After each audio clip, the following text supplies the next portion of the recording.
Chapter 1010 High-Profile War Declaration. Hellscythe _ Fluffy Goblin. Chapter 1010 High-Profile War Declaration. Guild Leader, are you really planning to do this? Flame Blood asked, slightly confused. There were no NPC towns close to Stone Forest Town. If they attempted to raid Stone Forest Town, they wouldn't be able to dispatch reinforcements quickly.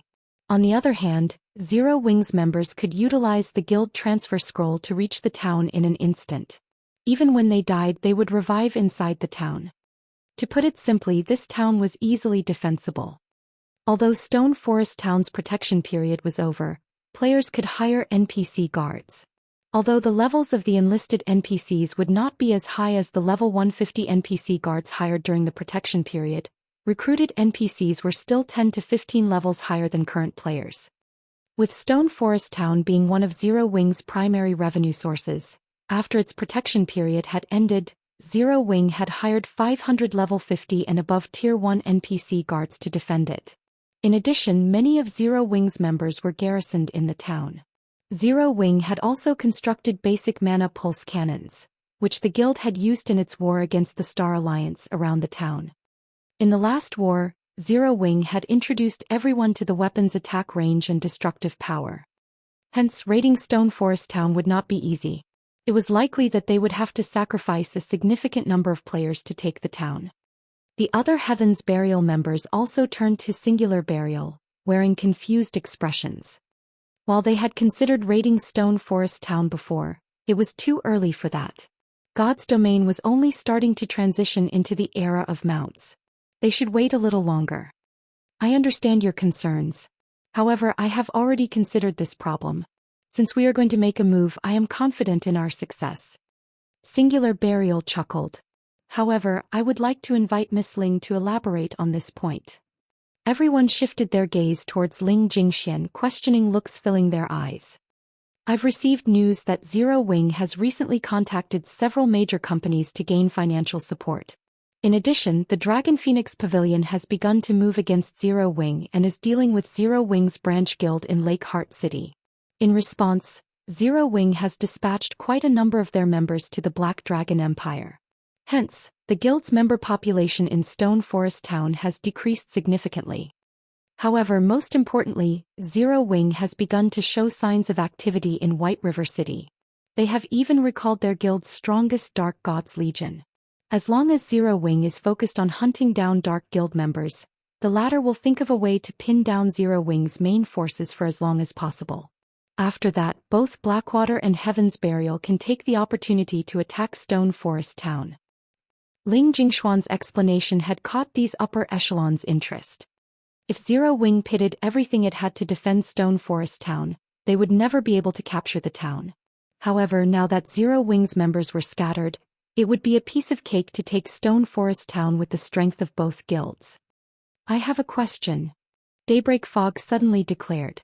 If Zero Wing's members use their guild transfer scrolls, they can easily gather in Stone Forest Town. Regardless of how fast we assemble our forces, we're not faster than Zero Wing. As if she had expected this question, Ling Jingxian took out over a dozen old, tattered scrolls, displaying them on the table. Those are. Curiously, everyone examined the scroll's introduction. Immediately, everyone's jaws dropped. None of them could believe their eyes. A sealing magic array. This magic array would seal off an area for a certain amount of time, preventing the players from teleporting out of or into the area. This was a godly tool for raiding towns and cities. If Zero Wing could not teleport players into Stone Forest Town, with the small number of players garrisoned in the town, they could successfully raid it. As long as they took Stone Forest Town, Zero Wing would lose its main source of income. Meanwhile, their two guilds who captured Stone Forest Town would enjoy the town's massive profits. With this shift in power, it would only be a matter of time before Zero Wing was annihilated. I'll leave the sealing magic array in your hands. I hope that you can construct it quickly. If there's nothing else to discuss, I'll be taking my leave. After Ling Jingxian said so, she left the meeting room under everyone's watchful gazes. Fog, you and everyone else here, get ready. I've already arranged for the advanced lifestyle players that will be required to construct the sealing magic array. You will protect them until they have finished their work. Do not let anyone disrupt them. Singular Burial commanded sternly. Guild leader, leave it to us, everyone excitedly replied. The sealing magic array was powerful. However, it possessed major flaws. Players needed to construct the magic array's cores in various locations of a map. Moreover, the magic array cores would disturb the surrounding mana, which would in turn cause nearby monsters to gather and attack the cores. Hence, players were needed to defend the cores. This was why Singular Burial had called Heaven's Burial's upper echelons back. To seal a map as large as Stone Forest towns, they needed to construct at least 14 magic array cores. In other words, they needed to defend 14 separate locations. If they mobilized too many players at once, it would attract Zero Wing's attention. Hence, dispatching experts to defend these locations was the best option. When the time came, they simply needed to replace these experts with a large number of elite players. Meanwhile, inside Zero Wing's residence in White River City, after Shifeng recalled the Dark Gods Legion, he had Fire Dance rally the guild's experts and elites, officially announcing their crusade against the dark guilds in Starmoon Kingdom that targeted their guild. Every player in Starmoon Kingdom noticed this sudden announcement. In a few short minutes, Shifeng's post rose to the very top of Starmoon Kingdom's official forums. This is insane. Zero Wing has gone insane. Zero Wing is awesome. It has openly declared a crusade against Starmoon Kingdom's dark guilds. With their temper, these dark guilds won't let this rest. All hail Zero Wing. Zero Wing's latest declaration dazzled God's Domain's ordinary players. Not only was Zero Wing at war with two of the kingdom's giants, but it had also declared war on the dark guilds, which most players tried to avoid. Only a lunatic would make a move like this. The various guilds were even more shocked by Zero Wing's declaration of war. Ordinary players might not realize the truth about dark guilds, but they were perfectly aware. Although dark guilds had very few members, these people were extremely obstinate. Dealing with large guilds like theirs was just another day at work for these people. Moreover, even if these players died, their dark guilds wouldn't compensate them for any losses. They would only have themselves to blame for not being strong enough. Speaking of the survivability of dark guild players, they were much stronger than regular guild members. Most importantly, unlike regular guilds, dark guilds did not possess a permanent base of operations such as a guild residence.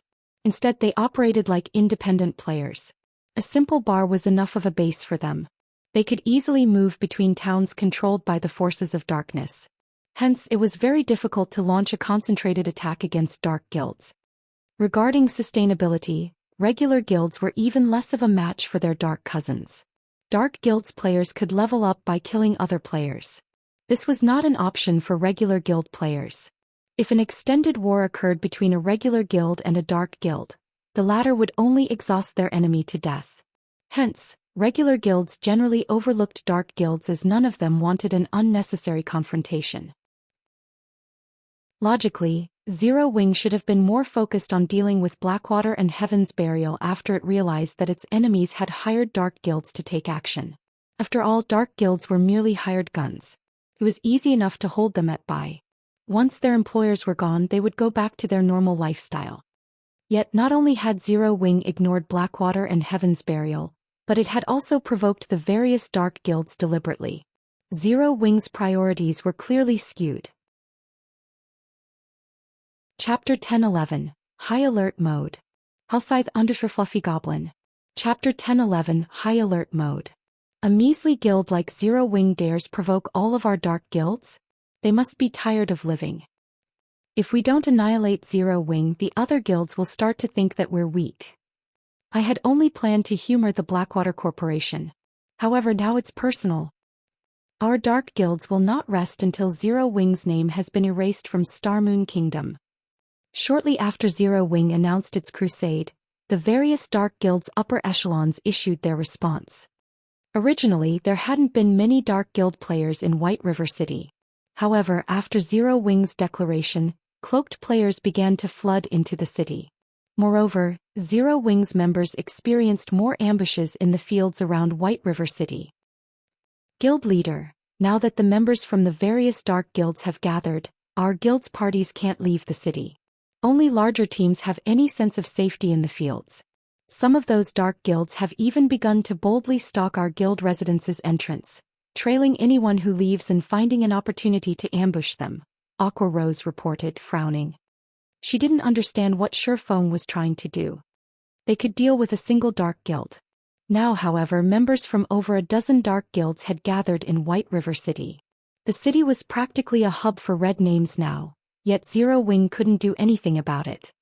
As long as these red players wore cloaks and disguised themselves with various items, they could easily trick the NPC guards. Even if they were discovered, as long as they escaped to the fields, they would vanish without a trace. Although she had dispatched Zero Wing's core members to kill some of these dark guild players, they barely made a scratch. If they continued this war of attrition, these dark guilds would wear Zero Wing down. Furthermore, Blackwater and Heaven's Burial were watching their guild closely. They've gathered in White River City? Nodding, Shifeng smiled and said, "We should celebrate. With this, we won't have to waste time looking for them." Aqua Rose was confused. Despite the increasing number of enemies, Shifeng thought this was a good thing. However, Shifeng did not bother to explain. He simply led Aqua Rose and Fire Dance to the Adventurers Association. In the end, dark guilds were still dark guilds. They were no different than street rats that were forced to hide in dark corners. Now that they were acting so bold inside an NPC city, they had to pay the price. "Hello, sir. How may I be of service to you today?" the blonde NPC beauty behind the counter asked as she watched Shifeng's group approach. "Hello, I wish to purchase a blood aura crystal. Also, I want to activate White River City's high alert mode," Shifeng said. Neither Aqua Rose or Fire Dance had any idea of what was going on. They had never heard of the blood aura crystal or the so-called high alert mode. "Sir, you'll need to be at least a 2-star adventurer to purchase the blood aura crystal. As for activating White River City's high alert mode, you need to be a 3-star adventurer to apply for that," the NPC beauty explained. "Will this identity be enough?" Shifeng chuckled as he switched to the Spirit Slayer title. The Spirit Slayer title was an advanced title that allowed him to enjoy 4-star benefits in the Adventurers Association. His status was equivalent to that of a Vice Branch Association Master. "So, it is Lord Spirit Slayer. Here is the Blood Aura Crystal. As you are a 4-star adventurer, you will receive a 30% discount. You may purchase the Blood Aura Crystal for 700 gold. As for applying for the city's high alert mode, you must pay a 1,400 gold application fee." Upon seeing Shifeng's title, the NPC beauty adopted a more respectful tone and posture as she spoke with Shifeng. "All right," Shifeng said. He then handed 2,100 gold to the NPC. Both the Blood Aura Crystal and the city's high alert mode were red players' nemesis. This was why players from the various dark guilds avoided NPC cities. The Blood Aura Crystal could detect players' blood aura within a certain range. Only players who had killed other players or lawful NPCs had a blood aura. It was similar to PvP players' red names. It also took a long time for a player to get rid of their blood aura. In the past, the Blood Aura Crystal had been commonly used to target dark guilds. Only, current players had not discovered this yet. The Blood Aura Crystal was also very expensive, and only 2-star adventurers could purchase and use it. As for the high alert mode, to put it simply, it would prevent all players within White River City from equipping black cloaks to hide their identities. The patrolling NPCs would also wield an advanced detection stone that would pick up on dark creatures' auras and red players' blood auras. At the same time, players within the city would not be able to use teleportation items. With this mode, there were only 2 ways to leave the city: the teleportation hall and the city's entrance. However, high-tiered NPCs guarded both locations. Without the black cloak to hide their identities, red players had no escape. "Lord Spirit Slayer, your application has been approved. High alert mode will last for 3 natural days. You will have to wait another week before you can reapply for this mode," the NPC beauty respectfully informed Shifeng. After the NPC finished speaking, a system announcement rang throughout White River City. "White River City System Announcement. The city has temporarily entered high alert mode. All teleportation tools will no longer function within the city." The system announcement repeated 3 times, dazing White River City's players. "What's this high alert mode?" Did somebody trigger a special quest? As the city's players wondered about the system announcement, every player wearing a black cloak was revealed. What's going on? Why isn't my black cloak working? The Dark Guild players camping outside Zero Wing's residence panicked at this sudden development. Without their black cloak's hide effect, the high-tiered NPCs would easily see through their disguises. As red players, they were as good as dead if they were caught inside an NPC city. Guards are coming. Don't worry.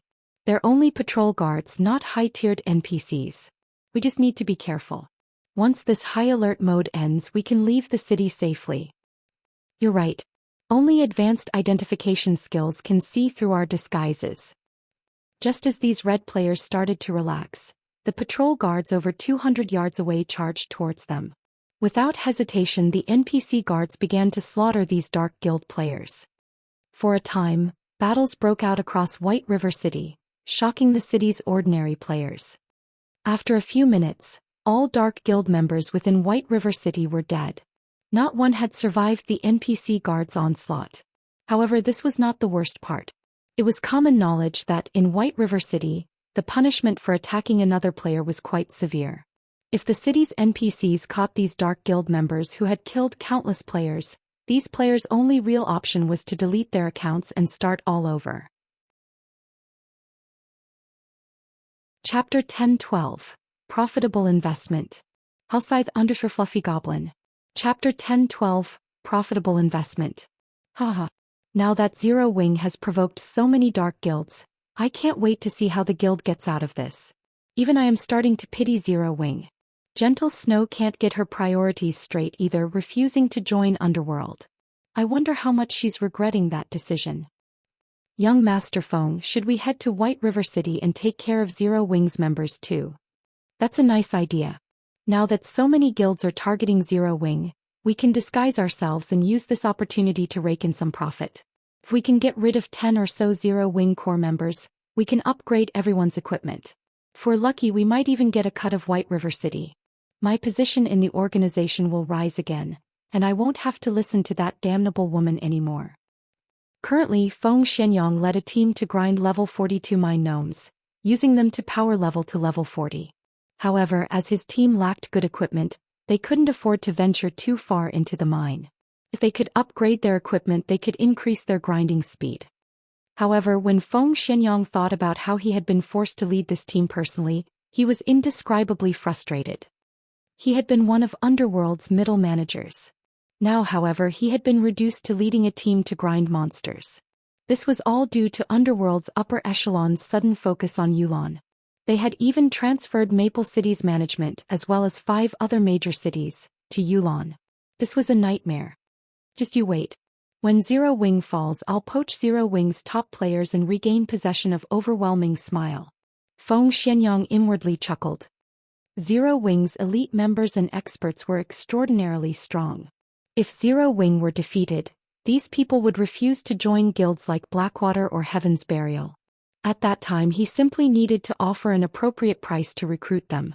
After making these people his own, Underworld's upper echelons would have no choice but to focus on him. When Feng Xianyang and his team reached White River City, they were astounded by what they saw. The NPC guards were slaughtering numerous players inside the teleportation hall.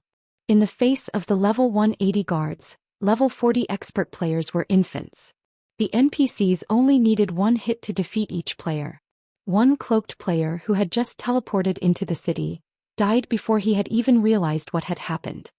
What's going on here? Chills ran down Feng Xianyang's spine as he looked down at the Dark Guild player corpse beside him.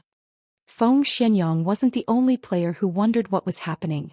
Many other guilds that had teleported to White River City to take advantage of Zero Wing's predicament were stupefied. Inside the spacious teleportation hall, several hundred disguised red players had died. The scent of blood lingered in the air. White River City had become a forbidden ground for red players. Previously, everyone had thought that these Dark Guild players were too arrogant in the city. Now, however, they pitted these players. Any red players the NPC guards killed would be jailed in White River City's confinement room to await their punishment after they resurrected. With the crime values these Dark Guild members possessed, It would be a miracle if they were not locked up for over a month. Rescuing these players from White River City's confinement room was nothing more than a dream. Level 200 Tier 3 NPCs guarded that room, and they would instantly kill any and all players that didn't belong. However, if these players weren't rescued, mainstream players would have long since surpassed these players' levels and equipment by the time their prison sentence was over. It would be very difficult to catch up. At the very least, they would need to spend several months grinding endlessly. As for deleting their accounts and starting all over again, although they could level up quickly if high-level players power-leveled them, they would never catch up to mainstream players in a month without some leveling secret. Of course, regaining their levels was one issue, but what about their reputation? What about their weapons and equipment? What about the wealth they had accumulated? Young Master Feng, are we still going to take on Zero Wings members? South Wolf, who is currently level 38, asked hesitantly. Zero Wing was definitely involved in White River City's sudden development, and anyone that said otherwise was lying. If Zero Wing was already capable of this, who knew what else the guild could do? Let's investigate the situation first. Feng Xianyang felt somewhat unsteady at this moment. He could not forget the level 40 expert who had teleported in beside him, dying after a single strike. Elsewhere, the various dark guilds' upper echelons were dumbfounded when they heard the news of this sudden development. Can someone tell me what is going on? Why are White River City's NPCs slaughtering our members like madmen? This was the first time these dark guilds had encountered a situation like this. The NPC city that they had been able to move through freely was now a forbidden land. Over half of the members they had dispatched to White River City were dead. Only a small minority were still active in the fields near White River City. This was an unprecedented blow to their dark guilds. The death of their members was nothing to them. However, if their members were confined for over a month, this would severely wound their guilds. Damn it! Zero Wing set us up. Contact the other dark guilds immediately. From now on, we cannot let anyone from Zero Wing survive. If they show themselves, kill them all. Starmoon Kingdom's various dark guilds swore to fight Zero Wing until the bitter end. What did you say? Over half of the dark guild members have been locked up in White River City's confinement room. How is that possible? Didn't they have their disguise tools? Abandoned Wave's expression froze when he received the news. He could not bring himself to believe it. While dark guilds were not strong in a head-on battle, their survivability and ambushing capabilities in the fields were top-notch. This was precisely the reason that he had paid a massive price for these dark guilds to whittle down Zero Wing's strength. Yet now over half of them had been killed and jailed in White River City. With this, it had become far more difficult to deal with Zero Wing's members. Guild leader, what should we do now? Now that over half of the Dark Guild players have been locked up, the threat on Zero Wing has been reduced significantly. Moreover, some of the regular guilds that intended to strike Zero Wing have decided on the wait-and-see approach, the middle-aged bald man asked. After some thought, Abandoned Wave commanded, "This development has affected our plans slightly, but no matter. Contact the Dark Guilds immediately. Tell them that we'll send some of our top players to assist. If they can delay Zero Wing's top players, we'll reward them." Heaven's Burial had already begun to construct the sealing cores around Stone Forest Town. If they could not pin Zero Wing's core members down in White River City, taking Stone Forest Town would become far more troublesome.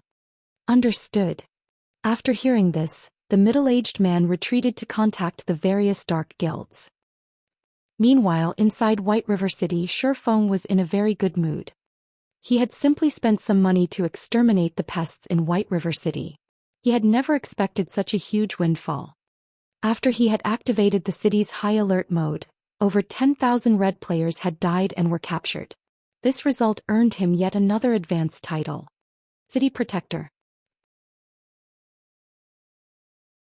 Chapter 1013, Epic Personal Guard Quest.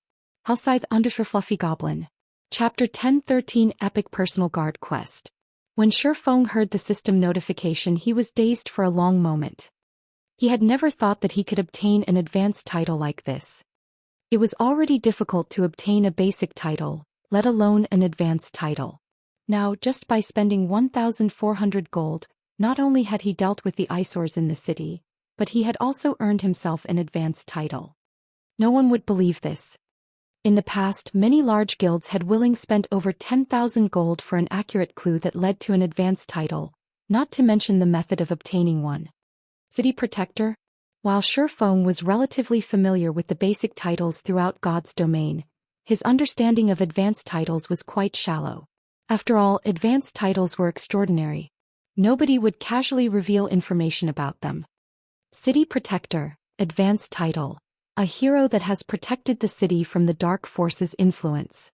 Wielder enjoys the benefits of a major noble in every human city. At the same time, personal guards can accept one epic quest per week. In addition, personal guards receive a 5% increase to quest success rate. As expected of an advanced title, it actually allows my personal guards to pick up one epic quest each week. Shi Feng could not help his surprise.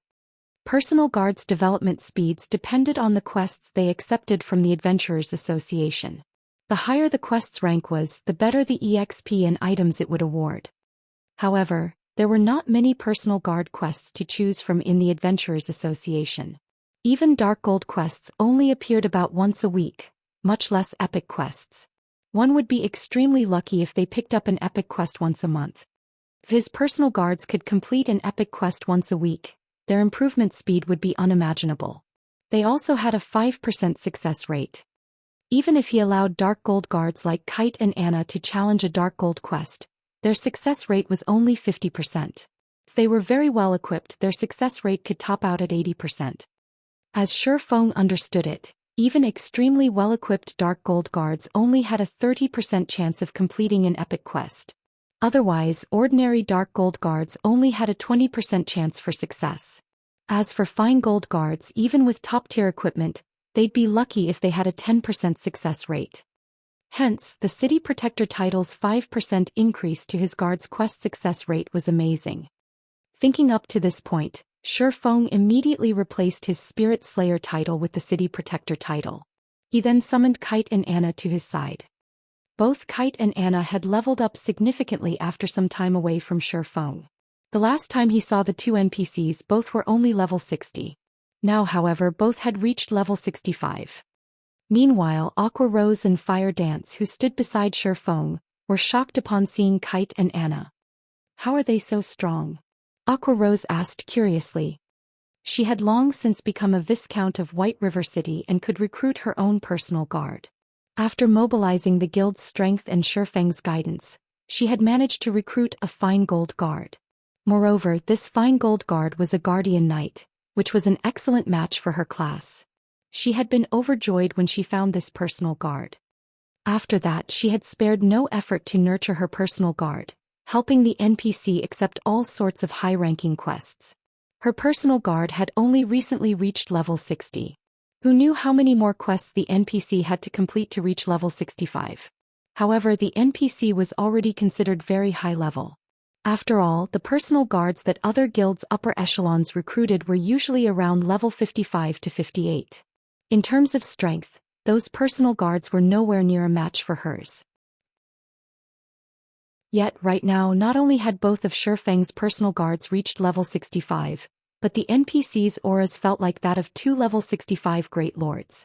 Aqua Rose felt as if she were suffocating in their presence. After summoning his two personal guards, he spent 200 gold for both of them to accept an epic quest together. The Adventurers Association's epic personal guard quests could be completed by more than one person. Moreover, by forming a party, the guard's success rates increased. However, only personal guards that belonged to the same player could form a party. Multiple players' personal guards could not form parties together. With both Kite and Anna challenging the epic quest, the displayed success rate had increased substantially. Including the benefits from Shi Feng's title, their current success rate was 37%. That percentage was high enough to excite many players, but Shi Feng was not satisfied. Although a 37% success rate seemed relatively high, Shi Feng knew that Kite and Anna might only succeed one of 5 attempts, rather than the theoretical one of 3. However, these NPCs could only accept one epic quest each week. In other words, it could take 5 weeks for Kite and Anna to complete one epic quest. To Shi Feng, who started in God's domain with nothing and had not had the support of any corporation, This efficiency wasn't favorable. Seems that I'll have to use it. Shifeng opened his bag and looked at the rainbow fruit that sat quietly inside. As a divine artifact, the rainbow fruit could increase a player's potential, setting a sturdy foundation for challenging their Tier 4 and Tier 5 promotions. The boost might even help with one's Tier 6 promotion. After all, the 4 major hidden attributes were incredibly important. It was extremely difficult to increase any of those attributes by 1 point, not to mention improving all 4 by 15 points or more. However, using the rainbow fruit to nurture a near-invincible personal guard was also not a bad idea. In the past, despite Kite's growth potential of 92 points, he had been practically invincible among Tier 5 classes. Only Tier 6 God-ranked players could take him down a notch. If Shifeng nurtured a Tier 6 personal guard, he could stroll through God's domain unhindered. However, getting an NPC to Tier 6 was far more difficult than getting a player to Tier 6. It was not a problem that could be solved with money alone. Luck, opportunity, and strength were all necessary to raise a personal guard to Tier 6. Kite's potential is at 94 while Anna's is at 96. Although Anna is no match for Kite in a head-on fight, it will be safer to let Anna use the fruit. After giving it some thought, Shifeng decided to let Anna consume the rainbow fruit. After Anna ate the fruit, the room's mana grew rampant. However, this phenomenon was different from a high-tiered spell. It felt as if someone were deliberately controlling the surrounding mana. Right now, various elemental mana had come together to form a 7-colored mist that rapidly melded with Anna's body. Soon, the 7-colored mist formed a giant cocoon that enveloped Anna. The mist flashed again and again, releasing a 7-colored radiance and a frighteningly powerful aura with each burst. Shifeng paled in the face of this mighty aura, and even moving a finger was difficult. As for Aqua Rose and Fire Dance, they were as stiff as statues. They could not move whatsoever. If not for them being in the VIP hall on the Adventurers Association's 2nd floor with a magic array separating them from the outside world, Shifeng did not doubt that every player in the association would have been thrown to the floor. After a minute passed, a crack formed in the 7-colored cocoon. When the cocoon shattered, Anna slowly emerged from within. However, unlike before, Anna seemed to have dominated elemental mana. The surrounding mana could not help but submit to her. Was it a success? Shifeng anxiously examined Anna's statistics. Chapter 1014. Promotion to Epic Guard. Hellscythe _ Fluffy Goblin. Chapter 1014 U Promotion to Epic Guard. The frightening mana circulating in the room drove everyone's gazes to Anna. Despite having the same level and items, Anna's aura had undergone an earth-shattering change. What's going on? Guild leader, what did you do? Aqua Rose's eyes widened in shock as she looked between Shifeng and Anna. She had no idea what Shifeng had done to transform his personal guard. Previously, she had felt Anna radiate a powerful pressure. Now, however, she felt nothing from the woman. This was not the first time she had experienced such a situation, so she knew full well what had caused the change. The greatest danger was one that you couldn't sense. To put it simply, Anna's new strength was outside her range of perception. While Aqua Rose and Fire Dance were shocked, Shifeng was extremely anxious. The rainbow fruit was a divine artifact. It was likely that he would never obtain another. If Anna remained a dark gold guard after consuming the fruit, the loss would be tremendous. Shifeng took a deep breath before taking a look at Anna's statistics. Anna, Yifeng's personal guard, level 65 loyalty, 95 growth potential, 105. Epic rank. He reached epic rank. Shifeng was ecstatic. He had never heard of an epic guard.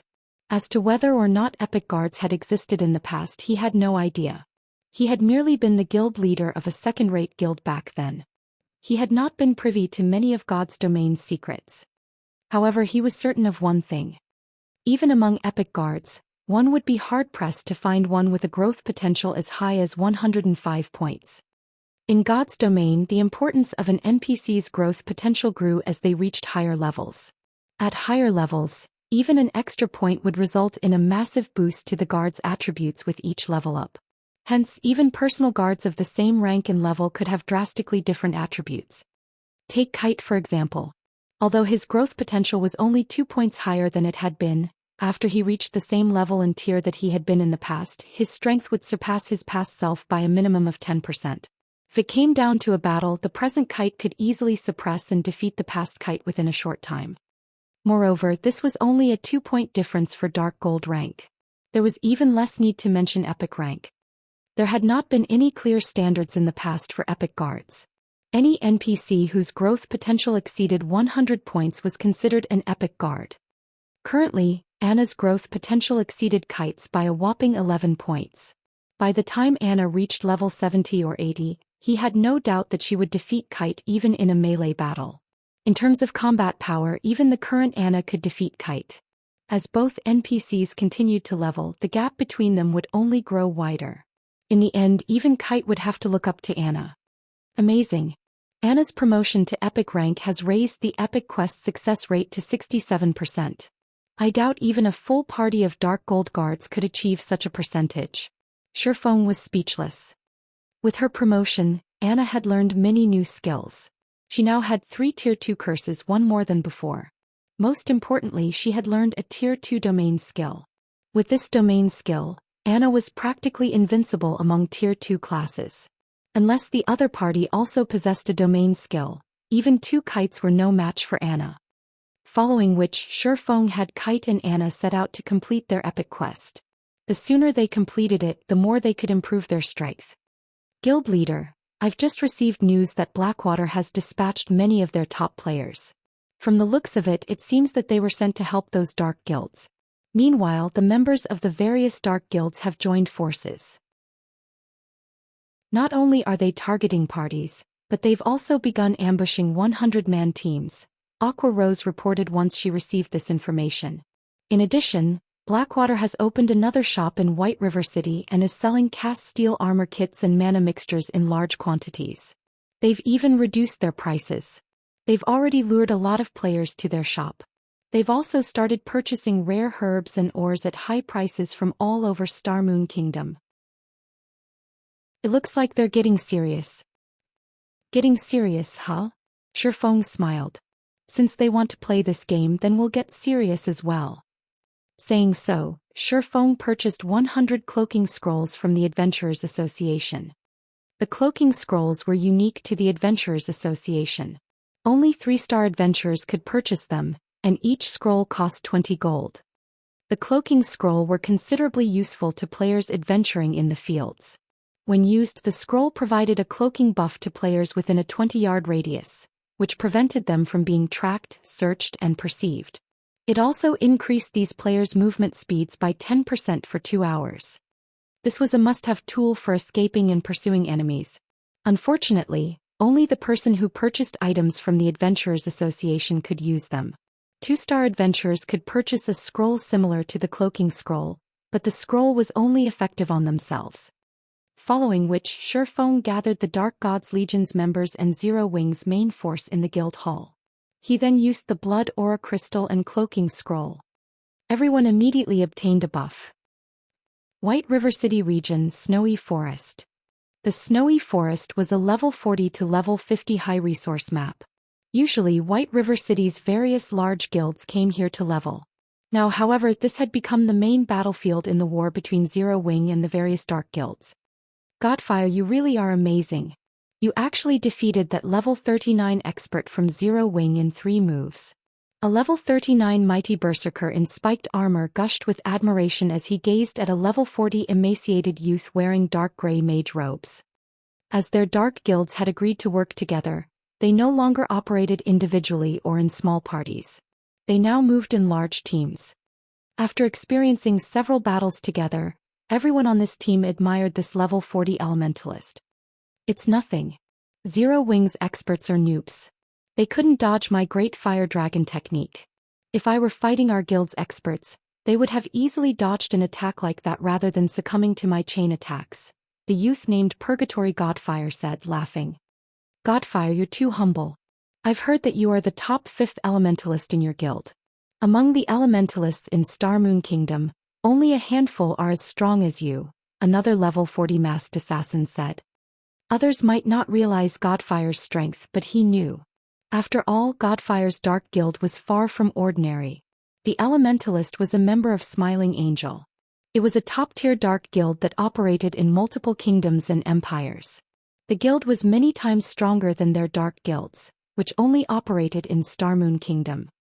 While everyone chatted with each other merrily, 5 streaks of blue light swept past the team. In the blink of an eye, 5 of the team's 50 players died, transforming into light particles before vanishing and leaving behind a few pieces of weapons and equipment. Who? The Dark Guild players finally reacted. They turned towards the blue light's origin. They were all experts, yet they had only noticed the ambush after 5 of their team members had died. This was unprecedented. Don't even think that you can escape with your lives after killing Zero Wings members. Chapter 10:15. Initial Display of Strength. Hellscythe _ Fluffy Goblin. Chapter 10:15. Initial Display of Strength. As a deep voice echoed throughout the forest, over a dozen figures emerged from the woods. Every player bore a silver, 6-winged emblem on their chests. Moreover, the lowest-leveled player among them was level 39, while many of them were level 40. These players also brandished awe-inspiring weapons and equipment. However, after these dozen or so players appeared, the anxious Dark Guild members calmed, wearing mocking grins. And here I thought Zero Wings members had surrounded us. It seems these people have only found us by coincidence. Indeed. It seems that we're quite lucky, though the same can't be said for them. With so few we won't even break a sweat. A team of Zero Wings core members. If we get rid of them, we'll earn more excellent equipment. These are Zero Wings experts? With just a dozen or so players they dare to ambush us? Their foolishness knows no bounds. Let's finish this quickly.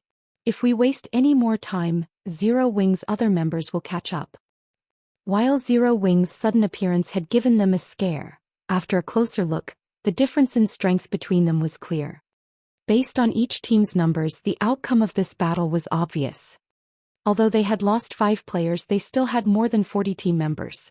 On the other hand, there were only a dozen or so Zero Wing members. These red names had an overwhelming advantage. Not to mention they also had a top-tier expert on their team. Leader, leave that ranger to me. I'll use him as practice for killing Black Flame. I'll leave the others to you, Purgatory Godfire said, smiling as he focused on Minor Wind, the ranger that had fired the first 5 arrows at their team. He could sense that, among these dozen or so players, Minor Wind was undoubtedly the strongest. He was even stronger than the Zero Wing core members he had already killed. Minor Wind was the best practice target. Alright, leave the rest to us, the mighty level 39 berserker who led the team replied.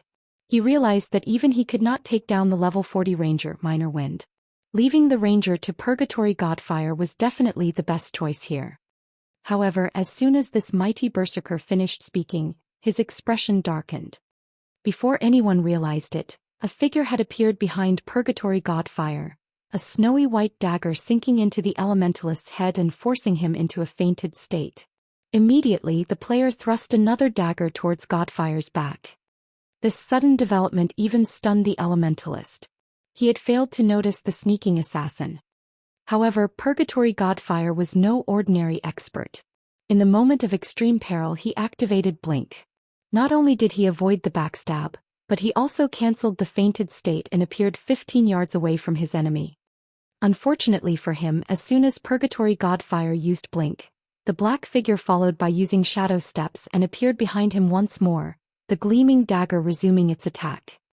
Scram. Panicking, Godfire used Flame Blast in an attempt to knock back his opponent. However, when Flame Blast struck the black figure, contrary to Godfire's expectations, the black figure stood steady. His Flame Blast had passed through the figure's body harmlessly. Prep.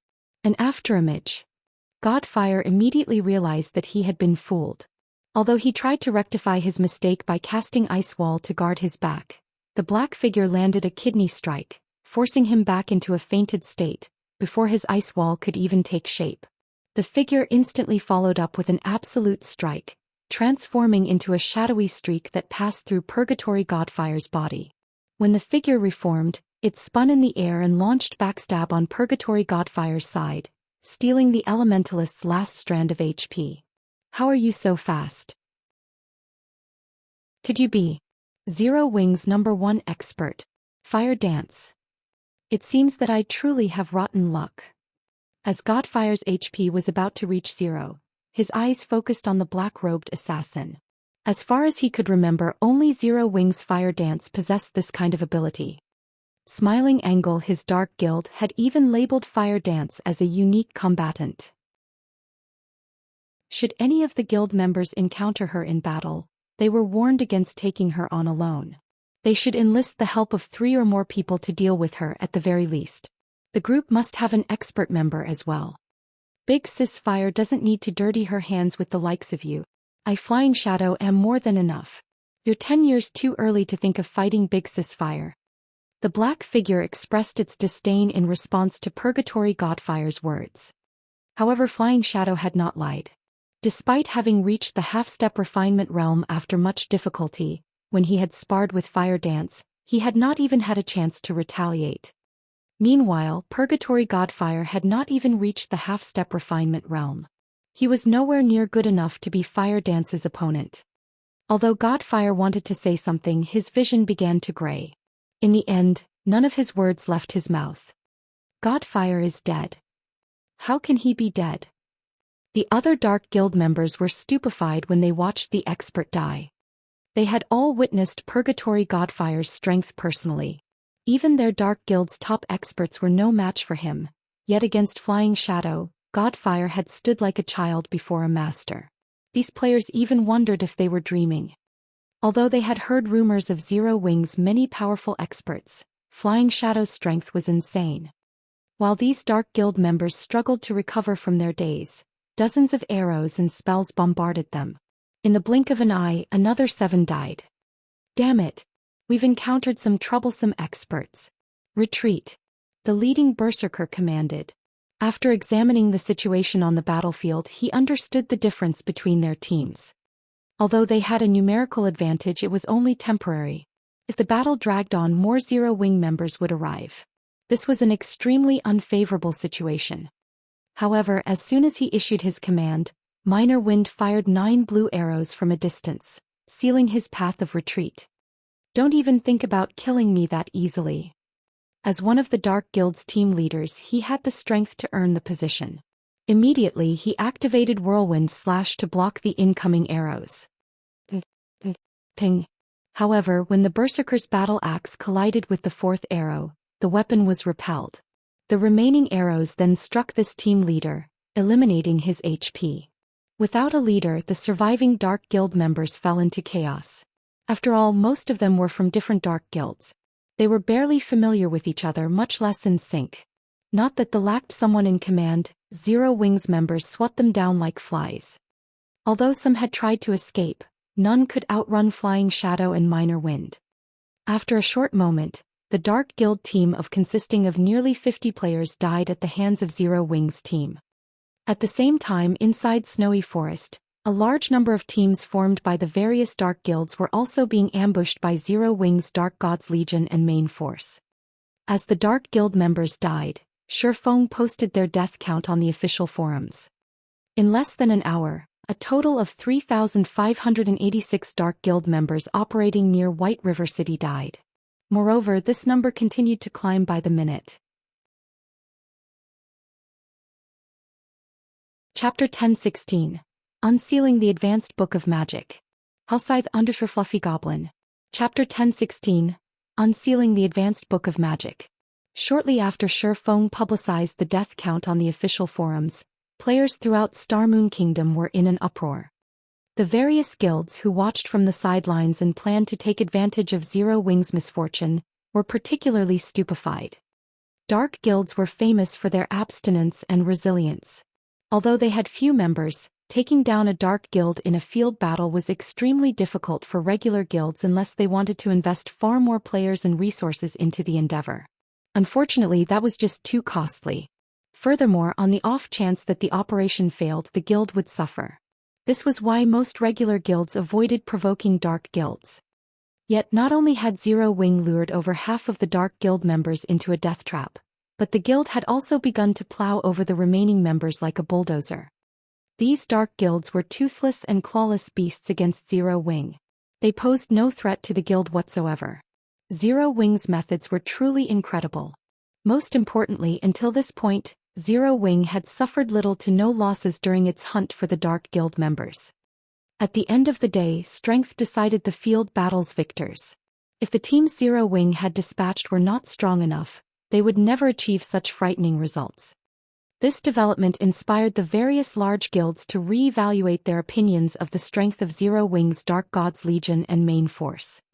However, compared to Starmoon Kingdom's various large guilds and players, the Dark Guild's upper echelons were fighting a headache over this situation. They could not understand how this had happened. They were famous for their stealth and evasion techniques in the fields, yet Zero Wing had arbitrarily slaughtered their forces. Moreover, according to the reports they received from their subordinates, Zero Wing's members moved like ghosts, capable of approaching, giving away their presence. Zero Wing must have possessed some sort of tool that could target them. Anyone that said otherwise was lying. If this were the only problem, they could deal with it. The crucial issue was how few members Zero Wing had dispatched. The guild had accomplished this terrifying win with only a fraction of its power. To dark guilds like theirs, who usually won their fights through quality over quantity, this was humiliating. They had become a laughingstock throughout the kingdom. What should we do now? Do we continue fighting Zero Wing? What else can we do? Don't forget our agreement with Blackwater. If we pull back now, everything we've done will be for nothing. Indeed. Our only choice is to continue the operation. However, we don't actually need to fight Zero Wing. Our job is simply to keep them busy. As long as we pin down Zero Wing's Dark Gods Legion and main force, we will have fulfilled our part of the bargain. When the time comes, we simply need to watch as Zero Wing loses Stone Forest Town. Without Stone Forest Town, Zero Wing can't afford to sustain its development. We can strike then. I want to see just how they plan to fight our dark guilds. That's right. We'll let Zero Wing maintain its arrogance for now. I want to see their faces when they realize we're only bait. The various dark guilds' upper echelons held a secret meeting to discuss their current predicament. As for facing Zero Wing head-on, that was just a dream. Although Blackwater had dispatched quite a few expert and elite players to assist them, White River City was Zero Wing's territory. A direct confrontation with the guild here was suicidal.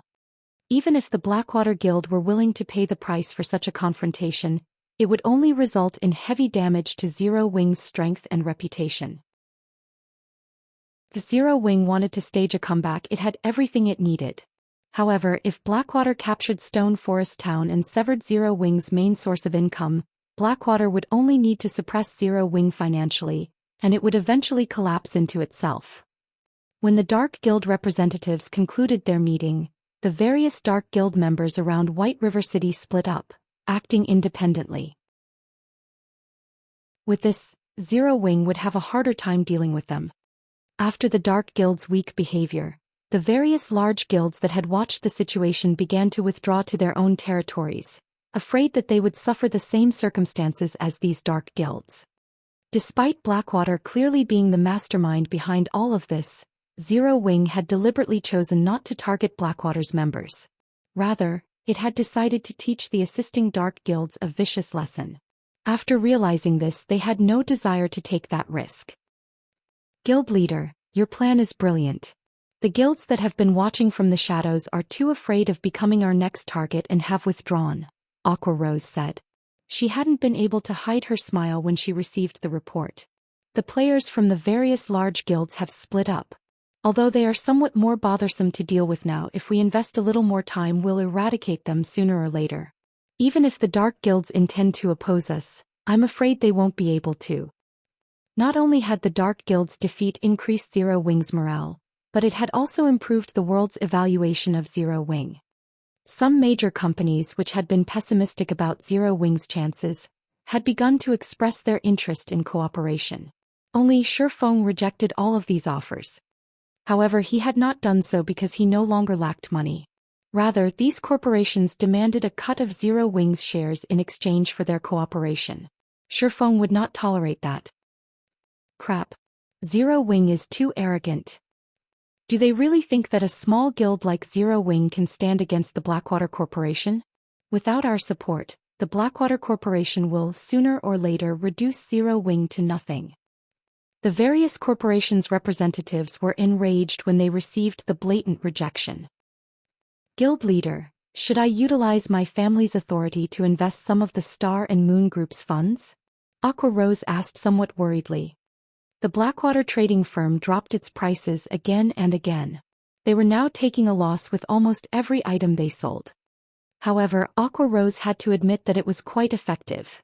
The Candlelight trading firm had been losing profits as a result. In addition, Zero Wing had recently established 2 more branch guilds. It cost a considerable amount of coins to maintain the additional main forces. Furthermore, a battle raged in Lake Heart City. No need. I'll find a way to earn more coins. Shifeng shook his head. He had already upgraded Icarus's heart to epic rank. He had even filled the necklace's life force storage. This was a good opportunity to show what the necklace was capable of. If he became a master forger, not only would he have a higher success rate when forging the fine gold-ranked magic light set equipment, but he would also unlock the next item in the Advanced Book of Magic. The Advanced Mana Armor Kit. Previously, the strongest armor kit Shifeng had been able to produce was the Intermediate Mana Armor Kit. One of these kits could increase the wearer's attributes by over a dozen points. With 3, the total attribute boost was the equivalent of an additional piece of dark gold equipment. However, the Advanced Mana Armor Kit was more astounding. It was also the strongest item one could learn from the Advanced Book of Magic. In the past, countless players had gone crazy over the Advanced Mana Armor Kit. This kit was precisely the reason that a small guild had risen in the massive world of God's domain.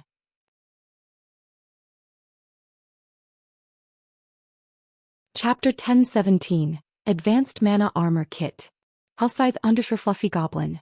Chapter 1017 Advanced Mana Armor Kit.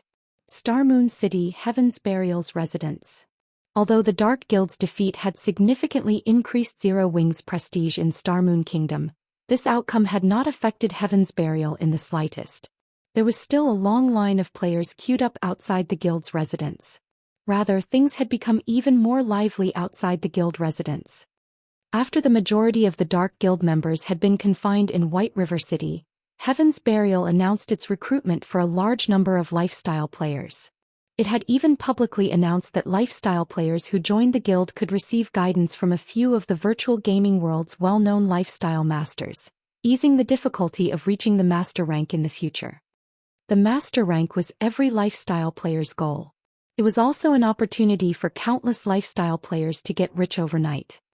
After God's Domain joined the virtual gaming world, the various large guilds had begun to place greater importance on lifestyle players.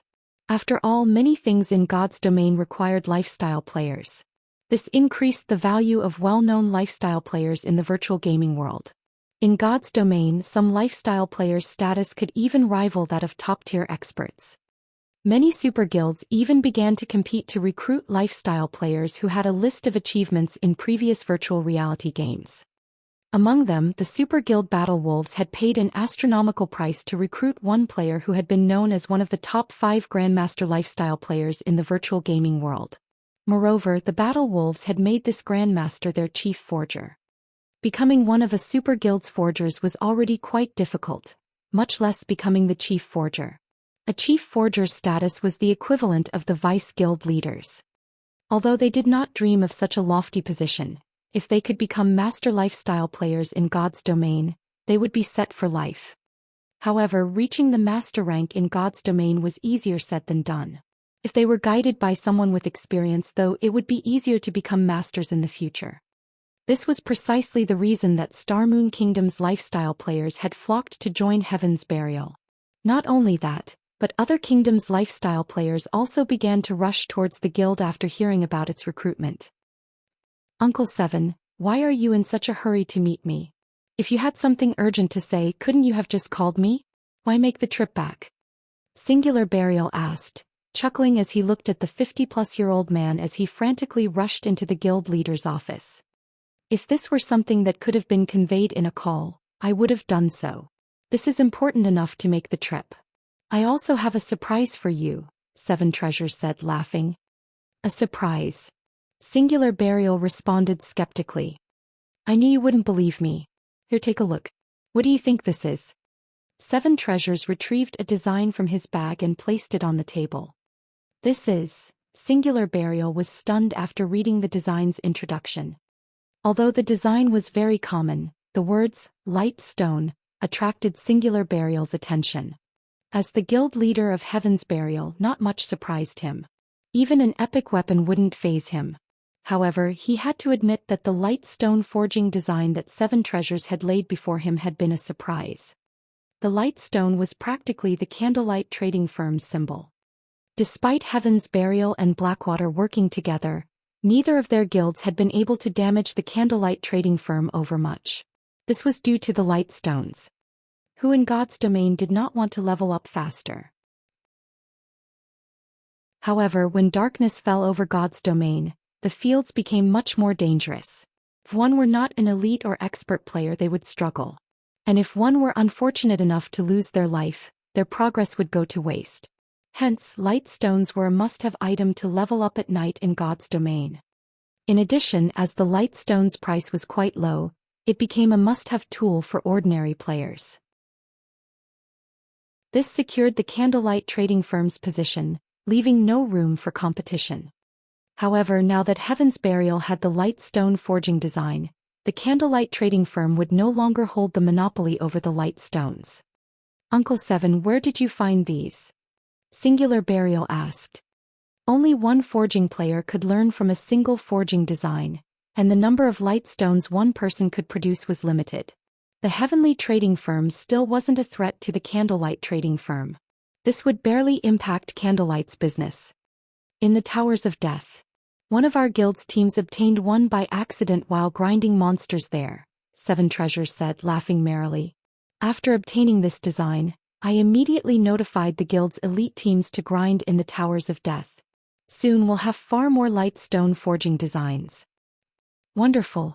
This is simply wonderful. Uncle Seven, I'll leave the rest for you. If you lack manpower, just say the word. Singular Burial was ecstatic. As long as they knew which monsters dropped the design with Heaven's Burial's strength, it would only be a matter of time before they had a stockpile. Once we have enough designs, we will extinguish Candlelight. Without the financial support from both the Candlelight trading firm and Stone Forest Town, Zero Wing will be finished.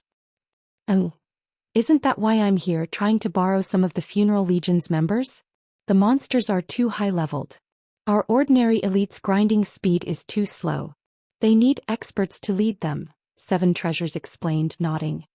The Funeral Legion was Heaven's Burial's strongest player force. It was similar to Zero Wing's Dark Gods Legion. Heaven's Burial had invested the majority of its resources into nurturing this legion, and every member was extremely powerful. In the eyes of ordinary players, they were definitely experts. However, only the guild leader could command the Funeral Legion. They would ignore anyone else's orders. Sure, no problem.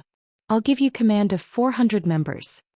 Without hesitation, Singular Burial notified the Funeral Legion's commander, instructing him to dispatch 400 members to the Towers of Death immediately. Inside one of the Candlelight trading firm's special forging rooms in White River City. After sacrificing 500 units of life force to activate Icarus's Heart's God's Blessing skill, Shifeng began forging advanced mana armor kits, one after another. Not only had Shifeng forcefully raised his forging standard to master rank, but the effect also lasted 3 full hours. Meanwhile, God's Blessing's cooldown was only 4 hours. With this buff, he was practically a bona fide master lifestyle player. The only downside was that God's Blessing cost too much life force to sustain. Regardless, Shifeng was satisfied with this result. As a master forger, he could learn the advanced mana armor kit's production method. By utilizing various tools, he also increased his success rate with the advanced mana armor kits to 41%, which allowed him to succeed 1 out of 3 tries. In 3 short hours, Shifeng had successfully forged 31 advanced mana armor kits. Although the production volume could not compare to the intermediate mana armor kits, the advanced version's attributes trampled over the intermediate versions. Chapter 1018, Master Forger. Hellscythe _ Fluffy Goblin. Chapter 10:18 Master Forger. There were many kinds of armor kits in God's domain. However, few armor kits were suitable for high-tiered players. The Advanced Mana Armor Kit was one. Armor kits suited for high-tiered players also had another name. Extraordinary Armor Kits. While armor kits such as the Intermediate Mana Armor Kit and the Cast Steel Armor Kit were acceptable for Tier 1 and Tier 2 players, to Tier 3 players and above, the attributes those armor kits provided were simply too pitiful to the point of being negligible. After all, as players reached higher tiers, they received far more free attribute points with each level. At Tier 0, players received 4 free attribute points with each level, while at Tier 1 they received 8 points. After reaching Tier 2, however, players would receive 15 points. The difference was obvious at a glance. Because of this, the earlier players completed their promotion to a higher tier, the more of an advantage they had. If a player completed their Tier 1 class promotion 3 or 4 levels later than others, they would have fallen behind by over 10 free attribute points. This gap would widen if the same situation occurred at Tier 2 and beyond. This was where the Extraordinary Armor Kits came in. Even among Extraordinary Armor Kits, the basic attributes, the Advanced Mana Armor Kit's basic attributes were on the higher end of the spectrum. Hence, many high-tiered players preferred these. It seems my luck is quite good.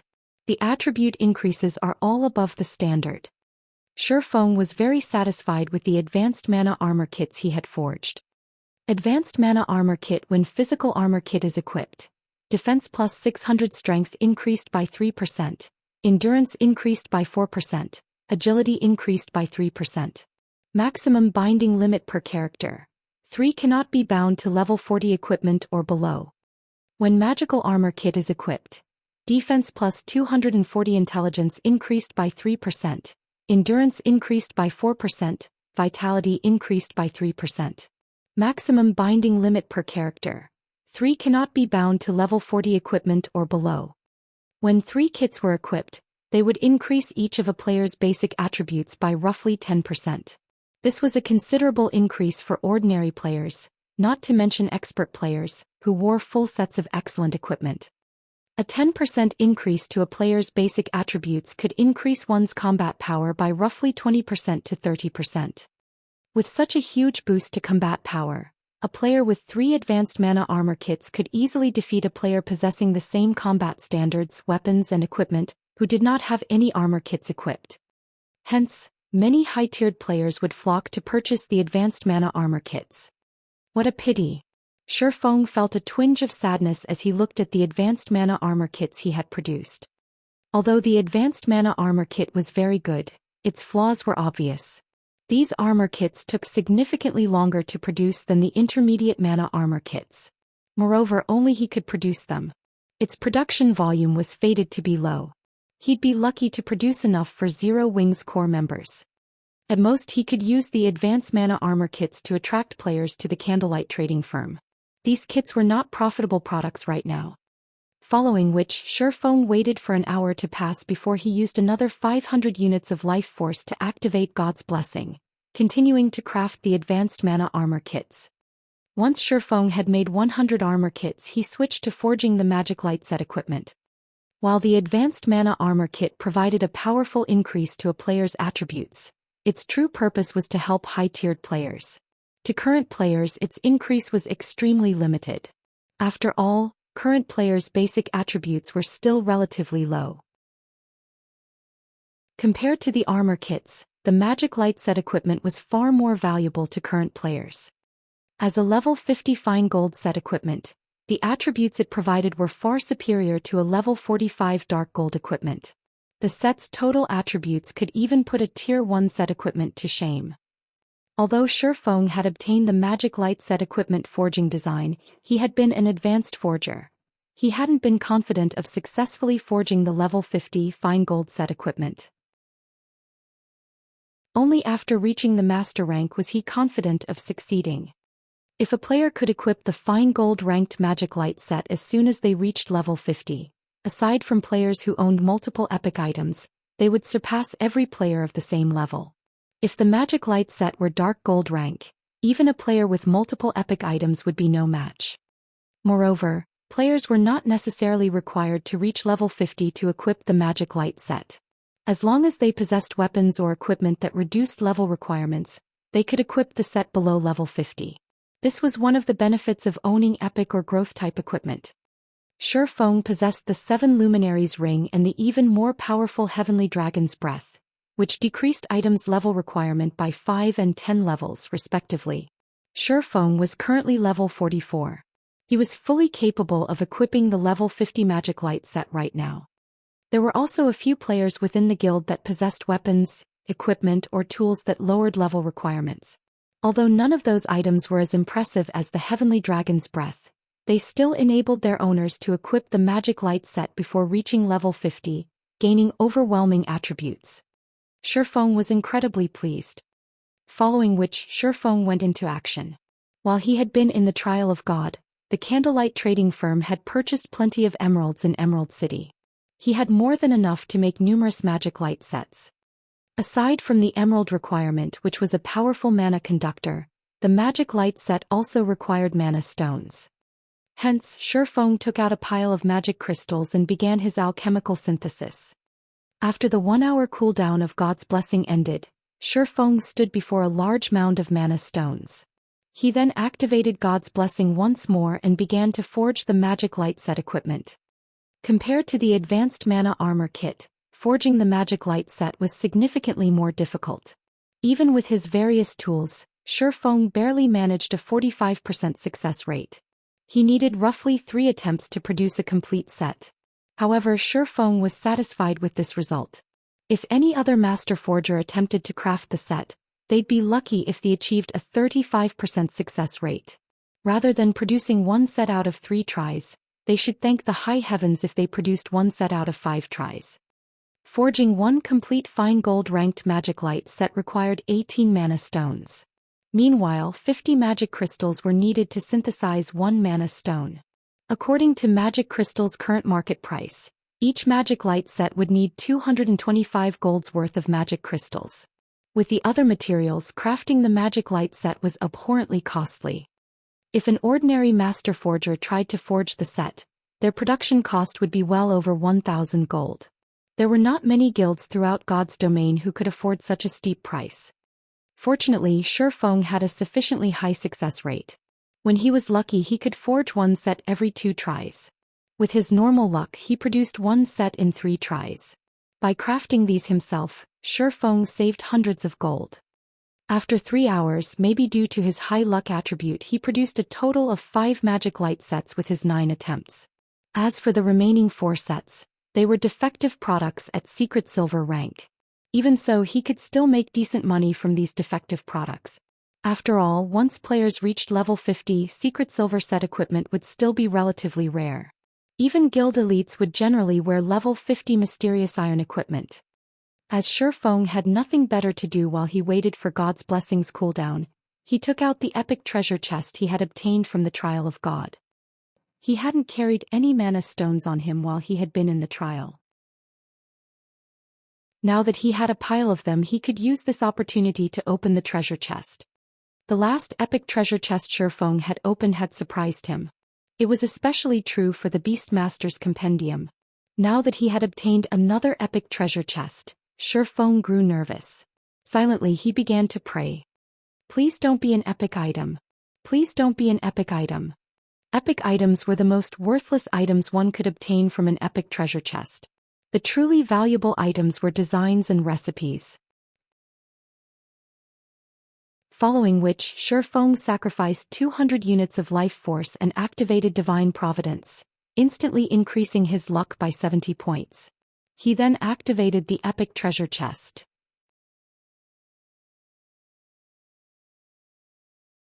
Chapter 1019. Unbelievable Luck.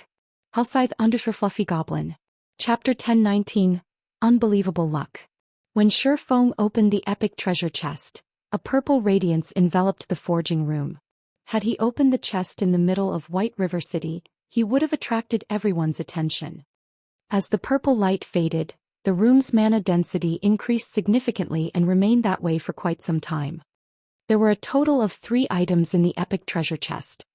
One item was luxurious red armor fashioned with white detailing. The armor was encrusted with 7 gemstones, neatly arranged to form a miniature magic array. The surrounding mana gathered around this magic array, condensing into a thin layer of 7-colored mist, which made the armor extraordinarily eye-catching. When he saw the finished product, even Shifeng was shocked. This was definitely the most visually appealing armor he had ever seen. What kind of armor is this? Shifeng wondered. This was the first time he had seen equipment that could increase the surrounding mana density. Despite not wearing the armor, his mind felt much clearer than before. The special forging room's mana was even denser than the basic meditation room. If a player's mind could be this clear all the time, it would massively help their training in battles. Following which, Shifeng clicked to check the armor's introduction. 7 Luminaries Battle Armor, Chest Plate, Fragmented Legendary Rank, Equipment Requirement, Strength 1000 Class Requirement, Berserker when equipped, Defense increased by 100 * player's level. All attributes increased by 3 * player's level. Strength increased by 60%. Agility increased by 40%. Endurance increased by 60%. Magic resistance increased by 30%. Ignore levels plus 20. All Berserker skills plus 5 levels. All item level requirements reduced by 10 levels. Additional passive skill 17 Luminaries Protection. Decreases incoming damage from players of a lower tier by 70%, players of the same tier by 40%, and players of a higher tier by 20%. Grants immunity to control skills. Additional passive skill 2 Magic Reinforcement. Increases the strength of wearer's attacks by 50% and improves wielder's physique by 30%. Additional active skill 1 Sky God's Glory. Grants immunity to all magical damage, decreases physical damage received by 80%, and increases movement speed and attack speed by 100% for 10 seconds. Cooldown 1 hour. Additional active skill 7 Luminaries Domain. Effective radius of 50 yards. Decreases all enemies' reaction speed within affected area by 30%, movement speed by 40%, and attack speed by 40%. Wearer can also control up to 3 7 Luminaries Spears. Each spear contains 200% of wearer's strength and causes 500% holy damage. Duration: 2 minutes. Cooldown: 5 hours. Skill is currently tier 1. Skills tier will increase with player's tier. The 7 Luminaries Battle Armor was a legendary item created by the blacksmith god, Soros. During the Great Ancient War, it had been greatly damaged by the Lord of the Abyss. However, as the battle armor's core remained intact, its repair only requires 10 God Crystals. Current number of absorbed God Crystals, 0/10. Shifeng was dazed for a long moment after reading the armor's introduction. He had never thought that it was possible to obtain a fragmented legendary item from an epic treasure chest. It was even a considerably powerful fragmented legendary item. Whoever equipped the 7 Luminaries Battle Armor would watch their combat power soar. Unfortunately, only Berserkers could equip this armor. If he could equip it, it was very likely that he wouldn't find a single player throughout God's domain that could match him. After all, if he had 2 fragmented legendary items equipped, not only would he have an overwhelming advantage in terms of attributes, but he would also possess absurdly powerful skills. If his opponent didn't have a similar lineup of equipment, he would be invincible. Although the battle armor had its own glaring flaws, repairing it would be easier than repairing other fragmented legendary items. There was a much higher chance that he could repair it and transform it into a true legendary item. Aside from the battle armor, 2 plain old books lay within the epic treasure chest. As Shifeng was already satisfied with the 7 Luminaries Battle Armor, he hadn't paid much attention to the 2 old books. However, when Shifeng read their introductory texts, he was shocked once more. Icarus's heart's effects are unbelievable. Shifeng was speechless as he held the 2 books. Of the 2 books, one was an alchemy secret journal while the other was the design for the magic tower. In God's domain, both books were treasures that could only be obtained with luck. Among the 2 books, the alchemy secret journal recorded the recipe for an exotic potion. However, only a maximum of 10 alchemists could learn the recipe. There were many types of potion in God's domain. Most generally lasted only 1 or 2 hours. Moreover, the effects would disappear upon death. However, exotic potions were different. Not only did they have long durations, but their buffs would remain after the player died and resurrected. Furthermore, these were only exotic potions' side effects. Exotic potions were the product of the hard work of God's domain's craftsmen alchemists. Every exotic potion was extremely powerful. The secret journal Shifeng held contained the recipe to produce an exotic potion named Exotic Stamina Potion. When consumed, the potion increased players' maximum stamina by 10% and stamina recovery rate by 80% for 10 hours. Stamina was indispensable for players. Regardless of whether players fought or ran, they consumed stamina. Only the amount consumed was different. If players ran out of stamina, even if their HP were full, they would lose the ability to move. Hence, most players generally took a break after grinding monsters for a certain time, using the opportunity to recover their stamina. If a player's stamina recovery rate and maximum limit increased, they would become far more efficient when grinding.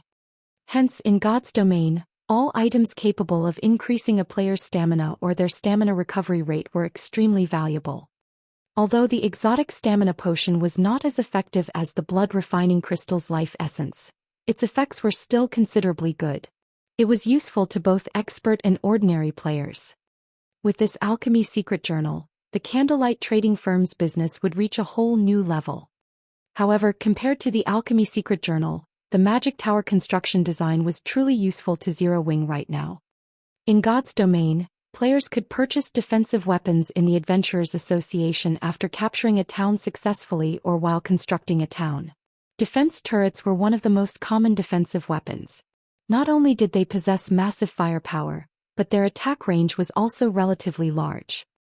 However, turrets were the most basic defensive weapons. There were many others that players could find elsewhere. The basic mana pulse cannon was one example. Unfortunately, it was very expensive. Moreover, not only did it possess a very long cooldown, but it was also costly to operate. Even so, its attacks were a force to behold. A single blast could almost rival the might of a Tier 4 large-scale destruction spell. The defense turrets could not compete with it. However, there was something even more advanced than the two aforementioned defensive weapons: the magic tower.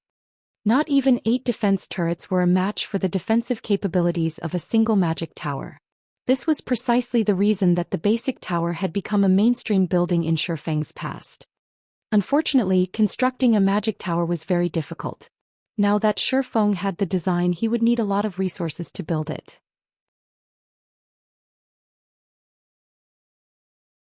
Chapter 1020, Soaring Attributes. Hellscythe _ Fluffy Goblin. Chapter 1020, Soaring Attributes. Shifeng looked at the tattered magic tower construction design in his hands. He would be lying if he said he wasn't excited right now.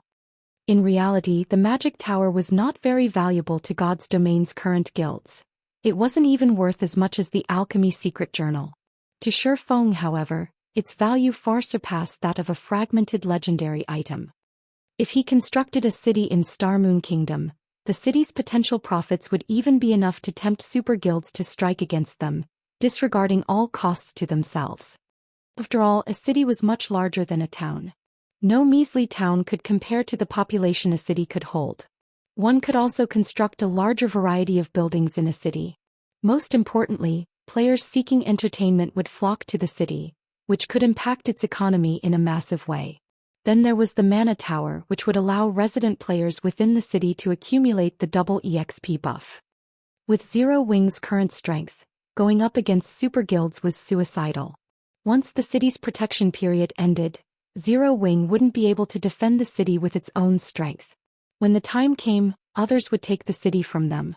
Shifeng didn't want to see that happen. That was the reason that Shifeng wouldn't construct the city right now, regardless of whether or not he could afford to. Without sufficient strength, excessive wealth only invited disaster. He would not naively believe that those super guilds would kindly offer to cooperate with Zero Wing. To begin with, these existences were playing virtual reality games to earn money, not to have fun. If they were fully capable of reaping the benefits by themselves, why would they share? If Zero Wing wanted to cooperate with super guilds, there was a precondition. The guild needed to be able to protect the city it constructed. Otherwise, there was no point. It was similar to the encounter with the Dragon Phoenix Pavilion. Shifeng had been worried about his city's defense. Acquiring the magic tower design was undoubtedly good news. Once he constructed his city, he simply needed to construct a few magic towers to protect it. At that time, with Zero Wings' constantly rising strength, defending a single city should not be a problem. However, like a teleportation magic array forging design, the magic tower design had limited uses. Up to 5 magic towers could be constructed with one design. This was enough for Shifeng. I had planned to add several more turrets to stabilize Stone Forest Town's safety. It seems that won't be necessary now. Shifeng smiled. He then contacted Aqua Rose, instructing her to collect the necessary materials and lifestyle players to construct the magic tower in Stone Forest Town. Unlike other items production, the magic tower's construction did not require specific lifestyle classes. In fact, any player could construct the magic tower. It was only a matter of speed and efficiency. However, to construct the magic tower's core, players needed to be capable of drawing an intermediate magic array. After all, the tower's most important components were the magic array and the mana circuit. For Shifeng, who was capable of manufacturing intermediate magic arrays, constructing the magic tower's mana circuit would be a piece of cake. As for the magic light set equipment, Shifeng put the project on a temporary hold. In any case, no one else in the guild could equip the set right now. The number of sets he had already produced was more than enough for the moment. Shifeng then replaced his Tier 1 set equipment with the fine gold-ranked magic light set equipment. Following which he replaced all 3 of his intermediate mana armor kits with the advanced versions. Immediately his basic attributes soared to a new level. His strength instantly broke past the 1,200 point threshold. He was significantly stronger than a lord of the same level. His HP also soared to 32,550, while his defense could probably render even Zero Wings number 1 MT Cola speechless. With this set of equipment, I can likely solo an ordinary level 50 lord without any berserk skills. When Shifeng clenched his fist, he could feel that his combat power had reached a new realm. He had to admit that there was a massive difference between level 50 and level 45 equipment in terms of attributes. After Shifeng switched into his new equipment, he used the demon mask to alter the magic light set's appearance, using his previous appearance. This way, outsiders would not notice any changes to his weapons or equipment, and they would not be able to gauge his strength without fighting him. As Shifeng arrived downstairs and was about to rearrange the counters in the Candlelight trading firm's first floor hall, he noticed that the number of players in the hall had decreased significantly. Moreover, a few of the players here scoffed at the trading firm's products. The Candlelight trading firm is unreasonable. Both the Heavenly trading firm and the Blackwater trading firm are selling their light stones for 80 copper each, yet Candlelight is still selling them for a silver each. I think I'll be better off shopping at the other 2 trading firms. Isn't the light stone supposed to be the Candlelight's specialty product? What? You don't know? Not long ago, both the Heavenly trading firm and the Blackwater trading firm announced that they are selling light stones. Moreover, they're selling each stone for only 80 copper and have declared that they will never raise its price, unlike a certain Blackheart trading firm, who only wants to wring us dry. What? They're so cheap. If I had known, I wouldn't have purchased so many light stones from Candlelight. While these several players chatted loudly, the surrounding players that overheard their conversation promptly changed their minds about purchasing light stones from the shop. They began to filter out of the Candlelight trading firm in search of a better deal. It was obvious that they were going to investigate the Heavenly trading firm and Blackwater trading firm's new products. Even 20 copper coins was a significant sum of money to ordinary players. If they used 5 light stones in a day, they could save up to 1 silver coin each day. That was enough money for independent players to buy themselves several drinks at the bar. If they saved up for a few days, they could also afford a nice piece of bronze or mysterious iron equipment. They sure are quick to extend their hands. Shifeng glanced at the several independent players who conversed with each other. He then called up the shop's system interface and teleported these players out of the shop. He banned them permanently from all of Candlelight's shops. It was very obvious that these people had no intentions of purchasing anything from Candlelight. They were either hired by Heaven's Burial or Blackwater to come here and steal customers. Otherwise, why would these people bother coming to Candlelight if they knew that the Heavenly Trading Firm and Blackwater Trading Firm sold light stones? Instead of blabbering on in the shop, showing no signs of leaving, anyone who heard the news would likely rush out of the shop as the previous customers had. Crap, why can't I enter the shop? What kind of trading firm is this? They dare to chase away their customers. I'm never coming back. After Shifeng banished several independent players from the Candlelight trading firm, those players stood outside the shop, cursing in indignation. Very quickly they attracted passers-by's attention. The Candlelight trading firm is outrageous. How can they randomly kick people out of their shop? Isn't there some saying stating that customers are akin to God? They dare to kick God out of their shop. They must want to go out of business. In my opinion, Candlelight is no longer a friend to players. Hearing those words, the crowd on the street began to discuss the Candlelight trading firm, their discontent rising as the discussion stretched on. However, Shifeng didn't pay any attention to the situation outside of the shop. Instead, he opened a new counter in the first floor hall. He then placed 10 advanced mana armor kits on display inside the counter's cabinet.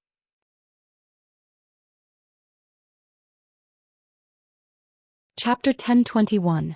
Astronomically Priced Armor Kit. Hellscythe Undershirt Fluffy Goblin. Chapter 1021. Astronomically Priced Armor Kit. I can't wait to see what the Candlelight trading firm plans to do now. As several players felt triumphant, thinking that their actions would damage the Candlelight trading firm's business, they noticed that the player traffic entering the firm gradually began to increase, rather than decrease. Moreover, among these players, there were even members from various large guilds. A flood of advanced horse carriages also began to stop near the shop's entrance. Quick! Quick! If we're late, they will sell out. One after another, guild players alighted from the carriages. What's going on? The independent players who had been banned from the shop realized that something was off, but they had no idea what was wrong. Although they wanted to enter the shop to investigate the situation, no matter how hard they tried, they could not take one step into the building. They could only stare at the establishment from outside. Fellow brother, do you know what's going on inside the Candlelight trading firm? It seems that Candlelight has revealed a new product in the first floor hall. After hearing what a friend told me, I stopped what I was doing and hurried over immediately. The new product is called the Advanced Mana Armor Kit, and I heard that its attributes trump the intermediate version. However, the production volume is much lower. Hence, Candlelight intends to hold an auction in a few minutes. If I can get my hands on one, I'll definitely make a fortune by reselling it later. Advanced Mana Armor Kit. The several players that Shifeng had chased out were stupefied. They had been tasked to observe the Candlelight trading firm and to cause some trouble while they were at it. Yet as soon as they had been kicked out of the shop, the Candlelight trading firm began to sell the Advanced Mana Armor Kit. Everyone in Starmoon Kingdom and the several surrounding countries knew about the Mana Armor Kits. However, due to their rarity, very few players could actually get their hands on them. For the intermediate Mana Armor Kits, only Zero Wings members had reliable access to them with their guild contribution points. Even then, elite members were only allowed to purchase one kit, while only core members were allowed to purchase 3. Because of this, the various large guilds were forced to purchase the intermediate mana armor kits from Zero Wings members secretly and at a high price. Moreover, only their guild's top-tier experts qualified to use the kits. Now that Zero Wing was selling the superior advanced mana armor kit, it would cause an uproar throughout Starmoon Kingdom. It was no wonder why the various large guilds had frantically dispatched their representatives to Candlelight. Even the large guilds who had come to White River City to grind abyssal monsters, surged into the Candlelight trading firm. Thinking up to this point, these spies contacted Blackwater's upper echelons immediately, hoping these upper echelons would send representatives to purchase the kits. If they could make it in time for the auction, the guild might decide to forego their punishment. However, as soon as they began to contact their upper echelons, they heard a cheer from inside the Candlelight trading firm. Following which a loud, clear voice echoed down the street. Welcome everyone to the Candlelight trading firm. The auction for the advanced mana armor kits will now begin. When the announcement ended, Some new arrivals rushed into the shop with eager smiles. Upon hearing news of the Advanced Mana Armor Kits auction, they immediately teleported to White River City and rushed over in an advanced horse carriage. Had they waited a minute longer, they might have lost their chance to purchase the armor kits. At this moment, the several incognito Blackwater members were stunned. They no longer had a way to explain themselves to their superiors.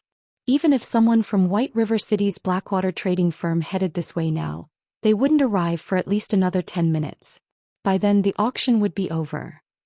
As for having their guild send them money, although the funds would arrive in time, they couldn't enter the Candlelight trading firm. Meanwhile, inside the Candlelight trading firm, the various guild members and independent players began to yell out their bids. The Advanced Mana Armor Kit's starting bid was 10 gold. Everyone was surprised. No one had expected the Candlelight to sell these kits so cheaply. Even the Intermediate Mana Armor Kits cost more than 10 gold per piece. Every player here had seen the Advanced Mana Armor Kit's attributes for themselves. If a player equipped 3 of the kits could increase their basic attributes by roughly 10%. This might not be a lot to Tier 1 players, but once players reach Tier 2 or above, the boost would be massive. When everyone thought about how they could use the Advanced Mana Armor Kit after reaching their Tier 4 and Tier 5 classes, the passionate light in their eyes blazed as they looked upon the kits. This time, a total of 10 armor kits were up for auction, with each lot containing 1 kit. The various large guilds inwardly cursed the Candlelight trading firm for this despicable decision. The benefits of a single Advanced Mana Armor Kit were barely noticeable. If one wanted the most benefits out of the kits, they had to collect 3 of them. In other words, if one managed to obtain 2 kits in this auction, they would have to purchase the 3rd kit regardless of the cost. The competition in this auction would be fierce. Although the starting price of a single kit was 10 gold, shortly after the auction began, the price quickly soared, surpassing everyone's imaginations. 50 gold. The 100 Flowers Palace wants it. Cleansed Rue, who wore vermilion red mage robes, declared softly. Everyone instantly shifted their gaze towards Cleansed Rue, gasping. However, their shock was not due to Cleansed Rue's beauty or elegance, but her bid. With 50 gold coins, one could purchase a relatively valuable piece of level 35 dark gold equipment. Suddenly, an indifferent youth emerged from the crowd and said, "What arrogance from the 100 Flowers Palace. Isn't your offer just a measly 50 gold? The secret pavilion bids 100 gold. This youth was none other than the secret pavilion's genius newcomer, Cold Autumn. The youth had already reached level 40 and was fully geared in level 40 dark gold equipment. Many guild members were stunned when they saw Cold Autumn. 110 gold. Cleansed Rue unhurriedly announced. She must obtain the Advanced Mana Armor Kit. If Zero Wing had only held the auction after some promotion, the 100 Flowers Palace might not have had a chance to purchase the armor kit. This auction was too sudden. As a result, not many guilds had made it in time. She, on the other hand, just happened to be in White River City to purchase land for a guild residence. Hence she had plenty of coins on hand. She definitely had what it took to compete with the secret pavilion. However, Cold Autumn did not give up as he shouted his next bid. Within a short moment, the Advanced Mana Armor Kit's price rose to 150 gold, causing most players to give up on the item. Although the Advanced Mana Armor Kit was impressive, one would only have around a 10% increase to their basic attributes after gathering 3 kits. It was not worth that much money.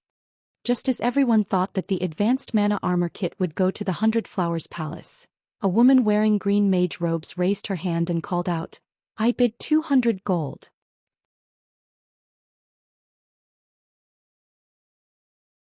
Chapter 1022, Candlelight's Large-Scale Auction. Hellscythe _ Fluffy Goblin. Chapter 1022, Candlelight's Large-Scale Auction. 200. She's insane. With that much money, I'd rather buy a level 40 dark gold weapon. Everyone inside the hall looked towards the woman who had placed the latest bid. What they saw, however, stunned them. The woman who placed the bid was level 41. Among the crowd in the hall, there were only a handful of players who had reached level 40. Meanwhile, every one of these players was an expert from a powerful guild such as Cleansed Rue from the 100 Flowers Palace and Cold Autumn from the Secret Pavilion. Even among their own guilds, these people were top-ranking personnel. Even so, they were relatively far from level 41, yet this woman had surpassed them.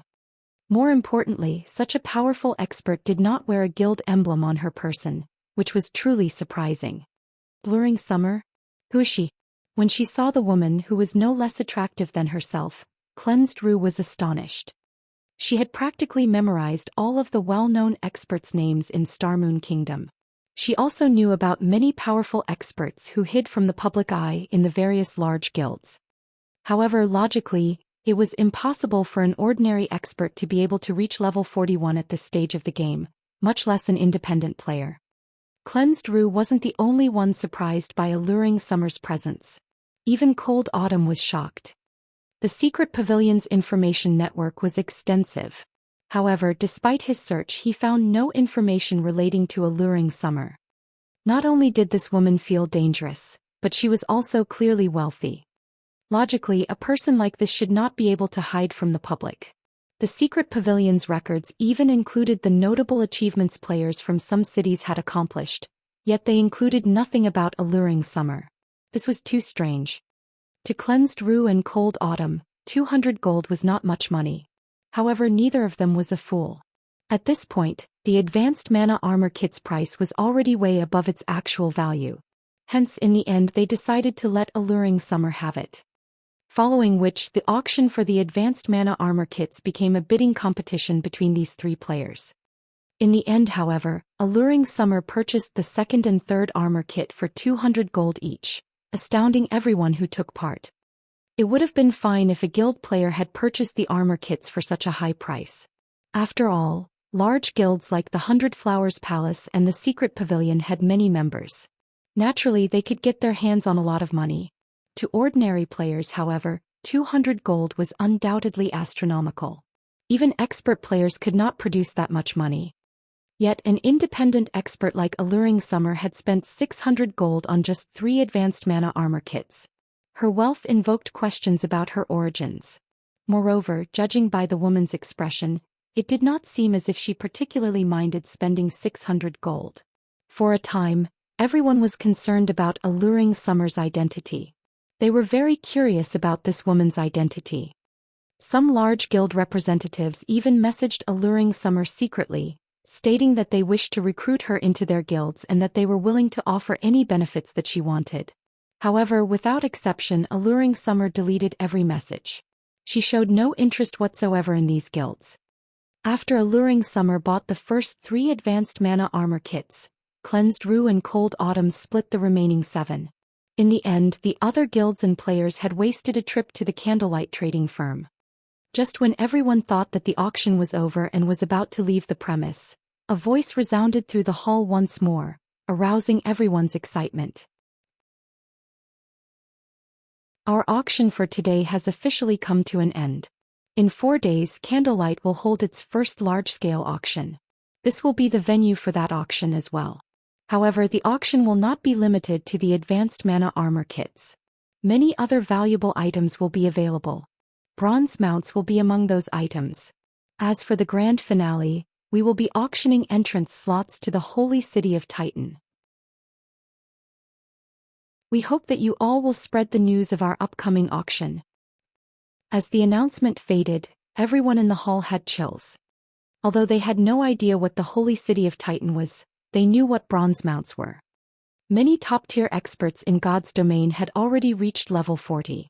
This hinted that the era of mounts had officially begun. Unfortunately, they weren't easy to obtain. Ordinary players had a hard time obtaining common mounts, not to mention bronze mounts. Any guild that had their own would prioritize their own experts. A guild would never sell their bronze mounts.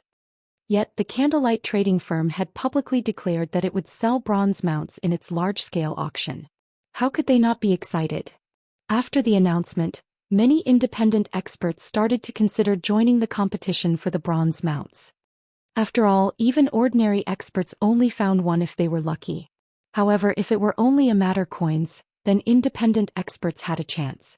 At this moment, some independent experts were even considering to purchase coins with credits. Bronze mounts were different from common mounts.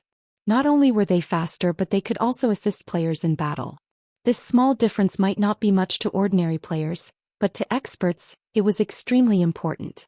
More often than not, that small difference could decide whether or not they could solo a powerful monster. Moreover, if they had the assistance of a bronze mount, their survivability and hunting capabilities in the fields would increase significantly. Hence, even if they had to spend a lot of credits to get their own bronze mount, they would do so. This was the equivalent of investing into one's business. What? Is Zero Wing that desperate for money? They're even selling the Titan City slots? The announcement surprised Cold Autumn.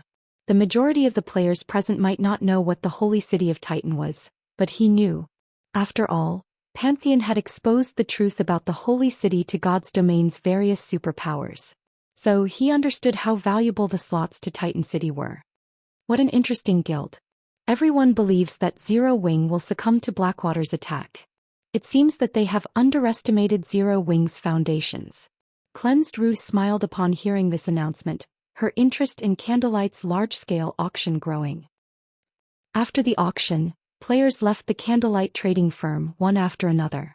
However, once outside the shop, they found that a group of level 39 expert players radiating killing intent had surrounded the trading firm's entrance. Every one of these players wore Blackwater's guild emblem. Seeing this, ordinary players moved out of these players' way, afraid of attracting their attention. Suddenly, a tall, robust man wearing silver battle armor stepped into Alluring Summer's way and asked sternly, "Are you the one who purchased the advanced mana armor kits?"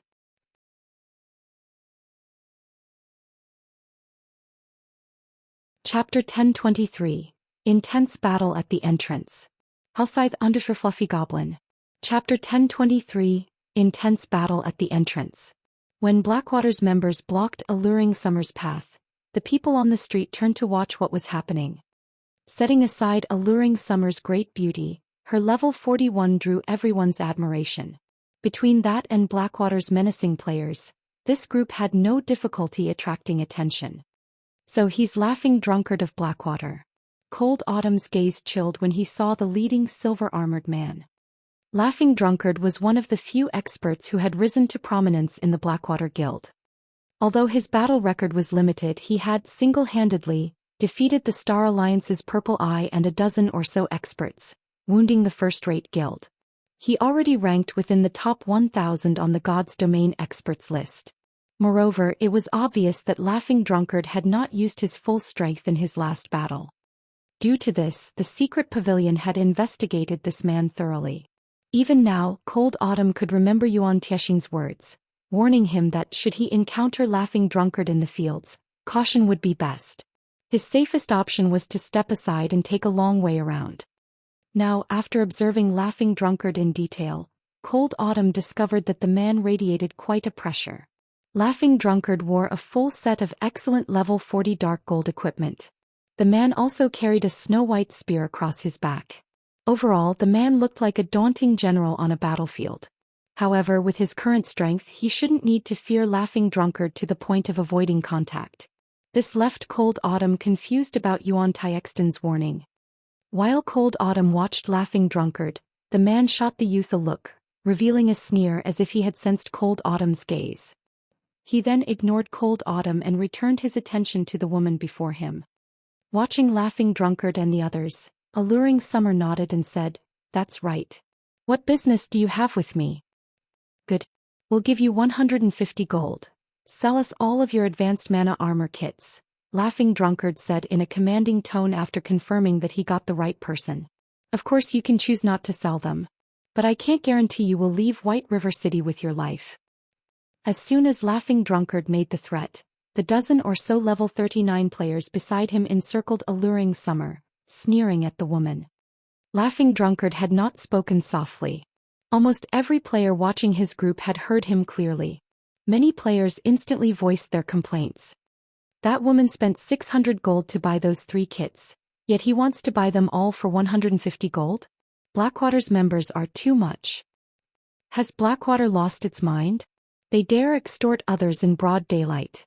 Are they not afraid of the guards? Sure enough, independent players shouldn't stand out. I've heard that Blackwater members even dared to attack Ouroboros's guild leader, Gentle Snow, in the middle of the city. That beauty has no choice but to concede. Many players began to pity Alluring Summer. Everyone understood that rather than targeting Alluring Summer specifically, Blackwater's true intention was to demonstrate its might in White River City. Blackwater was currently engaged in an all-out war against Zero Wing. Now that Zero Wing had declared its large-scale auction in 4 days, Blackwater had to do something to suppress Zero Wing, preventing the guild from making a comeback. An independent player like Alluring Summer, who had purchased the Candlelight trading firm's items and wasn't particularly strong, would undoubtedly be Blackwater's best target for a demonstration. Whether Alluring Summer handed over the items willingly or they took the items by force, the act would send a message that anyone who purchased items from Candlelight would suffer the consequences. "You're going to attack me if I refuse?" Narrowing her eyes, Alluring Summer smiled as she said, "I want to see if your Blackwater is strong enough to do so then. You must want to die." A level 39 black-robed assassin suddenly appeared behind Alluring Summer, his eyes containing bloodlust. The assassin thrust his dagger towards the back of Alluring Summer's head, giving the woman no room to dodge or counter. Despicable. Cleansed Rue, who stood by the side, inwardly cursed this sight. While Laughing Drunkard had been talking, he had sent an expert assassin to approach Alluring Summer stealthily and attack her should the negotiations fail. This was truly despicable behavior. As everyone thought that Alluring Summer was done for, they watched the level 39 assassin's dagger pass through the woman's body harmlessly. Rather than finding its target, the assassin's attack struck Alluring Smile's afterimage. Her reaction time is so fast. Cold Autumn's eyes widened, shocked at Alluring Summer's speed. If he faced such a sneak attack, he would likely lose his life, then and there, yet Alluring Summer had dodged the attack as if she had predicted it. However, these players from Blackwater weren't ordinary players either. Everyone was an expert. After realizing that his attack had failed, that assassin turned to where Alluring Summer had aimed her blink. After discovering the woman, he used shadow steps. In the blink of an eye, the assassin appeared behind Alluring Smile once more.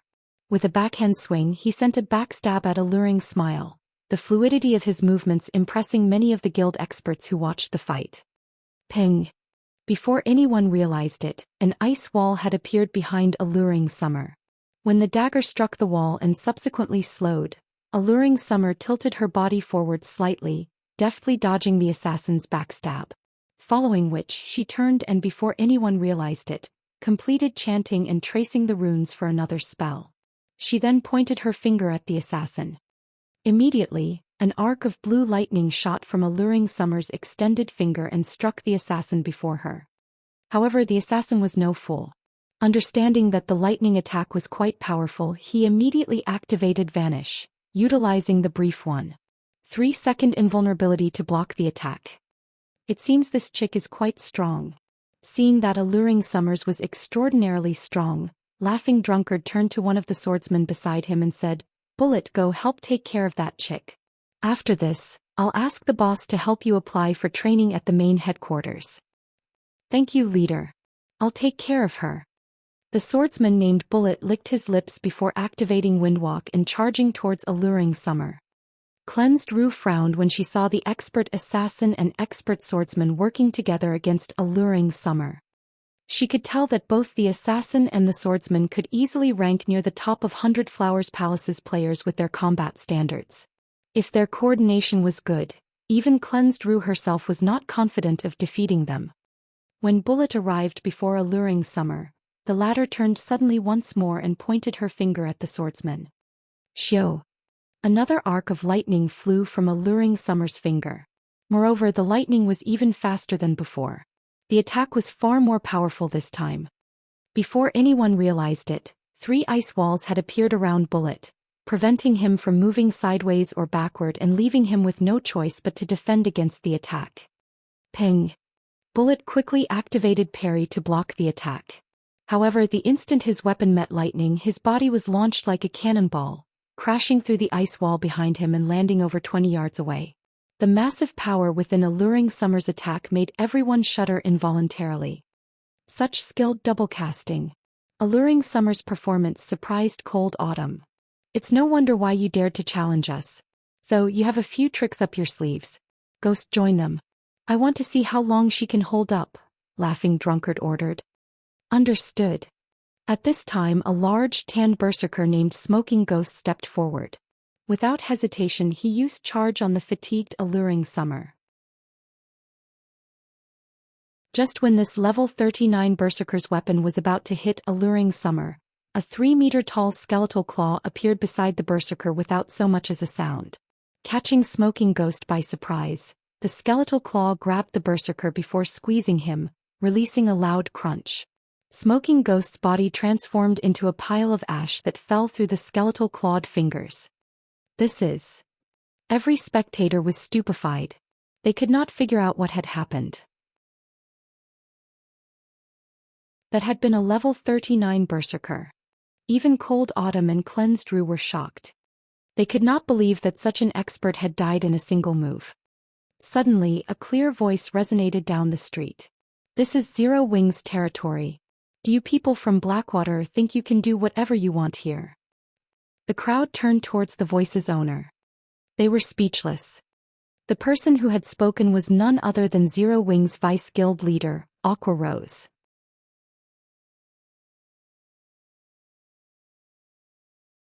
Chapter 1024. Mage God. Hellscythe _ Fluffy Goblin. Chapter 1024. Mage God. So strong. As expected of Zero Wings Goddess. Aqua Rose's Tier 1 curse, Soul Annihilation, shocked every player on the street. Many female players were even mesmerized. She's Zero Wings Vice Guild leader? Cleansed Rue's eyes widened in shock as she saw Aqua Rose. Although she had been in White River City for a time and had seen photos of Aqua Rose and watched many of the woman's videos, this was the first time she had seen her in person. However, the Aqua Rose she stared at was different from her guild's reports. Based on the information her guild had provided, although Aqua Rose was very strong, the woman's combat power was only slightly stronger than the Star Alliance's Red Feather. Although Aqua Rose had improved as time progressed and had even defeated Thousand Blades, one of the Glorious Lions battle team's apex experts, in the Dark Arena, she was not strong enough to kill a level 39 top-tier expert with a single attack. Ordinary players might not realize how strong that level 39 berserker was, but as the vice guild leader of a first-rate guild, Cleansed Rue did.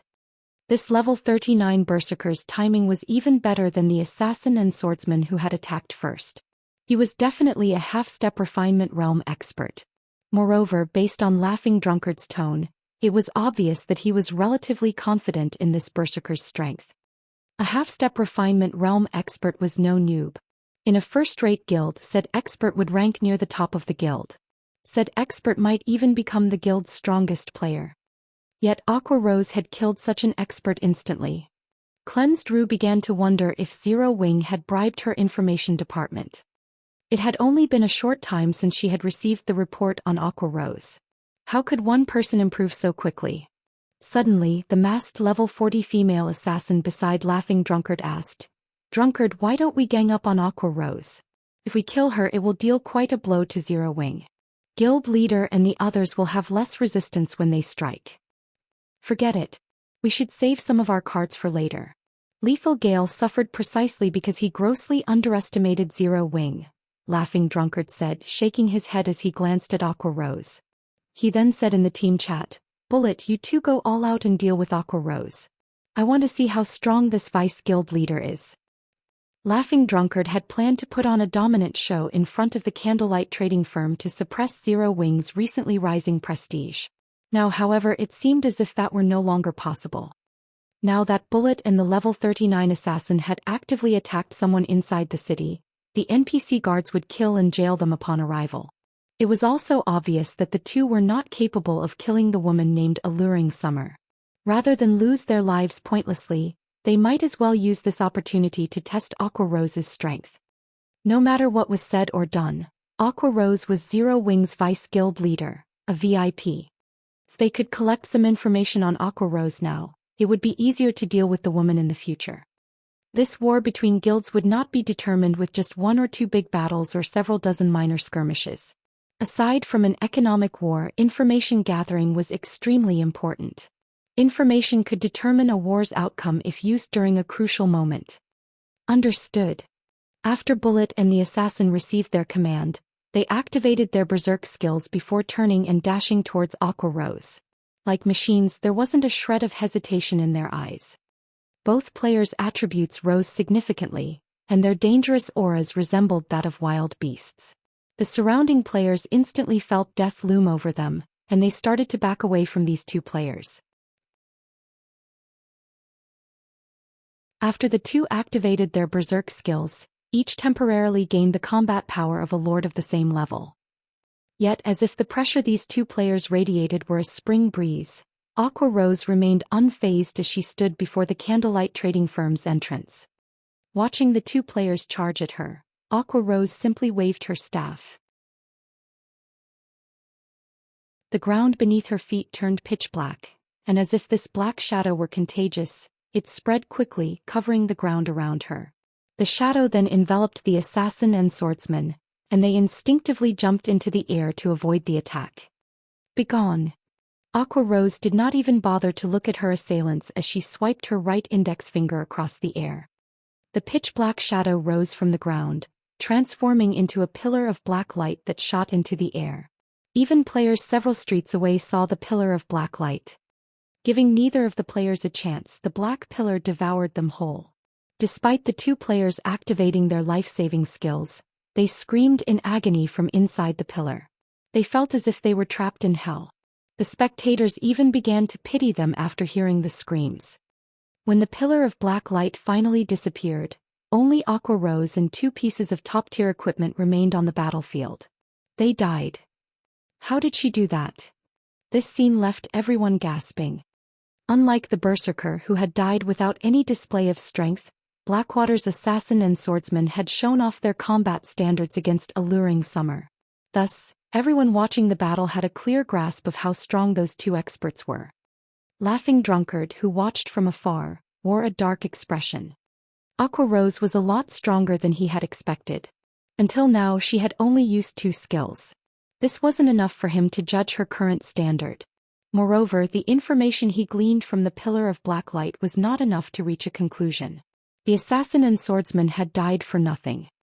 After Aqua Rose finished collecting her loot, she looked towards Laughing Drunkard and said, "If you still want to fight, attack me together. I don't have time to waste on fighting you one by one." Currently she was in a relatively good mood. She had only used two skills to earn 2 pieces of level 35 dark gold equipment. She could probably make close to 100 gold if she sold these 2 items. Unfortunately, Blackwater's members had swiftly retrieved the equipment the berserker had dropped. Otherwise she could have earned more money. When Blackwater's players heard Aqua Rose's provocation, they all wanted to jump into action.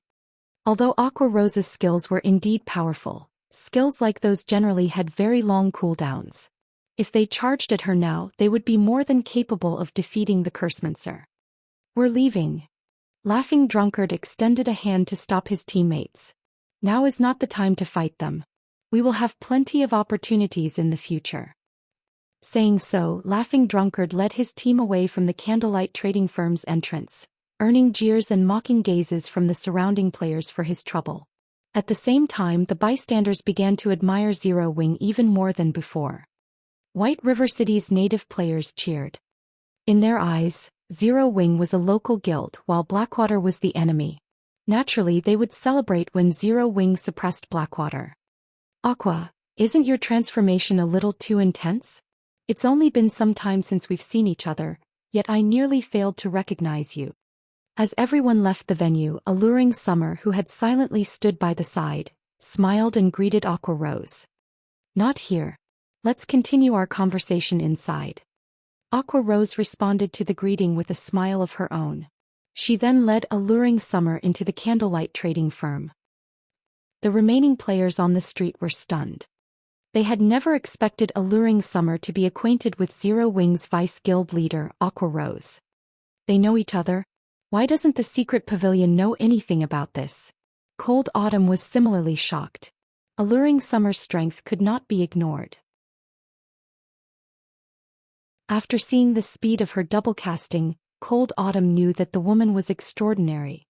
Unfortunately, Aqua Rose had ended the battle too abruptly, giving alluring Summer no opportunity to display her true strength. If Shifeng were present, he too would have been surprised. After all, he was extremely familiar with the woman named Alluring Summer. Shifeng wasn't the only one. Practically every player in God's domain had heard of her in the past. Her fame had all been due Alluring Summer's past nickname, the Lightning Mage God.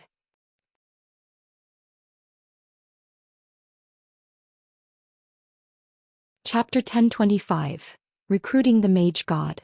Hellscythe _ Fluffy Goblin. Chapter 1025. Recruiting the Mage God. After the auction for the Advanced Mana Armor Kit ended, news of the Candlelight trading firm's plans to hold a large-scale auction spread like wildfire. It quickly became the hot topic throughout Starmoon Kingdom. Zero Wing is so amazing. I never thought that it would even sell bronze mounts. I have to collect enough money to join the auction myself. Stop dreaming. Those are bronze mounts we are talking about. Even large guilds only have a few. If Zero Wing really intends to sell them, independent players like us won't be able to afford their price. Even if I can't afford it, visiting the auction is still be a good idea.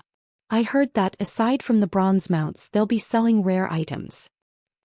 The majority of the players eagerly anticipated the Candlelight auction in 4 days. Even if they could not buy themselves a bronze mount, they would be more than satisfied with a good weapon or piece of equipment. As the public disregarded this as just another normal auction, God's Domain's various large guilds immediately took action, secretly gathering funds. To ordinary players, the most attractive item up for auction was the bronze mount. To large guilds, however, the entrance slots to the Holy City of Titan and the Advanced Mana Armor Kits were far more important. The entrance slots were particularly valuable to super guilds. After all, they had the master lifestyle players that other guilds did not. Only, these lifestyle players had yet to familiarize themselves with God's Domain's lifestyle system. As long as these players had enough resources, they would easily become true master lifestyle players. With Super Guild's expansive network of connections, they could easily earn a ton of coins with these master lifestyle players' advanced products. Hence, when the various Super Guilds and Super First-Rate Guilds heard the news of Zero Wing selling the Holy City's entrance slots, they immediately began to gather funds. As I expected of the #1 guild of Starmoon Kingdom, to think Zero Wing still had such a move. Singular Burial could not help but laugh when he read the report his subordinate had sent. Others might only see Zero Wing holding a simple auction, but he knew the true value of the Holy City's entrance slots. Those slots would attract a large number of super first-rate guilds and super guilds. There was also the Advanced Mana Armor Kit to consider. A 10% increase to one's basic attributes was no trifling matter. If one could equip a 100-man expert team with the Advanced Mana Armor Kits, raiding large-scale team dungeons would be much easier. This was especially true for level 50 large-scale team dungeons. As the saying went, once ahead, always ahead. Level 50 was a major turning point for God's Domain's players. If a guild compiled a stock of level 50 top-tier equipment ahead of its competition, when the time came, the guild's experts could complete their Tier 2 class changes ahead of others as well. Guild leader, what should we do? If we let Zero Wing move unhindered, by the time the auction is over, they will resolve their funding problem. It doesn't matter. We'll proceed as planned. Fog and her group should finish constructing the magic array in less than 4 days. Even if Zero Wing collects enough coins, it will be powerless to change the situation. Collect some money for the auction. We need to join in on the fun as well. Singular Burial was not worried about Zero Wing making a comeback with the Candlelight auction. Heaven's Burial and Blackwater had already prepared to take down Stone Forest Town. No matter how hard Zero Wing struggled, nothing would change. Inside the Candlelight trading firm's VIP guest room. The 7-story Candlelight trading firm was at least the equivalent of a 10-story building in the real world. On the top floor, one could see the beauty of White River City past the French windows and the ant-sized players wandering through the streets. In White River City, aside from the Candlelight trading firm's 3-star shop, no building offered such scenery. Most of the high-class restaurants throughout the city were at most 3 stories tall. Even NPC and other player-owned shops were not as tall. Alluring Summer, who currently sat by the French windows, glanced at the city before turning back to Aqua Rose and saying enviously, "Aqua, you really are getting by a lot better than I am. After not seeing each other for some time, your strength has improved so much. What have you been doing recently? You couldn't be training deep in the mountains, right?" Aqua Rose had hidden her level during the scuffle on the street. After entering the VIP lounge, however, she had no reason to. Level 44. When Alluring Summer saw this, her eyes nearly fell out of their sockets. She had barely reached level 41 after encountering several miracles and spending most of her time cooped up in her home playing God's Domain. Yet Aqua Rose, who was busy as Zero Wing's vice guild leader, had managed to reach level 44. It was truly inconceivable. Alluring Summer could clearly remember that when Aqua Rose had resided in the Storm Empire and one of Twilight Echo's honorary elders, the woman's level and equipment had been on par with hers. If she had lost to her friend only in levels and equipment, she wouldn't have minded. The biggest issue was that Aqua Rose had also improved her combat techniques. Coupled with the woman's equipment, she was not confident that she could defeat Aqua Rose right now. "What are you talking about?" Aqua Rose covered her mouth and grinned. She had known Alluring Summer since she was young, as their families were friends.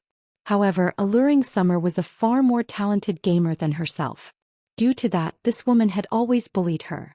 Now that Alluring Summer had said such a thing, the little vanity inside her was quite satisfied. She felt even happier than when she had defeated the Star Alliance. "Who do you think you're trying to fool? Look at that smile on your face." Alluring Summer rolled her eyes at her friend. Eagerly she asked, "Speak. What have you been doing recently? How did you improve so quickly?" All right, I'll talk." Aqua Rose nodded. "To be honest, I've asked you here for a reason. I'm sure that you have heard about Zero Wing even in the Storm Empire. I invited you here today to ask you to join Zero Wing." "Join a guild?" Alluring Summer shook her head straightforwardly and said, "Forget it. I'm used to moving alone. I hate being bound by guild's restrictions more than anything. Don't even try to persuade me. I refuse to join any guild." "Don't you want to improve your combat techniques?" Aqua Rose had predicted this reply. Smiling, she said, "Hasn't that always been your goal? If you are always alone, I'm afraid that you'll never catch up to that person. I've heard that that person is getting by pretty well in God's Domain. His strength has already reached an unimaginable realm."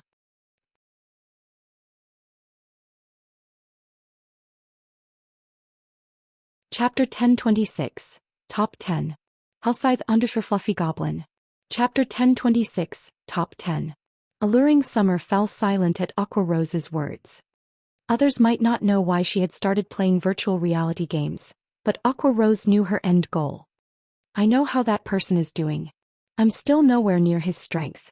However, I recently accepted a hidden class quest. If I can complete the quest and obtain a hidden class, I might have a chance of catching up in the future," Alluring Summer said seriously. "I believe that you are familiar with his standards. Can you say with certainty that I can surpass that person by joining Zero Wing?" Before she arrived in Starmoon Kingdom, she had researched Aqua Rose's guild thoroughly.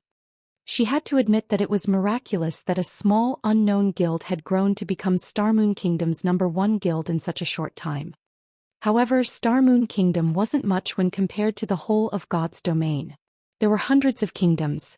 Starmoon Kingdom was only slightly above average kingdom. Meanwhile, empires stood far above kingdoms.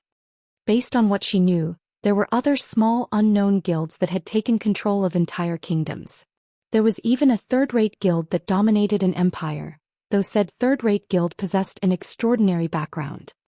On the other hand, Zero Wing had yet to take control over Starmoon Kingdom fully.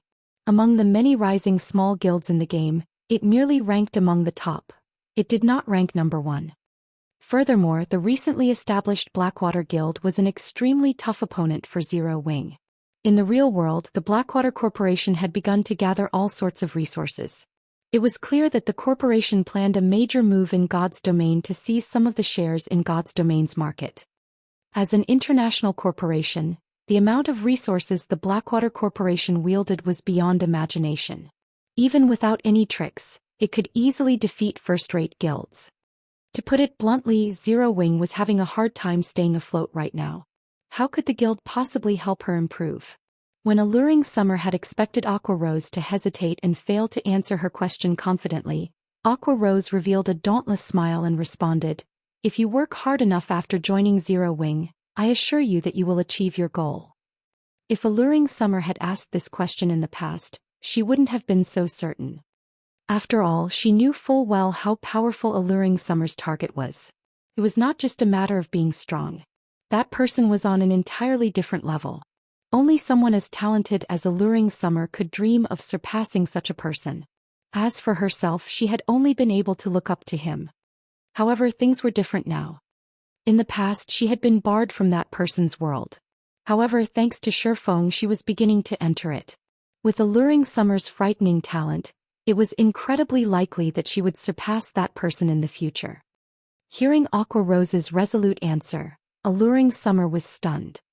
If Aqua Rose were not her best friend, she would suspect the woman of some trick. Seeing Alluring Summer's hesitation, Aqua Rose took a deep breath and said, "I understand your thoughts. How about this? Join Zero Wing.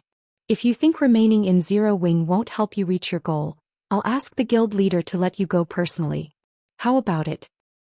In reality, she had not asked Alluring Summer here only because she wanted to add her strength to Zero Wing, but also because she wanted to help her friend realize her dream.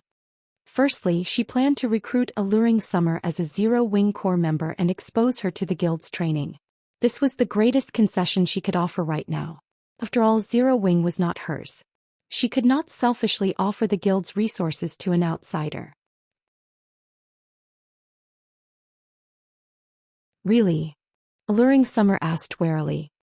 She knew that as players were given access to more resources in a large guild, they would be bound by more restrictions. It was impossible to up and leave for no reason. Take Aqua Rose for example. If not for the Sun and Moon Group position as one of Twilight Echo's major shareholders, she wouldn't have been able to leave the guild so easily. Don't you believe me? Aqua Rose rolled her eyes at Alluring Summer. These are your words. Don't regret them later. If I sense that there is no point to remaining in Zero Wing, I won't hesitate to walk away, Alluring Summer stated seriously. That's fine, Aqua Rose said, smiling bitterly. If you don't have any other issues, sign this contract.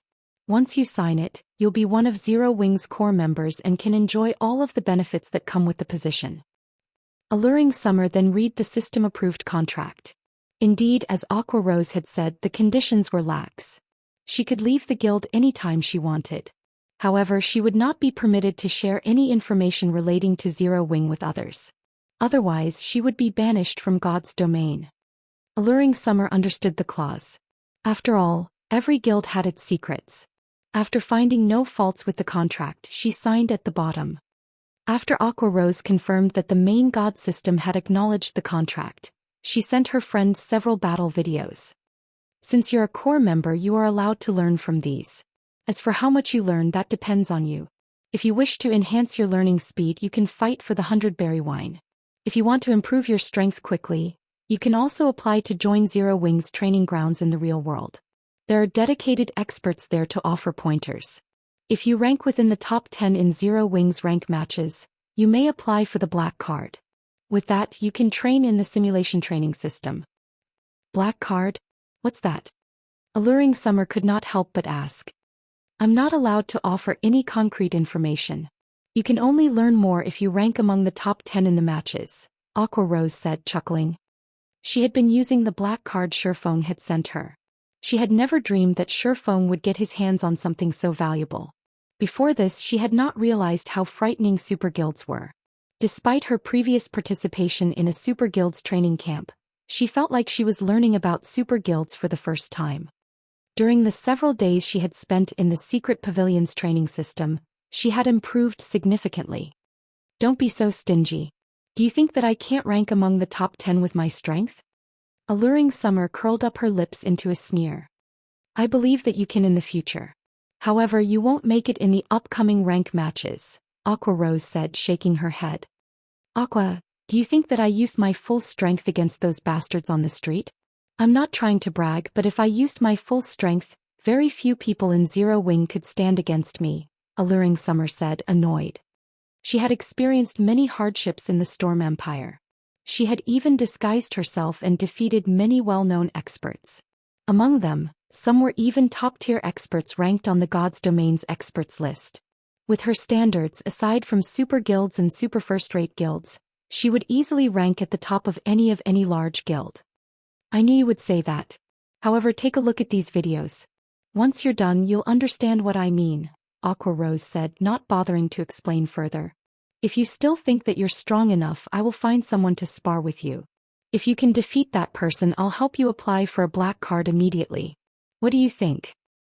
These are your words, not mine. Don't regret them. Seeing Aqua Rose's resolution, Alluring Summer decided to humor her friend, and she started to watch one of the videos she had been given. She was curious to find out what gave Aqua Rose such great confidence.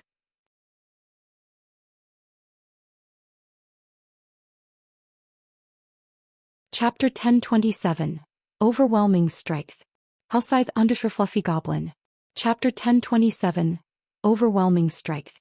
Only Zero Wings core members could view the battle videos Aqua Rose had sent to Alluring Summer. God's Domain's various large guilds usually had their own intelligence departments that specialized in information gathering and videos of various battles. Battle videos of Apex experts were not unique to Zero Wing. However, the battle videos Aqua Rose had sent were somewhat special. These battle videos could not be found anywhere on the market. The majority of these videos were of Shifeng fighting other Apex experts. Moreover, they had been recorded from Shifeng's point of view, not from a third party's. In addition, they had been recorded with the holographic simulation mode. Rather than watching the video on a flat screen, one could experience the fight themselves. Among the recorded opponents, the weakest were in the refinement realm, while the strongest had been an old monster in the domain realm. One could say that this was the classical collection of Shifeng's battles. As for opponents that had not reached the refinement realm, those had not qualified. After all, there were too many expert players who had yet to reach the refinement realm. Those videos were easy to find. Referencing those videos had no value. Aside from Shifeng's PvP battle videos, Alluring Summer also had access to his battle videos from the Secret Pavilion's Battle Tower. The Battle Tower was the most direct method of testing a player's combat standards. These videos could help a player summarize their deficiencies. These videos were precisely the reason that Zero Wings core members improved so quickly. Alluring Summer had not paid much attention when she had started to watch the videos. However, when the fight began, she couldn't pull her eyes from the recording. Before she realized it, she had already watched all of the videos Aqua Rose had sent her. After Alluring Summer finished watching the videos, she took a deep breath to calm herself. Excitedly, she turned to look at Aqua Rose and asked, "Aqua, do you have other videos like these?" Although she had only watched a few and none of these videos lasted long, she had to admit that they were inspiring. Shifeng's battles gave her a glimpse of an entirely new world. She had never thought that players could fight in such a way. These videos are the best we have. There are some others stored in the guild's database. The most exciting of those are the battles between core members. However, regarding combat standards, they are no match for the videos you just watched, Aqua Rose said. They are no match? Alluring Summer was disappointed. Although she had only watched the videos for a short time, she already felt that she had improved in a way. If she could watch more recordings of such high combat standards, she could improve faster than relying on trial and error. Are you disappointed? Aqua Rose asked, giggling. Of course. I usually collect battle videos of God's Domain's experts too. However, compared what you have given me, those experts are no more than children playing house. At this moment, Alluring Summer still couldn't get enough of those videos. To be honest, you don't need to feel so disappointed. If you fight your way into the top 10 in the rank matches and obtain a black card, you'll develop even faster. Aqua Rose chuckled. One could fight all sorts of experts in the simulation training system. Experience would help one grow stronger much faster than watching videos. Really? Alluring Summer's excitement was immediate. Didn't you say that if I defeat a particular person I can apply for a black card immediately? Call them here. I want to find out what this black card is. After watching the battle videos, while she admitted that she was absolutely no match for Shifeng, she did not believe that, with her current strength, she could lose to anyone else in Zero Wing. After all, she had secretly defeated the 766th ranked expert on the God's Domain's experts list. Furthermore, although she acknowledged that Aqua Rose had grown stronger after watching her friend fight, she believed that she had roughly a 40% chance of defeating the vice guild leader. Alright then. I'll contact them, Aqua Rose said, smiling helplessly. She knew full well how confident Alluring Summer was of her own strength. She also knew that Alluring Summer was a capable expert. Had Alluring Summer visited a few days earlier with her current strength and techniques, she likely would have ranked among the top 10. In addition to her status as vice guild leader, it shouldn't be hard to get Alluring Summer a black card. Now, however, things had changed. Some time ago, Gentle Snow joined Zero Wing with a bunch of Ouroboros's top players, increasing Zero Wing's strength significantly. Right now, she was not certain of how well Alluring Summer would fare in Zero Wing. After all, she was not particularly familiar with the strength of Gentle Snow's people. However, since her friend was eager to fight, she might as well accommodate the woman. She could use this opportunity to determine how much her friend had improved while they had been apart. Following which, Aqua Rose contacted Violet Cloud and led Alluring Summer to the Divine Colosseum. Aqua, you're kidding me, right? You're having me fight a cleric? Aren't you underestimating me a little too much? Alluring Summer frowned at the young Violet Cloud before her. Before arriving, she had thought Aqua Rose would find some middle-aged uncle to face her.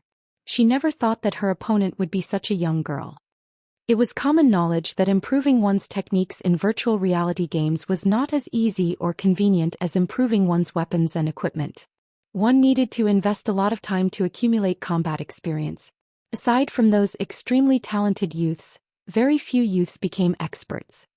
Most of the famous experts in God's domain were over 25 years old. Violet Cloud was also a cleric. Alluring Summer's victory was practically guaranteed. Just fight her. You'll understand soon, Aqua Rose said, smiling meaningfully. She had already promised that as long as Alluring Summer defeated the person she called upon, she would help her apply for a black card. If she chose someone like Flying Shadow or Cola, her application might not be accepted. However, if Alluring Summer could defeat Violet Cloud, get her access to the simulated training system would easier. Her application would definitely be accepted. After all, defeating Violet Cloud meant that Alluring Summer was already strong enough to rank among the guild's top 10. With no other choice, Alluring Summer helplessly entered the arena. She decided to put an end to this pointless farce quickly. As soon as the timer reached 0, Alluring Summer immediately began to double cast. Moreover, both of her chosen spells were Tier 1, Lightning and Chain Fireball. First, she intended to use the numerous fireballs to block her opponent's paths, keeping the girl in one place. Afterward, she planned to attack Violet Cloud's weak point with lightning. Even an expert on her level would struggle to cope with such a combination. Go! As soon as Alluring Summer finished chanting, she hurled 5 fireballs at Violet Cloud. Each fireball was just as powerful as a full-powered attack from a berserker of the same level. Moreover, the fireballs were extremely fast. Even an assassin of the same level would find them difficult to dodge. This spell should kill a cleric instantly. Even if Violet Cloud survived the attack, Alluring Summer still had the more powerful and faster lightning. This was the spell she had used to throw Bullet, the swordsman from Blackwater, over 20 yards away. It was overkill against a magical class. However, just as Alluring Summer thought that the battle was over, dozens of mana balls appeared around Violet Cloud. Under Violet Cloud's control, these mana balls transformed into a beam of black light that struck the 5 fireballs. How? Alluring Summer was stunned. The instant the 5 fireballs encountered those mana balls, not only had they been destroyed, but over a dozen more mana balls continued towards Alluring Summer. Despite using lightning and ice wall to defend herself, the mana balls adjusted their attack trajectories as if they were alive, avoiding her lightning and ice wall and surrounding her. A series of explosions echoed throughout the arena as Alluring Summer's body fell to the ground. The system then displayed the victor's name above the arena. Violet Cloud.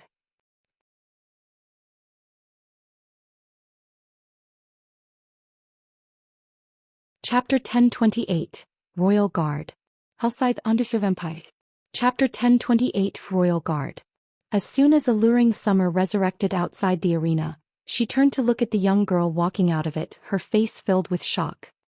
Of all the experts she had encountered before, not one had ever managed to instantly kill her in a single move. She also had not believed that such a person existed. Not to mention said person was a little girl. Why is there such a huge gap? Alluring Summer was baffled by this outcome. Standing to one side, Aqua Rose could not help but reminisce when she saw the stunned look on her friend's face. Back when she had seen the strength Shifeng displayed, she had been thoroughly stupefied. Now, Alluring Summer was experiencing a similar situation. The outcome of this match came as no surprise whatsoever to Aqua Rose. Although they were all playing the same game, the disparity in strength had made her wonder whether they were truly playing the same game.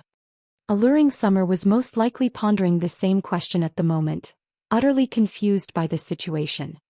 However, this was reality, an extremely cruel reality. This was the most unreasonable aspect of games. In ordinary virtual reality games, the gradual accumulation of attributes made it very easy for a gap to appear between players. Meanwhile, God's Domain was even more special than the usual virtual reality games. Not only was there the gap of attributes, but there was also the gap of combat experience and techniques. Reaction speed, observation power, skill utilization, grasp of timing, and many other aspects. If one was just a tad stronger than their opponent in all these aspects, in a situation where both fighters possessed the same attributes, there would still be a massive difference in the combat power displayed. This battle was undoubtedly the best proof. In terms of attributes, Violet Cloud, who was currently level 44, completely surpassed Alluring Summer. In terms of combat techniques, Violet Cloud, who had already entered the refinement realm, was also superior to Alluring Summer, who was only at the half-step refinement realm. The result of this combination of advantages was a one-hit KO. After falling into a daze for quite some time, Alluring Summer turned to look at Aqua Rose and asked curiously, "Aqua, tell me honestly, what's her rank within the guild?" This was Alluring Summer's first time encountering such a powerful cleric since she started playing God's Domain. She did not believe that Violet Cloud ranked only within the top 10 of Zero Wing. Based on her estimation, the girl should be among the top 3 at the very least. If a guild could have 3 of such experts, it was no wonder Zero Wing was considered Starmoon Kingdom's #1 guild. Probably within the top 5? Aqua Rose could not say for sure. As far as she knew, Shifeng had not held back in nurturing Gentle Snow and the others after they joined Zero Wing. Moreover, Aqua Rose had heard that Gentle Snow had already entered the refinement realm even before she joined Zero Wing. The weapon she wielded was even a magic weapon. She also had a hidden class that enabled her to use twofold Berserk. In addition, there was Thoughtful Rain, who did not participate much in guild activities. The girl was very strong and was another one who had a special legacy. She's so strong, yet she's only ranked within the top 5? Alluring Summer exclaimed in shock. You're kidding me, right? She truly found it hard to imagine what kind of guild Zero Wing was. There were actually 4 more monsters like Violet Cloud in the guild. Just how were other guilds supposed to go up against Zero Wing? What benefit do I get from lying to you? Aqua Rose rolled her eyes at Alluring Summer. Grumpily she added, now you know how powerful Zero Wing is, right? Although Aqua Rose was acting somewhat smug, Alluring Summer was paying no attention to her words whatsoever.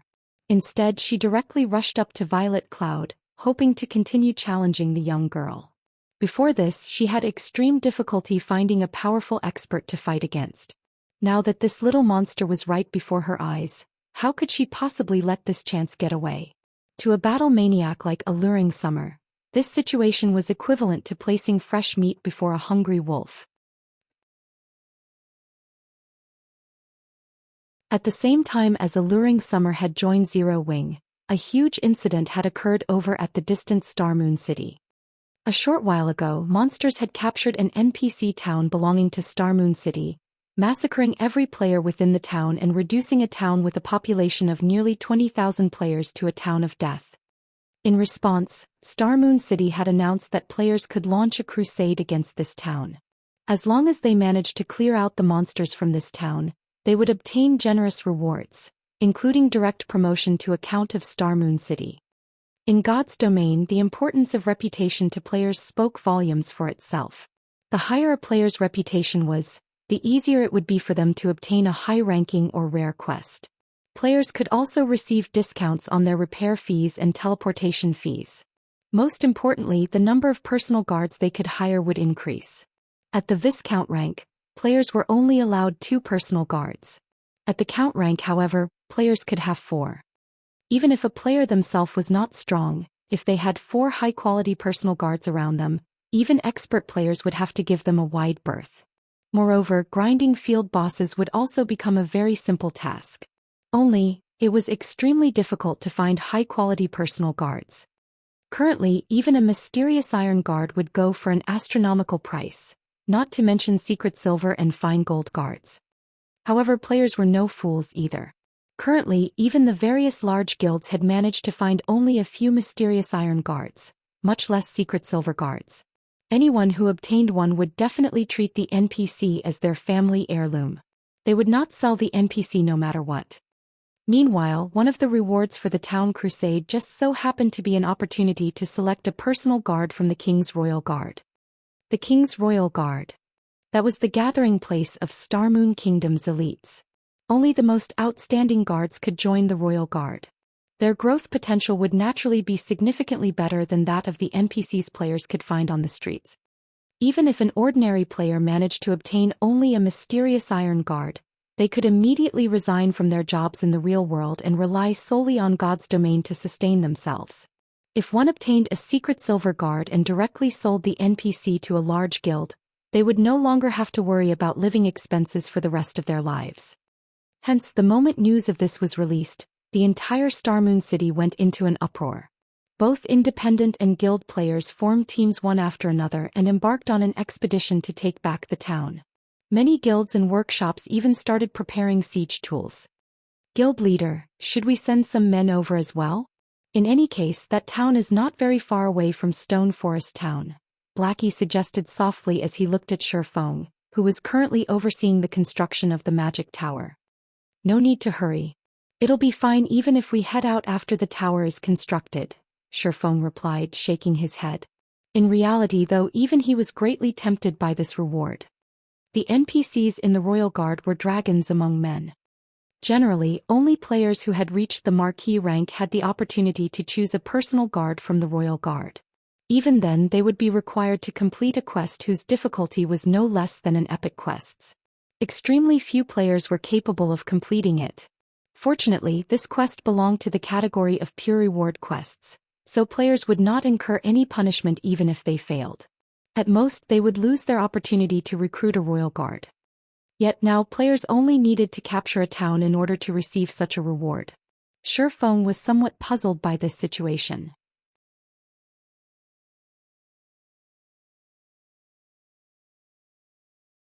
Chapter 1029, Mythic Monster. Outside Undersea Vampire. Chapter 1029, Mythic Monster. Upon hearing Shifeng saying so, Blackie had no choice but to give up on taking a look at the monster town. After all, Zero Wing was truly very busy right now. The guild's expansion had driven home to Blackie its dire manpower shortage. Setting aside the ongoing war with Blackwater and Heaven's Burial, just Stone Forest Town itself required a lot of people to manage it. In the past, as he had not been responsible for managing Stone Forest Town, he had not thought that the job was particularly difficult. Recently, however, Shifeng had handed him some of the responsibility for the town, which finally made him realize how wrong he was. While the town had still been in its protection period, the task of maintaining the town's security could be left fully to the NPC guards to handle. After the protection period was over, however, problems started cropping up one after another. The first headache was the matter of patrolling the town, a daily task in player towns. Zero Wing needed to arrange for some players to patrol Stone Forest Town and maintain its security. However, this need was not because of players but NPCs. Ever since Stone Forest Town's protection period ended, a constant flow of NPC visitors from other towns had started trickling in. Among them included merchants, adventurers, and various other kinds of NPCs. This situation triggered the true development of the town's economy, which was the root of the second headache. A town's promotion relied mainly on its economy and degree of prosperity. Meanwhile, these two factors depended on the number of resident players and NPCs. In terms of players, Stone Forest Town had long since exceeded the target requirement and was already qualified for promotion to a medium-sized town. In terms of NPCs, however, Stone Forest Town was not even close to reaching the required number of 10,000 NPCs. Moreover, this number did not include the NPC guards brought over or hired by the guild. Meanwhile, the town's security was critical to attracting more NPCs to a town. Hence, guilds needed to dispatch players every day to maintain the security within their town and inspect the NPCs in town to prevent the spies of dark forces from creating local mischief. In addition, guilds had to dispatch a lot of members to maintain the security of the trade routes between towns, which faced threats from players as well as from hostile NPCs and monsters. If the security of a town's trade routes was not maintained, then merchant NPCs would not dare to visit said town to develop at all. Hence, managing a town was not as easy as Blackie had imagined it to be. Fortunately, these security tasks were considered guild quests, which also provided relatively good rewards, so quite a number of guild members were fighting over these quests every day. Only these quests were a little costly to the guild. While the system supplied the EXP rewards these quests provided, the monetary rewards came from the guild itself. Moreover, the longer the trade route that needed coverage, the more players that had to be dispatched, which would in turn raise the expenditures. Just a single day's maintenance fees already cost the guild 300 gold. Moreover, this was only the beginning. As the protection period of the town had just recently ended, there was only a single trade route leading to Stone Forest Town right now. Once the number of trade routes increased, the guild's expenditures would rise significantly. Guild leader, is it true that we really won't have to patrol any trade route near the town after we construct this magic tower? Blackie asked curiously as he looked at Shifeng, who was continuously manipulating magical runes at the moment. Of course. Otherwise, why would I pay such a huge price to build this tower? Shifeng rolled his eyes at Blackie. The magic tower was the mainstream defensive building used in the later stages of God's domain. Just the cost of construction already exceeded 7,000 gold. If one included the many materials wasted due to production errors, the total cost could exceed 10,000 gold. Reducing wastage was also the reason why guilds would usually have master lifestyle players construct the magic tower. With the rarity of the design for the magic tower and the sheer expense of actually constructing one, if the magic tower only had great destructive power, it would never have become the mainstream defensive building of God's domain. The key point that made the magic tower valuable was its defensive range. The tower had a detection range of 10,000 yards. Hence, after constructing a magic tower in the town, there would be no need to worry about hostile NPCs intruding upon the trade routes within 10,000 yards of the tower, as these NPCs would know that they would be discovered very quickly. The construction of a second magic tower would extend the defensive range of the towers by an additional 5,000 yards. This range was extendable to a maximum of 30,000 yards. In other words, the magic towers would reach maximum efficiency when there were 5 of them in a town or city. However, Stone Forest Town was not a commercial town. It would not have many trade routes that needed guarding. Hence, having a single magic tower was sufficient. Any more would just be a waste of resources. After all, its construction design was available in limited quantities. If he weren't limited by the designs though, Shifeng would not mind building a few more towers and turning Stone Forest Town into an iron fortress. The current Stone Forest Town was no longer the same as it was in the past when the majority of its residents were guild players. On the contrary, independent players currently outnumbered the guild players within the town.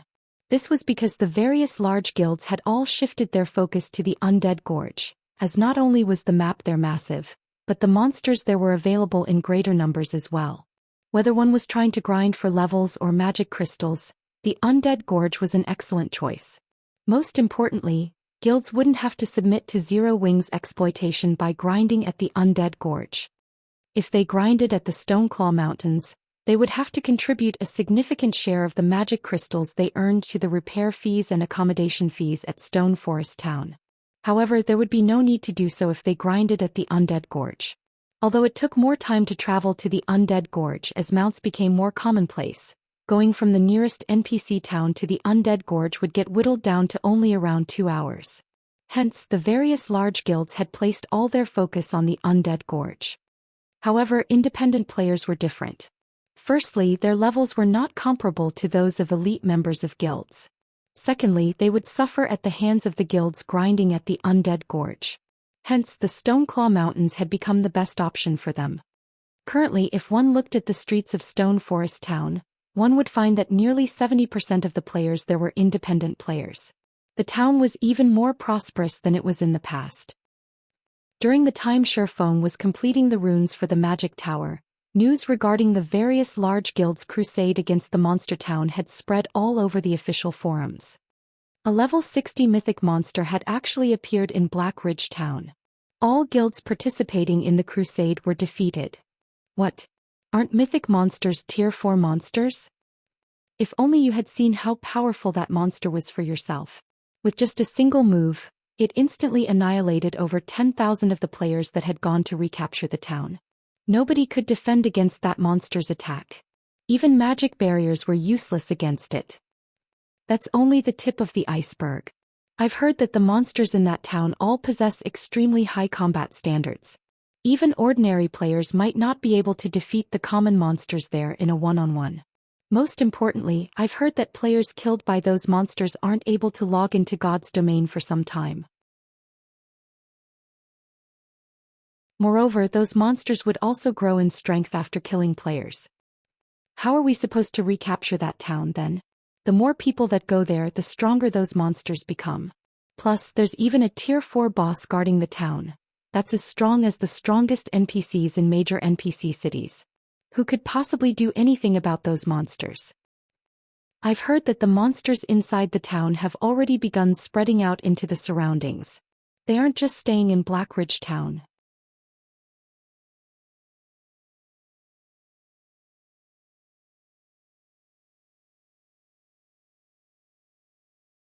Chapter 1030, Magic Tower completed. Hellscythe Underserve Empire. Chapter 1030 Magic Tower completed. The news of the Monster Crusade failure spread rapidly throughout the entire Starmoon Kingdom. Immediately after, the safety of Stone Forest Town also became a topic of discussion. Many players were delighted at this situation, particularly the members of Blackwater and Heaven's Burial. They never thought that even the game would side with them. As long as Zero Wing lost its possession of Stone Forest Town, the guild would lose a major source of income. Afterwards, with the capital their guilds possessed, they could easily crush Zero Wing. Moreover, to fan the flames, Blackwater and Heaven's Burial started deliberately purchasing the Candlelight trading firm's light stones in bulk and selling them together with the light stones they produced cheaply, quickly solving their shop's shortage of light stones. Although this would increase the Candlelight trading firm's income in the short term as well as incur losses for their own guilds, doing so would encourage Candlelight's customers to gradually transition to shopping at the Heavenly Trading Firm and Blackwater Trading Firm in the long run.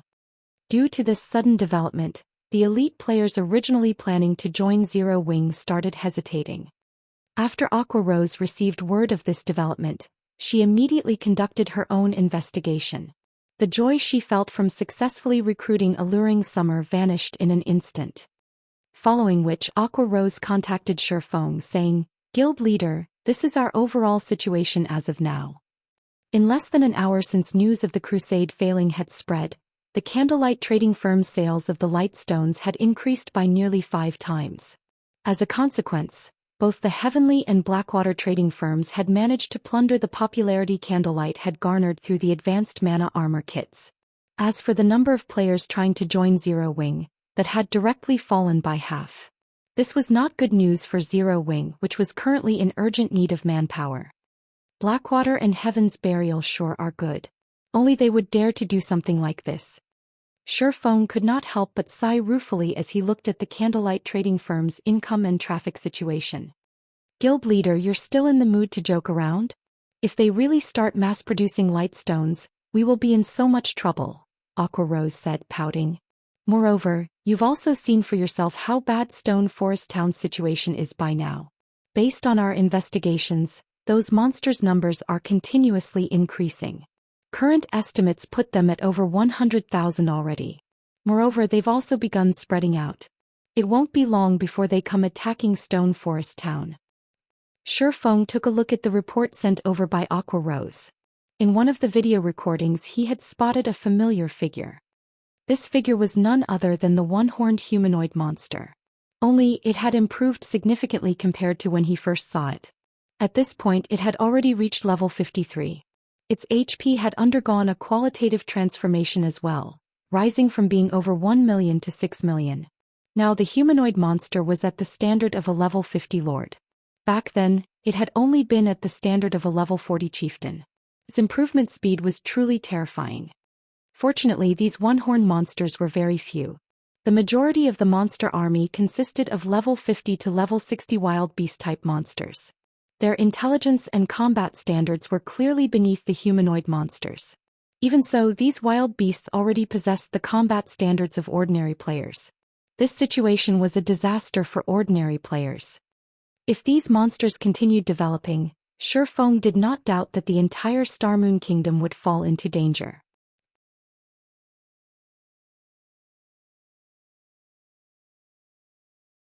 If this situation had happened before he had obtained the magic tower design, he really would have worried about those monsters, which were nurtured by the evil god's temple.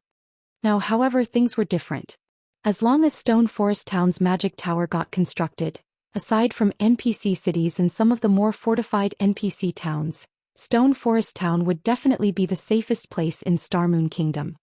If the monsters from the evil god's temple were to spread throughout the entire Star Moon City region, the one crying tears of regret at that time definitely would not be him. Are we really going to ignore them? Aqua Rose was still very worried. Although she knew that Zero Wing still had other sources of income, the magic crystal income of Stone Forest Town was very important to them. Without a supply of magic crystals, the guild's development would very quickly come to a standstill. Relax, Shi Feng said confidently. The magic tower was no trifling matter. Otherwise, it would have never become the mainstream defensive building in God's domain. Time passed quickly. After spending most of his day working, Shi Feng finally completed the construction of the magic tower.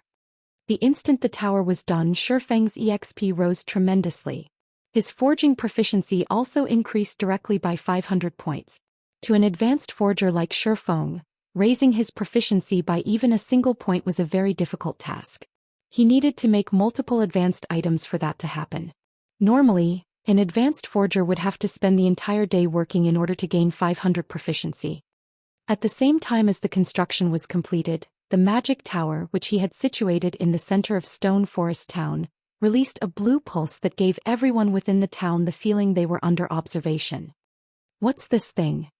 Players throughout the town quickly noticed the lofty magic tower. At the top of the tower sat a gigantic crystal glowing a faint blue. The crystal was like the moon illuminating the night sky. This scene piqued everyone's curiosity about the tower. Previously, while Shi Feng was building the magic tower, a layer of fog had shrouded the tower itself and the area around it. Others couldn't see what was going on beyond the fog. They only knew that something was under construction. After seeing this tall building, everyone was fascinated by the magic tower's appearance. Meanwhile, Shi Feng himself was currently standing atop the magic tower, one hand resting on the giant crystal. He then started activating the magic tower. The magic tower had a total of 3 functions. The first function was attacking distant targets. The power of the magic tower's attacks rivaled that of the basic mana pulse cannon. However, unlike the latter, the magic tower's attacks had a very short cooldown, roughly similar to that of defense turrets. The second function was reconnaissance. The tower was capable of locating any target within a 10,000-yard radius. The third function was also the favorite function of the various large guilds: mana density improvement. The magic tower's mana density improving capabilities were far from comparable to those of a mana tower, which could be constructed only in cities. The total effectiveness of 5 magic towers was not even 1/3 of that of a mana tower. Even so, this result was already plenty good for a town. After all, the process of promoting a town to a city was a long and arduous one. The magic tower was equivalent to a transitional building. System: do you wish to activate the magic tower? Activating the tower will cost 1,000 magic crystals, while maintaining the tower's mana gathering function for a day will cost 500 magic crystals. Activate. Shifeng clicked the Activate button without hesitation.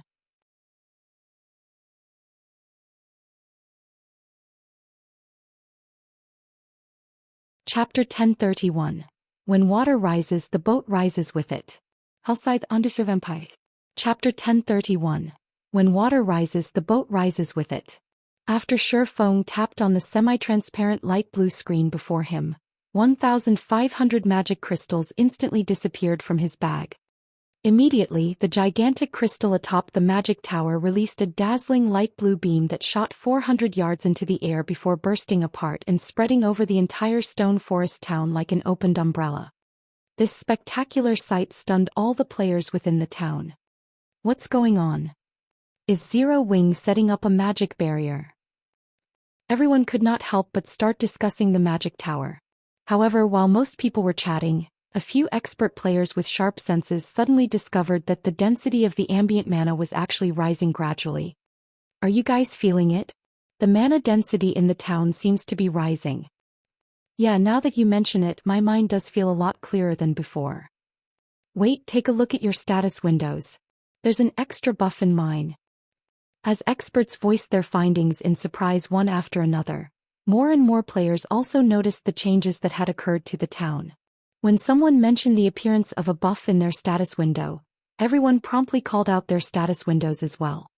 Ample mana state stamina and concentration recovery improved significantly. Player will be able to maintain a clear state of mind at all times while in this state. This buff is too amazing. Hooray, Zero Wing. Haha, this is too awesome. My current recovery rate already rivals the recovery rate inside a hotel. With this, I won't have to rest in a hotel anymore. What a fool. I just came out from a hotel. Resting in one is way better. Not only is the recovery rate there faster, but as long as you rest for 5 hours, once you exit from the ample mana state, your EXP acquisition rate will be 30% higher for 2 hours. If you rest for 10 hours, you get 4 hours worth of 30% bonus EXP. What? That amazing. You'll know once you go test it out. I have to work during the day, so I'll definitely have to rest over 10 hours in a hotel. With this, I won't have to worry about falling behind in levels. After the players in the town realized the effects of the magic tower, many of them couldn't hold back their excitement and started cheering loudly in the streets. The majority of the players in Stone Forest Town were independent players. Unlike guild players who had guild residences, they did not have the opportunity to accumulate the double EXP buff. Hence, independent players generally lagged behind guild players in levels. However, as many independent players disliked the restrictive rules of guilds, they would rather level up at a slower pace than join a guild. That way, they could enjoy a free and comfortable lifestyle as well as the exciting adventures God's domain had to offer. However, now that they could also enjoy an EXP increase buff by resting in hotels, how could they not get excited? With this, they could have their freedom and level up quickly at the same time. The originally bustling hotels suddenly became jammed with players. Every independent player in town had rushed to the nearest hotel in the hopes of renting a room for themselves. Previously, everyone had angrily cursed that the hotel rates of Stone Forest Town were daylight robbery, as the town was charging nearly triple that of other places, and only by paying with magic crystals would they receive the normal rate. Now, however, everyone thought nothing of it. Instead, they felt that this price was a bargain. After all, after resting for 10 hours, one would have a 30% increased EXP acquisition rate for 4 hours. Crap, this is a scam. I'm already using magic crystals to pay, so why are the rates still triple the normal hotel rates?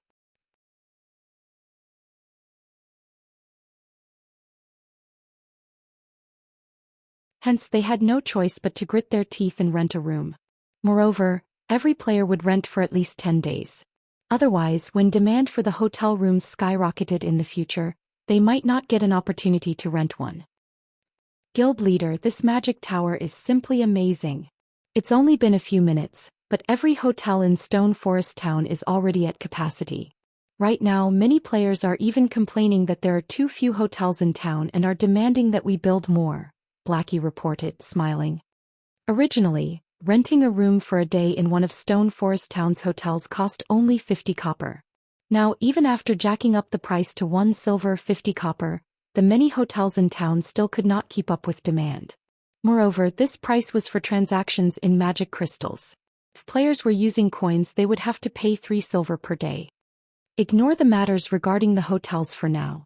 Prioritize constructing a battle arena. That's where the money will really come from, Shifeng said, shaking his head. Although hotels seemed to be very profitable, in reality these establishments did not earn a lot of money. Hotels simply took up too much space. Moreover, Zero Wing would only gross a maximum of 1 silver 50 copper per day from each player. After deducting the cost of hiring NPCs to manage the hotels, the guild was earning roughly 1 silver 20 copper from each player. Currently, the hotels in Stone Forest Town could accommodate a maximum of 20,000 people only.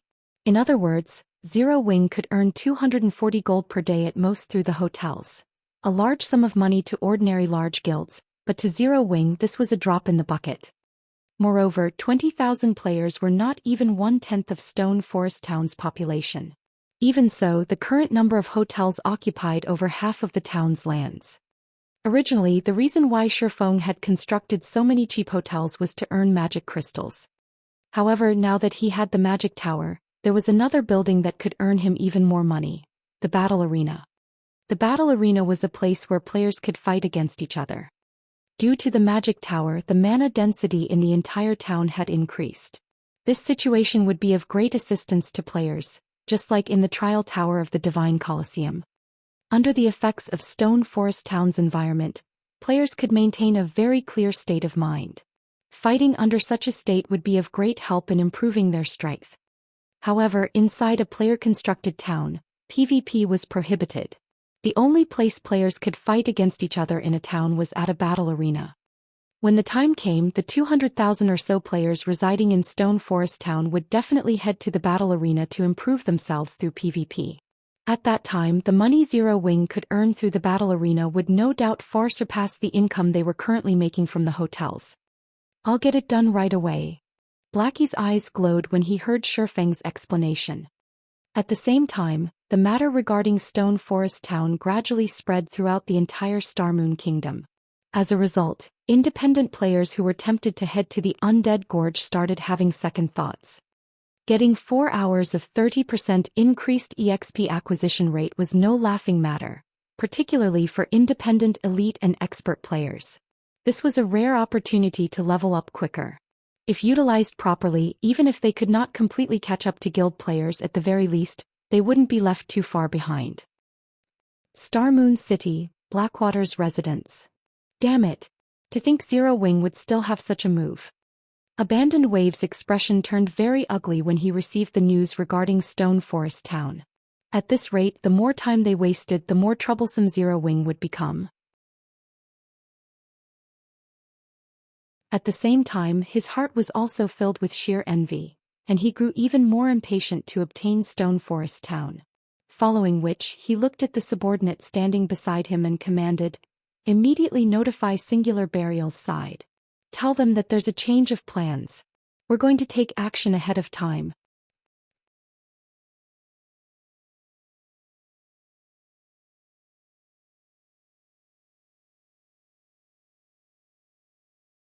Happily, she said, "Guild leader, some of the companies that were hesitating have contacted me stating that they want to discuss cooperation with you."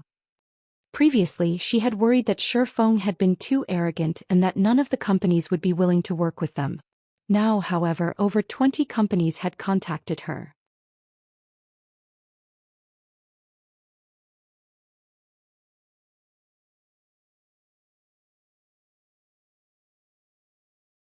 Chapter 1033, Rise of Stone Forest Town. Hellscythe Undershirt Fluffy Goblin. Chapter 1033, Rise of Stone Forest Town. Shifeng was satisfied with the finished battle arena. The battle arena had a total of 5 floors. This was Stone Forest Town's current limit. If he wished to construct it higher, it would have to occupy a larger area. However, Stone Forest Town was only a small town. There wasn't much room. Even so, the 5-story battle arena had been considerably costly to build. A single floor already cost 1,000 gold, and this did not include all the cost of the various decorations and props. With the money he had spent on this 5-story building, he could have easily purchased a high-potential plot of land in a major city. Of the 5 floors, players could rent the combat rooms on the first 3 floors.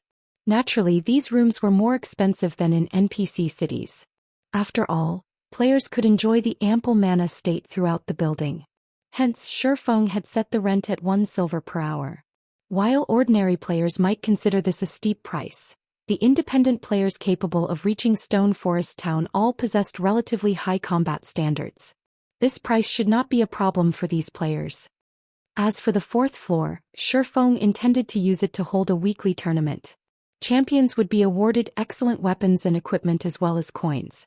Shifeng also intended to use this tournament to attract expert players. If the opportunity presented itself, he could recruit talented players through the tournament. Meanwhile, Zero Wing would charge spectators an entrance fee. Finally, the battle arena's 5th floor consisted of private rooms. There was also a tournament field. However, to participate in the 5th floor tournament, players had to rank within the top 5 in the 4th floor tournament. These players would also have access to the private rooms. Not only could players enjoy benefits similar to the town's hotels, but these private rooms were also much larger than usual hotel rooms. Players could also enjoy the view overlooking Stone Forest Town from their rooms. Meanwhile, unlike the 4th floor tournament, the 5th floor tournament would incorporate an elimination system. The 5th floor could only accommodate a maximum of 30 players. New arrivals could challenge the ranked players. Afterward, based on their weekly ranks, the top 30 players would get to remain on the 5th floor while the rest were disqualified. Also, the higher ranked a player was, the more benefits they enjoyed. Now that we've finished the construction, it's time to recruit some NPCs to manage this place. Shifeng could not help his excitement as he gazed at the towering battle arena. In the past, many large guilds had constructed battle arenas as soon as they had their own magic towers in order to make a fortune. Unfortunately, Shadow had struggled to obtain a town of its own, much less construct a magic tower. By the time Shadow had its own magic tower, other guilds' battle arenas had become incredibly popular. Shadow had no hope of competing with them. This trend was similar to the real world's fighting competitions. Back then, the battle arenas had become hugely popular throughout God's domain. Due to this, the battle arenas had replaced the fighting competitions in the real world. Now, not only had Shifeng obtained a magic tower so early into the game, but he also had a battle arena to go with it. With this, he could seize a share of this market before others. By the time he constructed his city, he could further expand his battle arena business. Unlike towns, he could construct mana towers in a city. Moreover, a city's buildings could be much taller. In the past, a super guild that had specifically constructed a massive tower meant for combat. The combat tower. Countless players had gone crazy over the combat tower. Many experts had even made a goal of reaching the tower's peak. If they could reach the top of the combat tower, guilds would instantly target them for recruitment. Even if they did not join a large guild, reaching the top of the combat tower would award them enough to enjoy a life of leisure for the rest of their days. Whether it was for fame or wealth, many players chose to challenge the combat tower.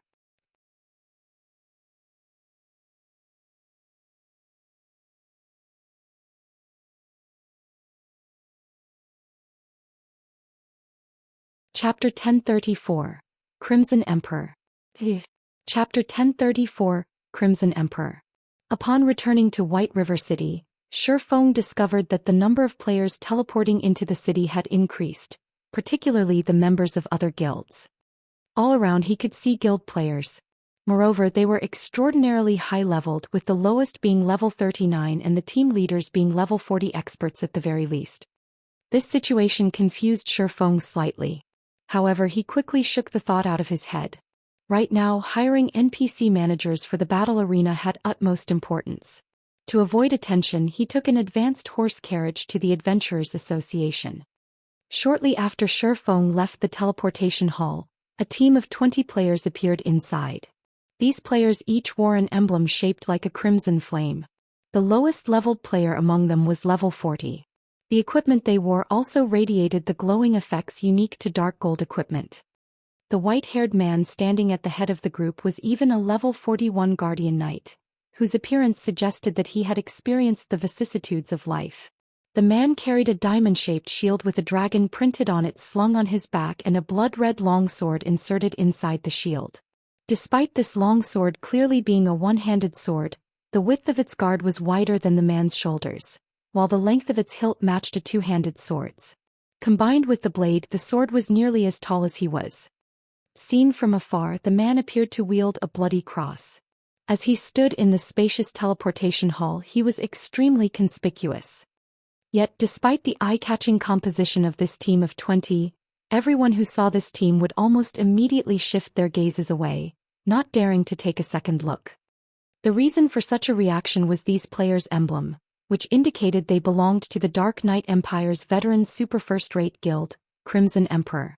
Crimson Emperor was also the ruler of the Dark Knight Empire. No guild in the entire empire dared to make an enemy of it. The Guardian Knight leading the team was even head and shoulders above his team members. He was Crimson Emperor's top 5 Guardian Knight, Cuttlefish, also known as the Iron Wall, and someone who had witnessed Crimson Emperor's gradual growth from an ordinary guild into the super first-rate guild it was today.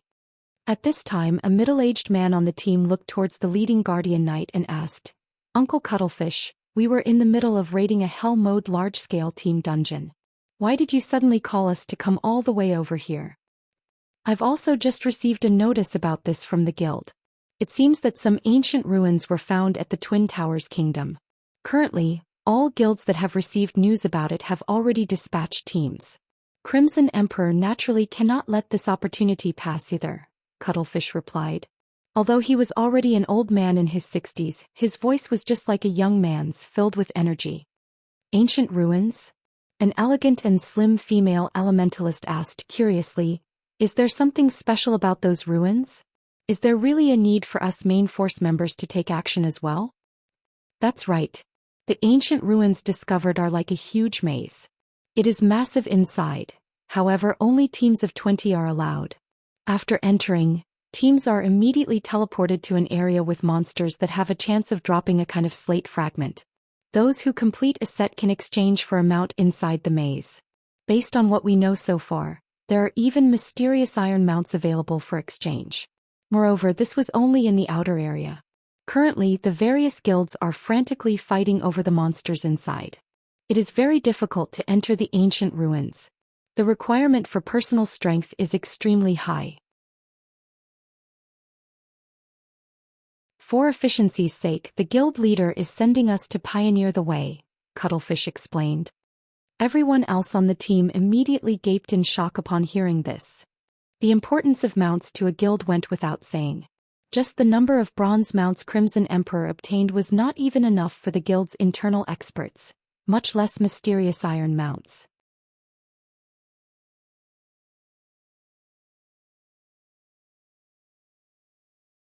She could easily manage the entire Starstreak trading firm all by herself. However, NPC managers on Anna's level could be encountered only with luck. Shifeng had chanced upon Anna due entirely to a quest. Normally, encountering such an NPC was impossible. Generally, NPCs with more than 50 wisdom could already serve as considerably good managers, while NPCs whose wisdom reached 60 points were quite remarkable already. As for NPCs with 70 wisdom, only Tier 2 mages could achieve that standard. In the past, among the managers Shifeng had met, even the one with the highest wisdom had only 73 points in the attribute. Moreover, that NPC had already been considerably advanced in age. Even so, Shifeng had been quite excited when he found that old man. Back then, the old man had been able to manage an auction house single-handedly with perfect order. Now, however, among the 30 NPCs listed on the first page, Shifeng could see more than 10 with over 60 wisdom. Among them, there was even one with 71 wisdom, and this was only the first page. The file the NPC receptionist had handed him had over 100 pages.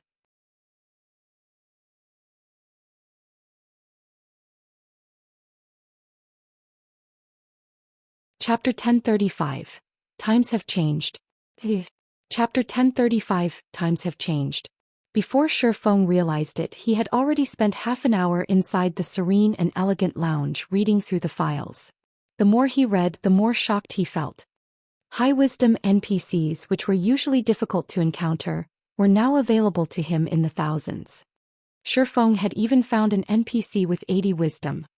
If not for the Mage God system stipulating that NPCs hired from the Adventurers Association could not be made into players' personal guards, Shifeng would very much have considered taking all these NPCs back with him to form an army of personal guards.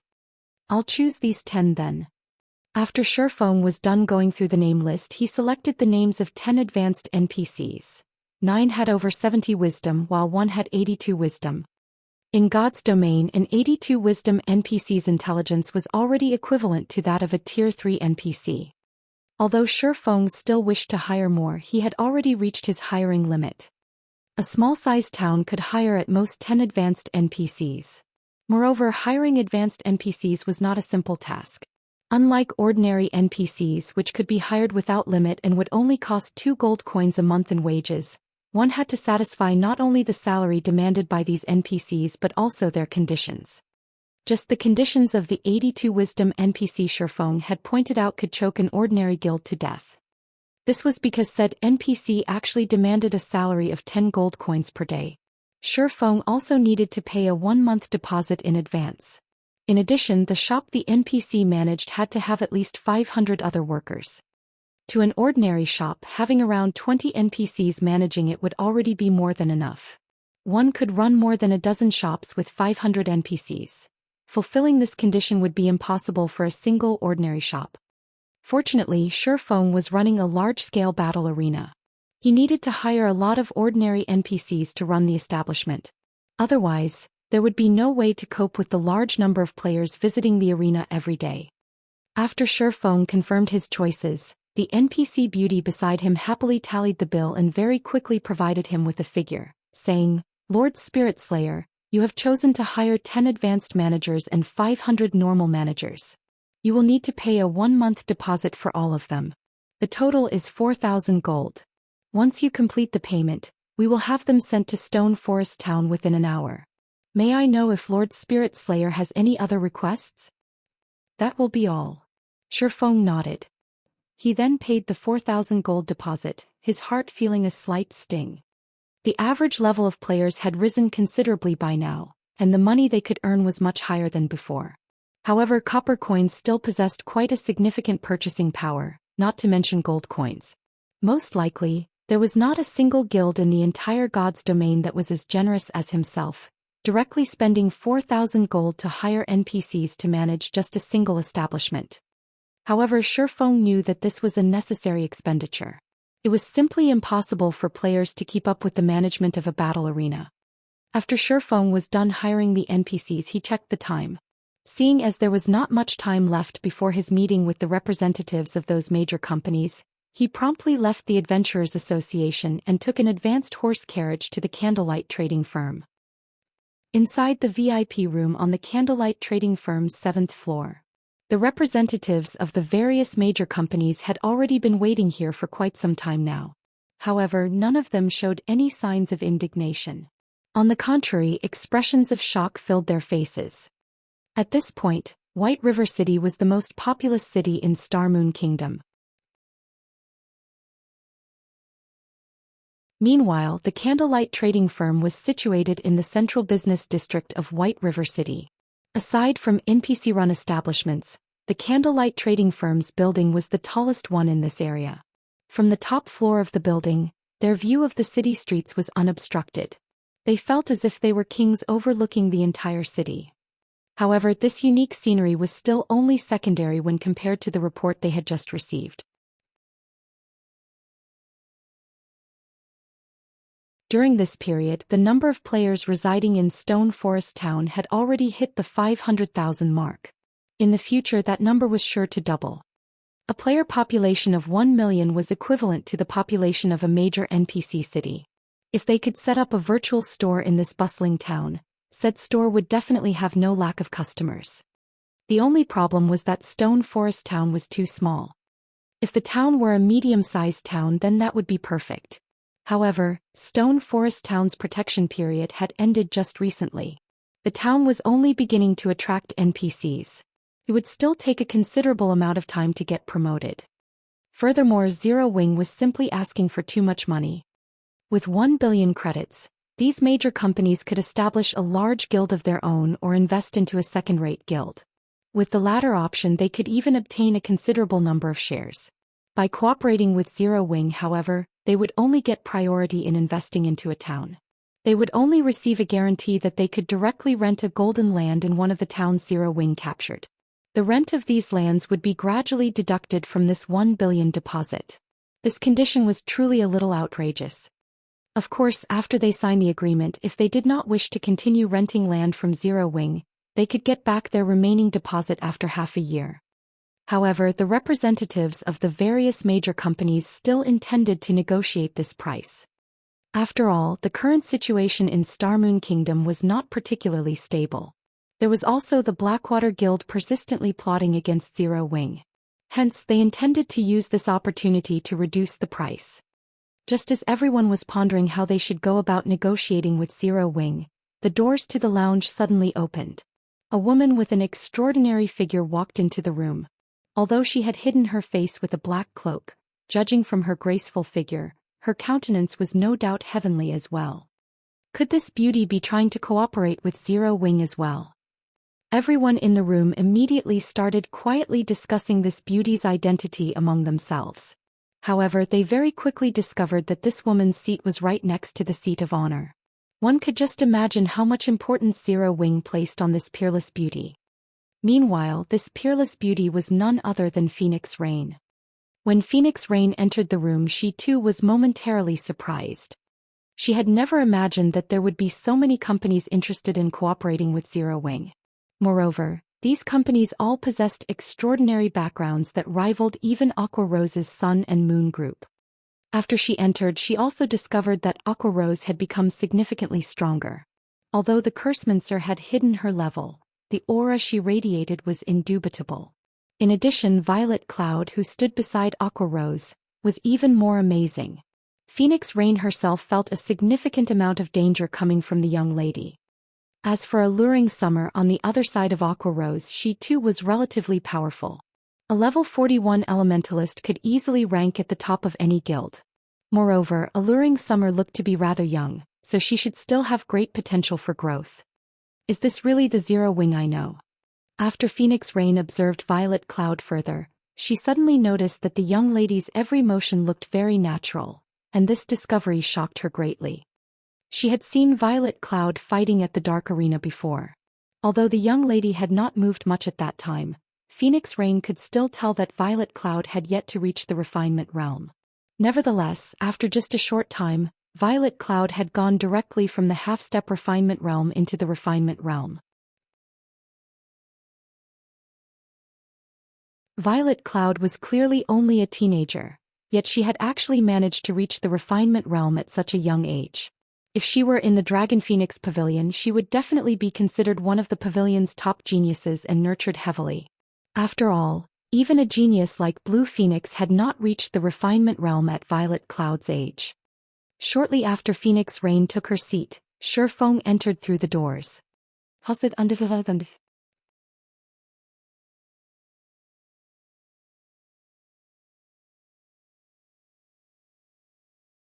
Chapter 1036. Zero Wings Foundations. Chapter 1036. Zero Wings Foundations. As soon as Shifeng set foot inside the room, everyone there automatically shifted their gaze towards him.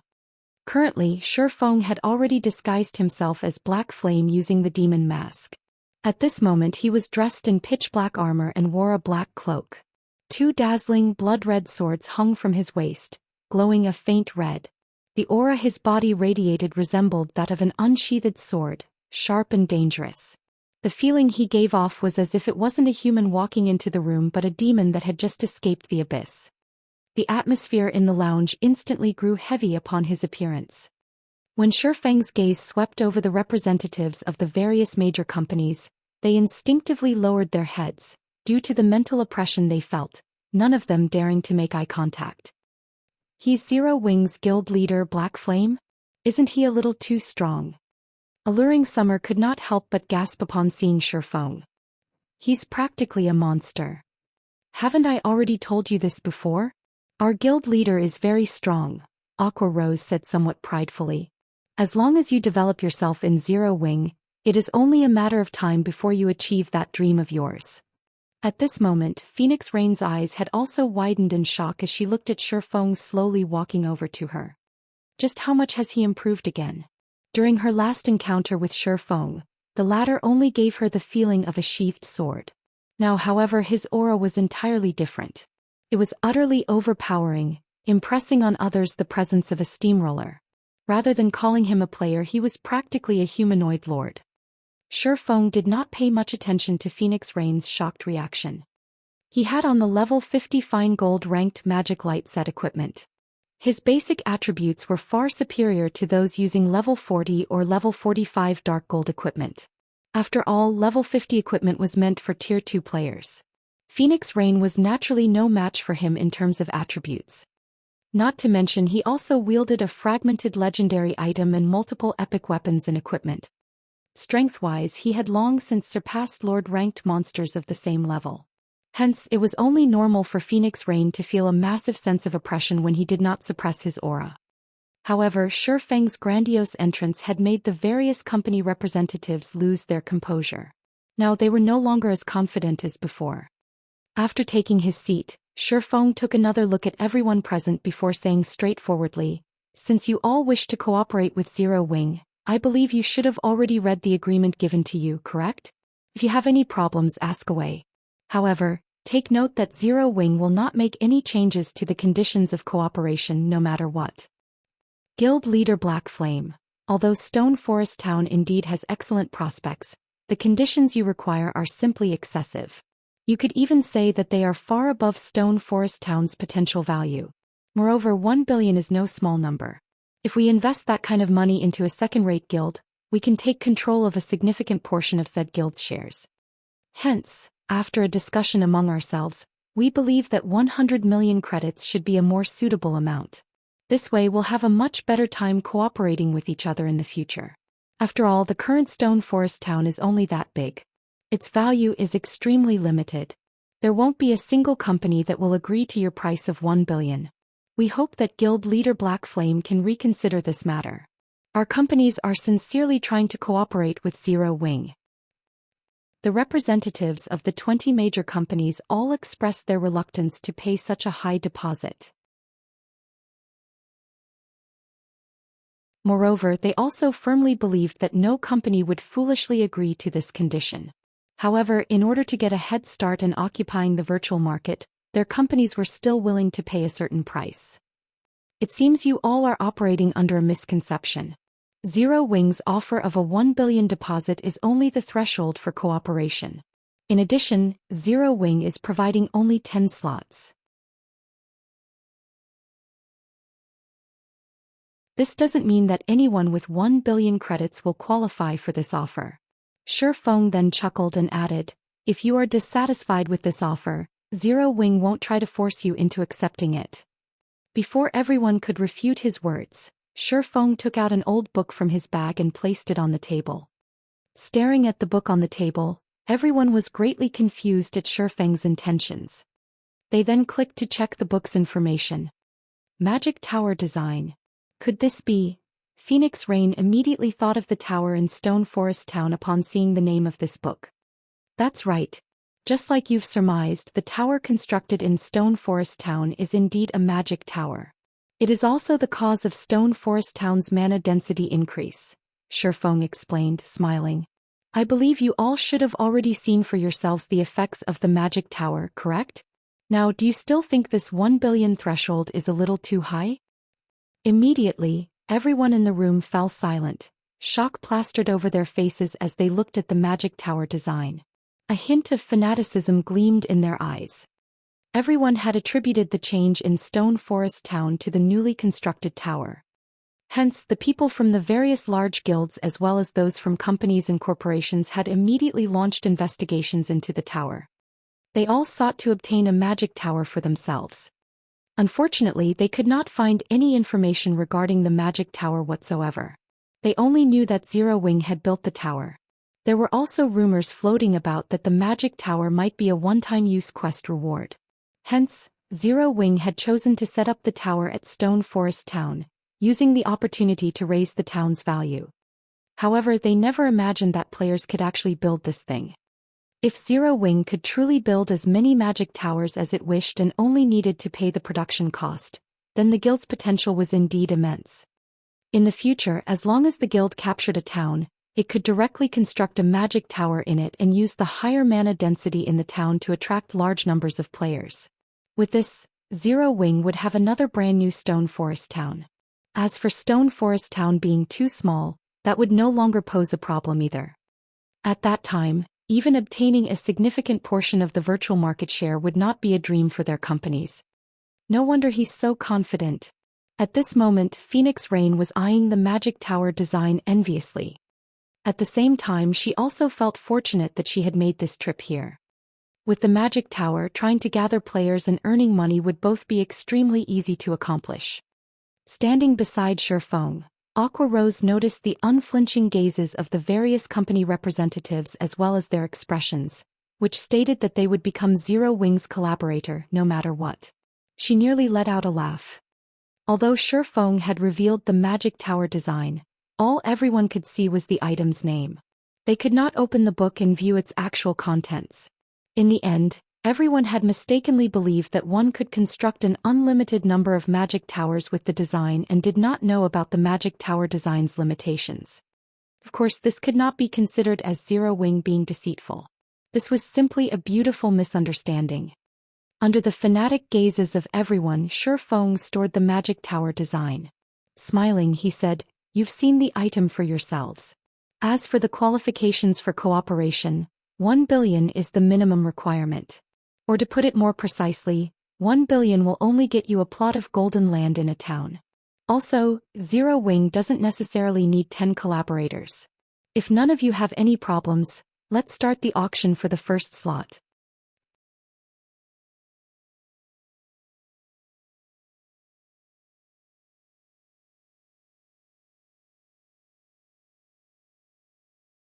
"It seems you all have prepared yourselves already.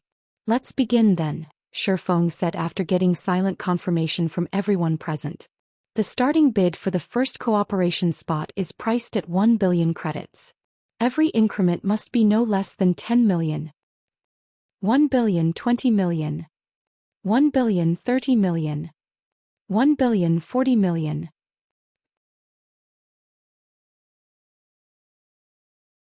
At this moment, the various company representatives no longer hesitated as they began frantically calling out bids one after another.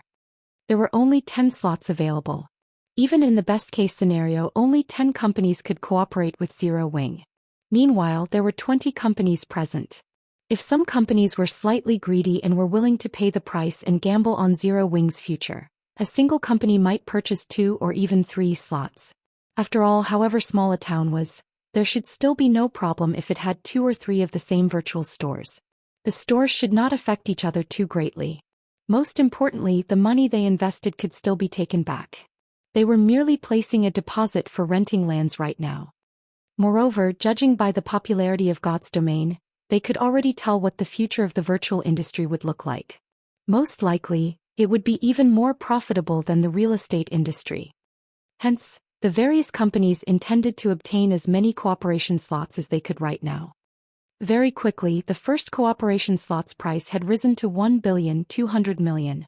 Moreover, the bidders still showed no signs of stopping. "Aqua, your guild leader is simply too good at doing business. He's practically robbing them at this point," Alluring Summer said, smacking her lips.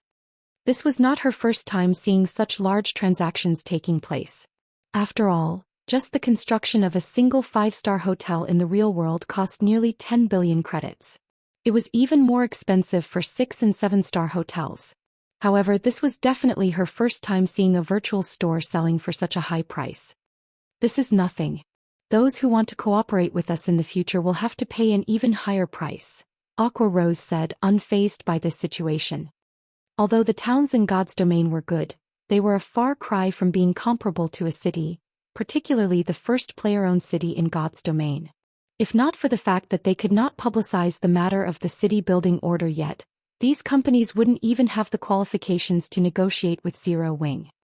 During the brief moment Aqua Rose was chatting with Alluring Summer, the price for the cooperation slot had hit 1,300,000,000.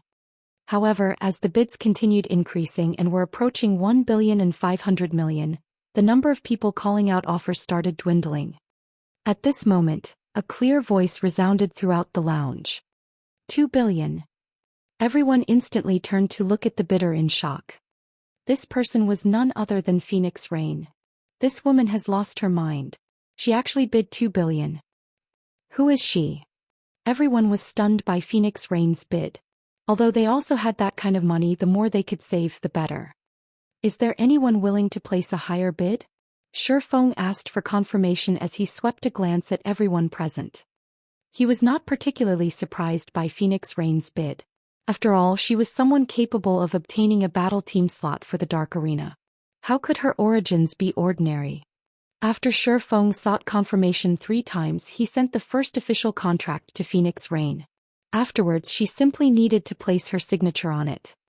When all the representatives present laid eyes on the contract, envy surfaced on their faces. They then made preparations to bid for the second contract. However, as soon as Shifeng announced the bid for the second contract, Phoenix Rain again said softly, 2 billion. Silence fell once more. The representatives all felt hatred and frustration towards Phoenix Rain's actions. What the hell is with this woman? She is simply insane. There are 10 slots available. I refuse to believe she can take down a third one.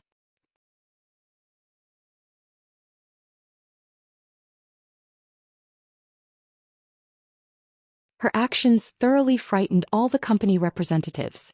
They even started to suspect that Phoenix Rain was merely putting on an act for Zero Wing right now. However, just as everyone was thinking this, Phoenix Rain suddenly opened her mouth and said, Guild Leader Black Flame, there's no need to continue this auction.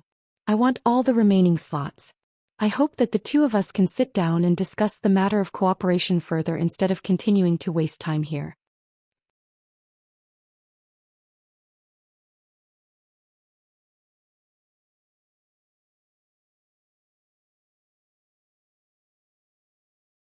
Now that all the outsiders are gone, isn't it about time we discuss the matter of cooperation? Phoenix Rain asked, smiling as she looked at Shifeng. Truthfully, she had not expected to spend so much money on this visit.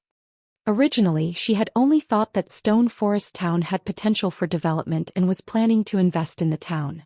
Doing so would also help the Dragon Phoenix Pavilion establish a foundation in the local industry.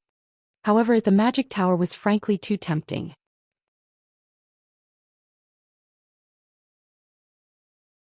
Hence, she had invested practically all the funds she had on hand right now into Zero Wing. As the manager of a guild, she knew full well just how difficult it was to develop a town. Currently, the Dragon Phoenix Pavilion controlled 5 towns in total. However, none of them were particularly attractive to players. At best, players used them as a rest stop or a temporary base to save up on travel time to high-level maps. Once the protection period of these towns ended, their expenditures would definitely increase. At that time, not to mention making a profit, it would be great if the towns did not incur a deficit. If one were to compare economic benefits, all 5 of the towns combined did not even equal 1/10 of Stone Forest Town. However, if these towns also had a magic tower, players would no longer treat them as just a simple rest stop. Instead, the towns would become a mecca for players who wanted to improve their strength. Seeing as Phoenix Pavilion Master has spent so much money, I believe that your goal isn't just gaining priority in investing in Zero Wings towns. Instead, it should be the Magic Tower, correct? Shifeng said. That's right. I am indeed doing this for the Magic Tower. As long as you can construct a Magic Tower in a town I manage, I can give you 40% of the town's profits. How about it? Phoenix Rain said and nodded, her words replete with temptation. The Dragon Phoenix Pavilion was a super first-rate guild. Be it the ability to capture a town or to develop one, there was no comparison. Meanwhile, Shifeng only needed to construct a single magic tower in order to receive 40% of one town's profits. This offer would tempt anyone. I want 50%. I will also help you construct only one magic tower. Moreover, the location of the town you choose must not be in any of Starmoon Kingdom's neighboring countries, Shifeng said after giving the matter some thought. He could build only 4 more magic towers right now. Meanwhile, he needed at least 3 to protect a city. Hence, the most he could spare was 1 magic tower. If possible, he was more than willing to construct a few more towers for Phoenix Rain. After all, that was free money they were talking about. Moreover, the magic tower design was not unique. It was only a matter of time before other players obtained the design for it. Once the various guilds all possessed the design, the tower would no longer be valuable. Hence, he had to earn as much money off it as possible right now. As for nurturing competitors, this was simply an unnecessary worry. God's domain was just too massive. There were also countless people playing the game.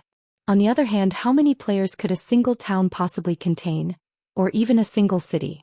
If he kept the magic tower for himself, the most he could use it for right now was as a decoration. Rather than do so, it would be much better if he converted the tower into sustained revenue. Moreover, it was much harder to operate a city than a town. The current Zero Wing would barely be able to afford the manpower and resources required. This was also the reason why he was mass recruiting members. Once he built his city, he would not have any energy to spare for managing any additional towns. Alright then. However, I have another condition. You need to get it done within 3 days. Previously, Phoenix Rain still wanted to renegotiate. However, seeing Shifeng's determined demeanor, she knew that that was not going to happen. However, at the very least she had secured 1 magic tower for herself, achieving her initial goal. That won't be a problem. Send the town's coordinates to me. When the time comes, I'll send some people over to build it. Shifeng did not mind this condition. Constructing a magic tower took only half a day, after which he would have 1 more source of income. Then he also would not have to worry about the construction fees for his city. After the 2 of them signed a contract reflecting their agreement, Phoenix Rain sent a set of coordinates to Shifeng. Savage Wildland, Town of Beginnings. What? You've actually discovered the Savage Wildland. Shifeng was momentarily surprised upon seeing the coordinates.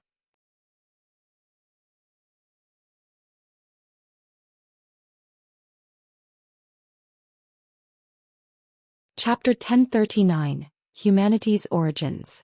Hellscythe _ Fluffy Goblin. Chapter 1039, Humanity's Origins. Shifeng's reaction astonished Phoenix Rain. The Savage Wildland was a massive, mysterious island discovered by one of the Dragon Phoenix Pavilion's old monsters while he had been working on an epic quest. The pavilion had investigated the island in depth, and they only uncovered part of the island's secrets after much difficulty. She hadn't expected Shifeng to react as if he knew the Savage Wildland's secrets when she had sent him the location. Do you know about the Savage Wildland? Phoenix Rain asked curiously. Only after browsing the library in the Apocalypse Empire's imperial capital had the Dragon Phoenix Pavilion found some information about the Savage Wildland. However, the information was very vague. The only thing it mentioned was that the Savage Wildland was the birthplace of humans, which is why the town on that massive island had been named the Town of Beginnings. Even the weakest monsters on the island were level 40. Moreover, the monsters exhibited considerably high combat standards. Even guild elite players could not solo the area's elite monsters of the same level. They needed to form groups of 3 to take one down. Furthermore, it was very easy to come across special elite and chieftain-ranked monsters. These monsters mostly moved in groups, making it considerably difficult to level up. This also made it difficult to attract players to the Town of Beginnings. Yet the Town of Beginnings was too important to her. To utilize the town's true function, it needed to be promoted to a medium-sized town. She had been incredibly worried about this. Now that she had the magic tower, though, attracting players would be much easier. Yes, I've read about it in a book. I have heard it's humanity's birthplace. Shifeng nodded, though he did not reveal the frightening secret the Savage Wildland hid.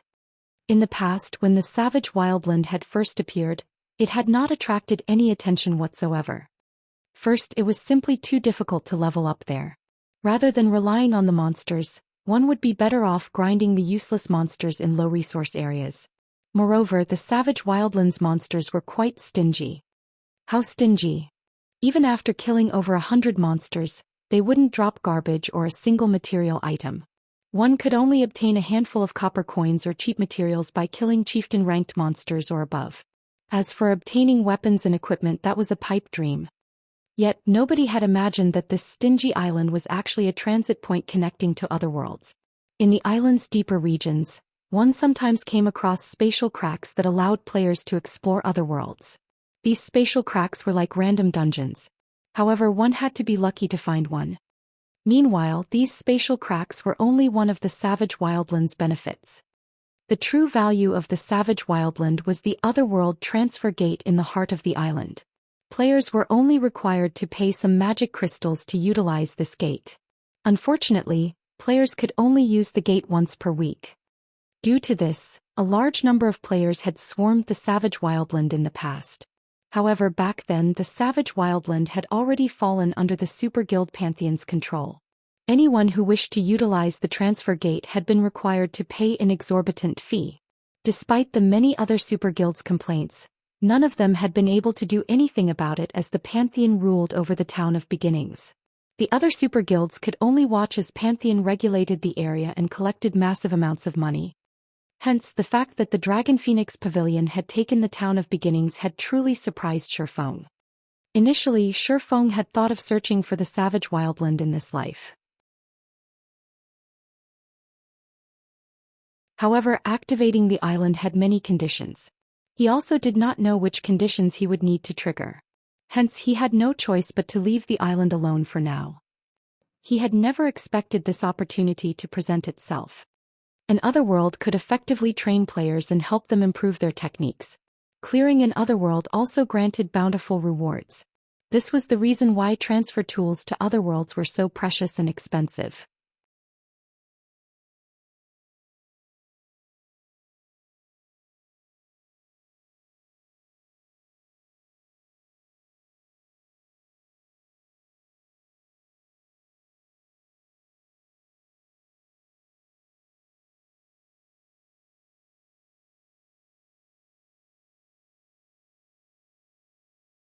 Hence, when traveling to the Savage Wildland, players generally rented boats that other players had crafted. With this, the normal 20-hour travel time could be cut in half. Not only could one save a lot of time, but it was also much safer to rent a player-made boat.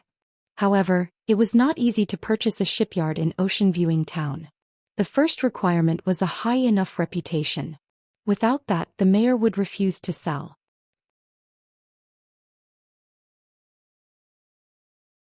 The Dragon Phoenix Pavilion, which had only recently discovered the Savage Wildland, didn't have enough reputation to purchase one, even if it realized the value of shipyards. It was simply impossible for the pavilion to collect enough reputation points to become an Ocean Viewing Town Baron within this short period. However, Shifeng was different. Upon entering the town hall, Shifeng switched to the City Protector title. The title allowed him to enjoy the benefits of a major noble, which was the equivalent of a viscount, in every human town and city. He now qualified to purchase a shipyard in Ocean Viewing Town.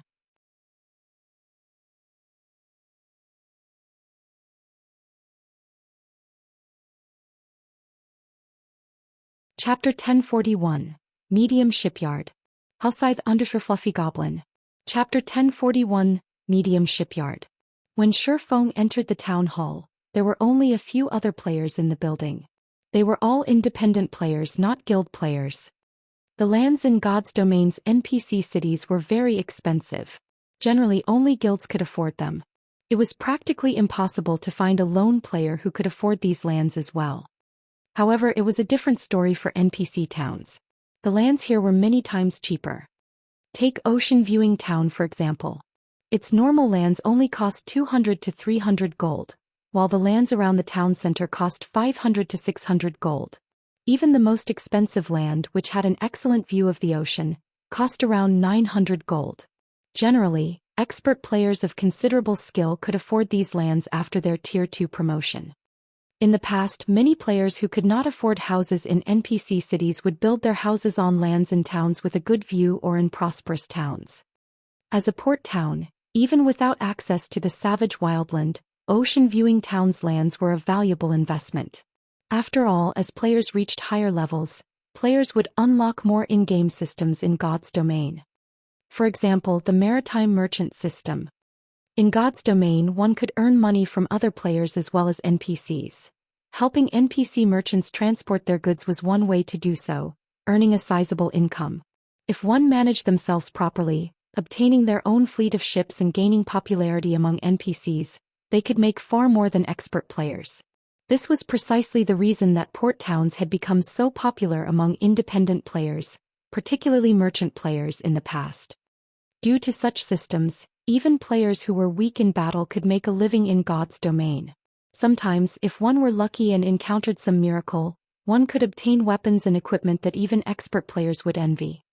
Currently, independent players capable of purchasing ocean-viewing towns' lands were either merchants with some achievement or representatives from small-scale workshops that planned to invest. When the several cloaked players who were choosing lands noticed Shifeng enter the building, they all turned with cautious expressions. They looked at Shifeng as if he had come to steal their prey. Suddenly, an NPC administrator in a suit and tie approached Shifeng. The NPC administrator then asked respectfully, "Lord Protector, how may I serve you today?"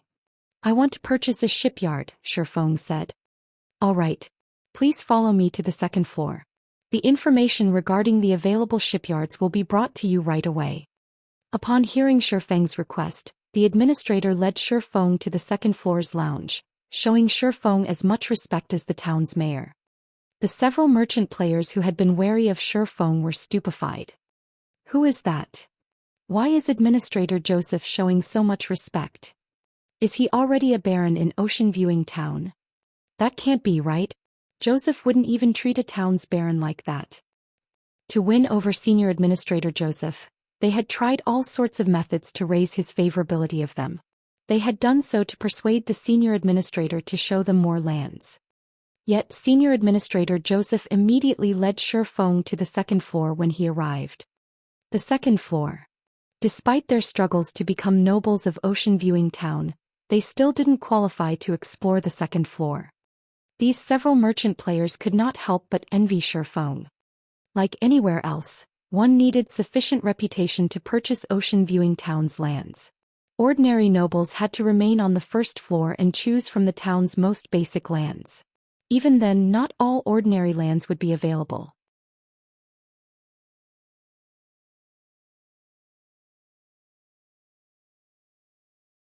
"Here are the related documents," Joseph said as he carefully placed the documents before Shifeng.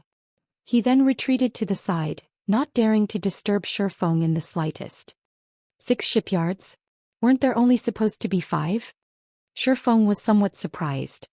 He was relatively familiar with ocean-viewing town. In the past he had visited the savage wildland multiple times.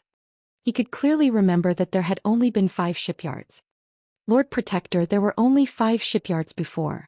However, due to the Far Ocean trading firm's bad luck and recent shipwreck, the firm had been forced to sell its shipyard to recuperate financially. The firm has asked us to help sell its shipyard.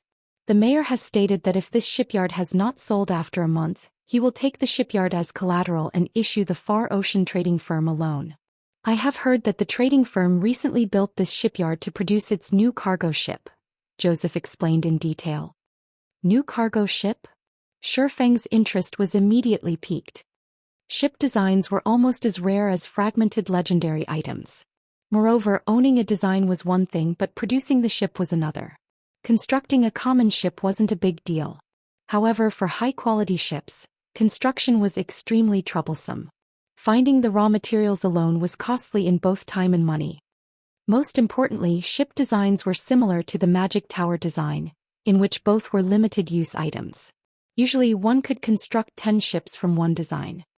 Even after 10 years, high-quality ships had still been considerably rare. God's domain's ocean was expansive. Moreover, many miraculous encounters and treasures were available on the ocean's islands and secret areas. Without a ship of considerable quality, death was likely when exploring the sea. Due to these 2 reasons, players in the past had been very willing to rent, even purchase high-quality ships, even for an absurd cost. following which Shifeng began to browse the documents. Shifeng took 10 minutes to look through all of the information. As Joseph had said, the Far Ocean trading firm had researched a new cargo ship. Although the ship was only common rank, it was 15% faster than the other 5 shipyards' cargo ships. Moreover, its carrying capacity and durability were 20% higher. Aside from bronze or higher-ranked cargo ships, this was the best choice for merchant players. The only problem was the price. Although this was a town, a shipyard was different from lands. Even a small shipyard could sell for 10,000 gold, not to mention a recently built medium shipyard. In God's domain, the size of a shipyard determined the types of ship it could construct. Not only could a medium shipyard produce small ships, but it could also construct medium ships. For example, a cargo ship was a medium ship. The Far Ocean trading firm's asking price was 30,000 gold. At this price, Shifeng could purchase 3 plots of golden land in a major city.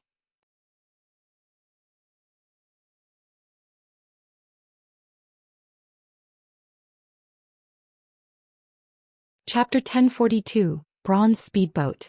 Hellscythe _ Fluffy Goblin. Chapter 1042, Bronze Speedboat. Shifeng had to admit that the Far Ocean trading firm's price was quite high. Normally, medium shipyards only went for 20,000 gold. He could purchase another small shipyard with the additional 10,000 gold. 30,000 gold was almost everything Shifeng had on him. Previously he had spent quite a bit to deal with the Dark Guilds. Afterward he had constructed the Magic Tower, the large-scale battle arena, and hired hundreds of NPC managers.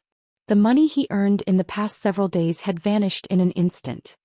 Shifeng had only planned to spend 20,000 gold to buy a medium shipyard while leaving the remaining 10,000 gold to start the Magic Tower's construction in the Town of Beginnings. Now his plans had been disrupted. However, even if the price were high, Shifeng steeled himself to make the purchase. He had encountered a golden opportunity this time. Shifeng could clearly remember that in the past, Ocean Viewing Town only had 5 shipyards. A 6th hadn't existed. Moreover, based on Joseph's explanation, this shipyard would be available for 1 month. If a player did not purchase it within the month, this new shipyard would no longer be up for sale. In the past, players had likely missed out on this opportunity. As for the Far Ocean trading firm's recent shipwreck, in Shifeng's opinion, it was very likely due to the activation of the Savage Wildland. After the Savage Wildland activated, the nearby water became far more dangerous. If Shifeng missed this opportunity, he would not have the chance to buy it again. In the past, among the 5 shipyards available, 1 had been a medium shipyard, while the other 4 had been small shipyards. A smart guild would purchase the medium shipyard as soon as possible. This way, not only could it be used to craft small boats, which were a general means of transportation for players, but it could also craft cargo ships to do merchant work. Medium shipyards had far better facilities than their smaller brethren. The production speed medium shipyards was also 30% faster than small shipyards. Moreover, medium shipyards had a higher success rate when manufacturing small ships. With control of Ocean Viewing Town's medium shipyard, one would have control of nearly half of the town's maritime income, much less the Far Ocean trading firm's shipyard, which could produce a new kind of cargo ship. With that shipyard, Shifeng might be able to snag a share of the nearby town's market in addition to Ocean Viewing Towns. "I'll buy the new shipyard then," Shifeng said softly after suppressing the excitement in his heart. Hearing this, Joseph quickly and carefully responded, "Lord Protector, as we do not own this shipyard and it has only been consigned to us, the most we can offer is a 5% discount. You will have to pay a total of 28,500 gold." A city protector's status was the equivalent of a major noble's. Even Ocean Viewing Town's mayor had to address Shifeng carefully. Shifeng was not someone a town administrator could afford to provoke. "All right, here's the money." Shifeng was not particularly surprised as he handed over the stated amount. A shipyard was not a land. Normally, a major noble would only receive a 10% discount when purchasing one. He was lucky to receive a 5% discount for a time-sensitive event like this. At the very least, he saved 1,500 gold. That was the equivalent of a poorly attributed epic item. However, he was now broke. He had less than 3,000 gold on his person. Feng suddenly felt as if he were drifting further and further away from his 150,000 gold target. A moment later, Senior Administrator Joseph brought Feng the deed to the Far Ocean Shipyard. After Feng verified the information, he rushed to the town's port. He decided to set aside the Far Ocean Shipyard's operations until Melancholic Smiles Group returned. Unlike producing weapons and equipment which only required one player, the construction of even a small speedboat required 10 engineers. Medium ships required 30 to 40 engineers. Moreover, the engineers could be no lower than intermediate rank. Otherwise, the success rate would be too low and would result in losses. It was not easy to operate a shipyard. It was not a problem that could be solved with enough money.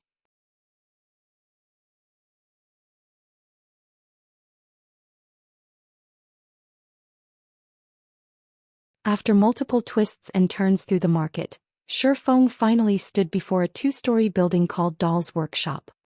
Hopefully nobody has triggered the hidden quest yet. Feng inwardly prayed as he stepped into Doll's Workshop. In the past, the most famous quest in Ocean Viewing Town had been the chain quest that awarded a bronze speedboat. Back then, when the player had completed that quest series and received the reward, he had instantly become a target of envy. After all, most players at that time had still been renting fishing boats from NPCs. Even after guilds had purchased a small shipyard, the small ships they produced were only common rank. They could not produce bronze speedboats. After that player obtained the bronze speedboat, he had generously announced the method of triggering and completing said quest on the forums. Unfortunately, that quest was unique. After its completion, no other player could trigger the quest, much less obtain that particular reward. This quest could be triggered in Doll's Workshop.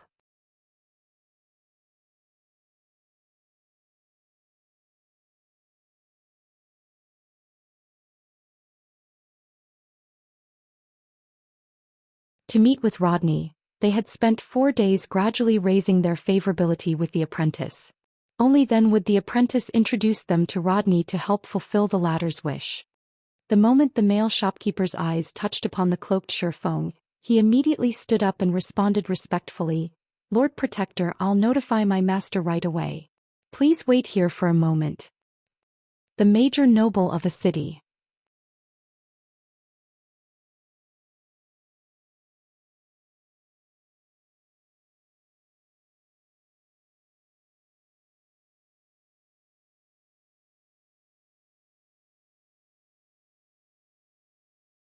Hearing Feng's proposal, Rodney's passionate gaze immediately cooled. Determinedly he said, "Lord Protector, as the inheritor to Doll's Workshop, my only wish is to revitalize this workshop. Please allow me to refuse your offer." "Don't be in such a hurry to refuse. I'm not asking you to join my trading firm. I just want you to help me with producing some items." Feng had not expected it to be that easy. Hence he took a step back and loosened his condition.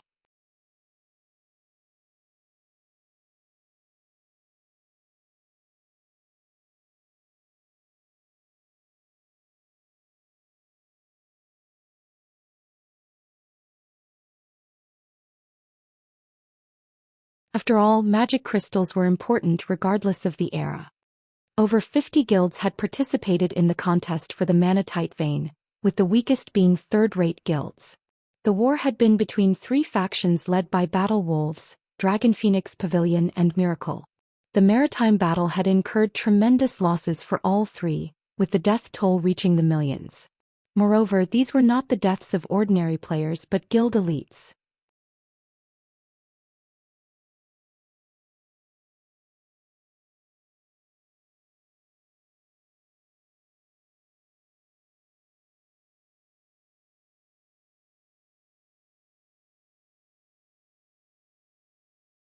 If his route happened to pass by Hovering Feather's destination, he could let the Elementalists party tag along. Our destination is the distant Golden Sands archipelago.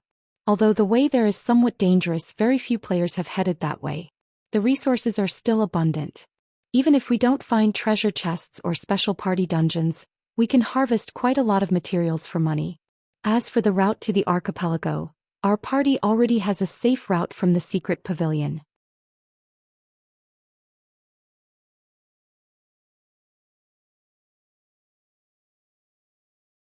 Since you're as willing to sail with us, Brother Yifeng, you don't need to pay for the deposit or rental fee, Hovering Feather said. Nobody in the party had any issues with Hovering Feather's proposal. In Ocean Viewing Town, those who reached level 40 were extremely powerful experts. Normally, convincing such an expert to join their party was nearly impossible. How could they possibly ask Shifeng to pay for the boat rental as well?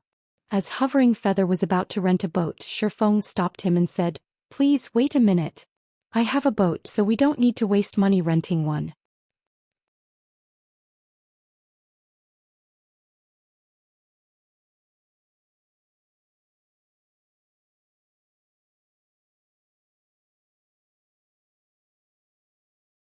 Compared to the swift dragon speedboat's movement speed, the fishing boats with sails looked like snails. In the blink of an eye, the secret silver speedboat passed these fishing boats, no slower than bronze mounts on land. Rapidly, the swift dragon speedboat grew smaller in everyone's view before disappearing as if it had never graced Ocean Viewing Town. Isn't it a little too fast? My eyes aren't playing tricks on me, right? How can a boat be that fast?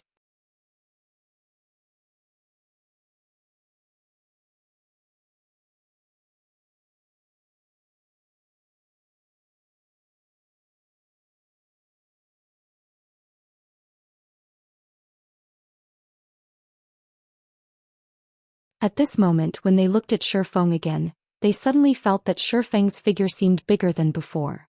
They also felt a heavy pressure bearing down on their bodies. "We've arrived. I had a very good time chatting with you all during the journey. However, I still have some matters I need to attend to, so let's part ways here," Shifeng said. He could not help but smile as he looked at everyone suddenly taking a cautious attitude towards him. On their way here, they had not encountered any danger.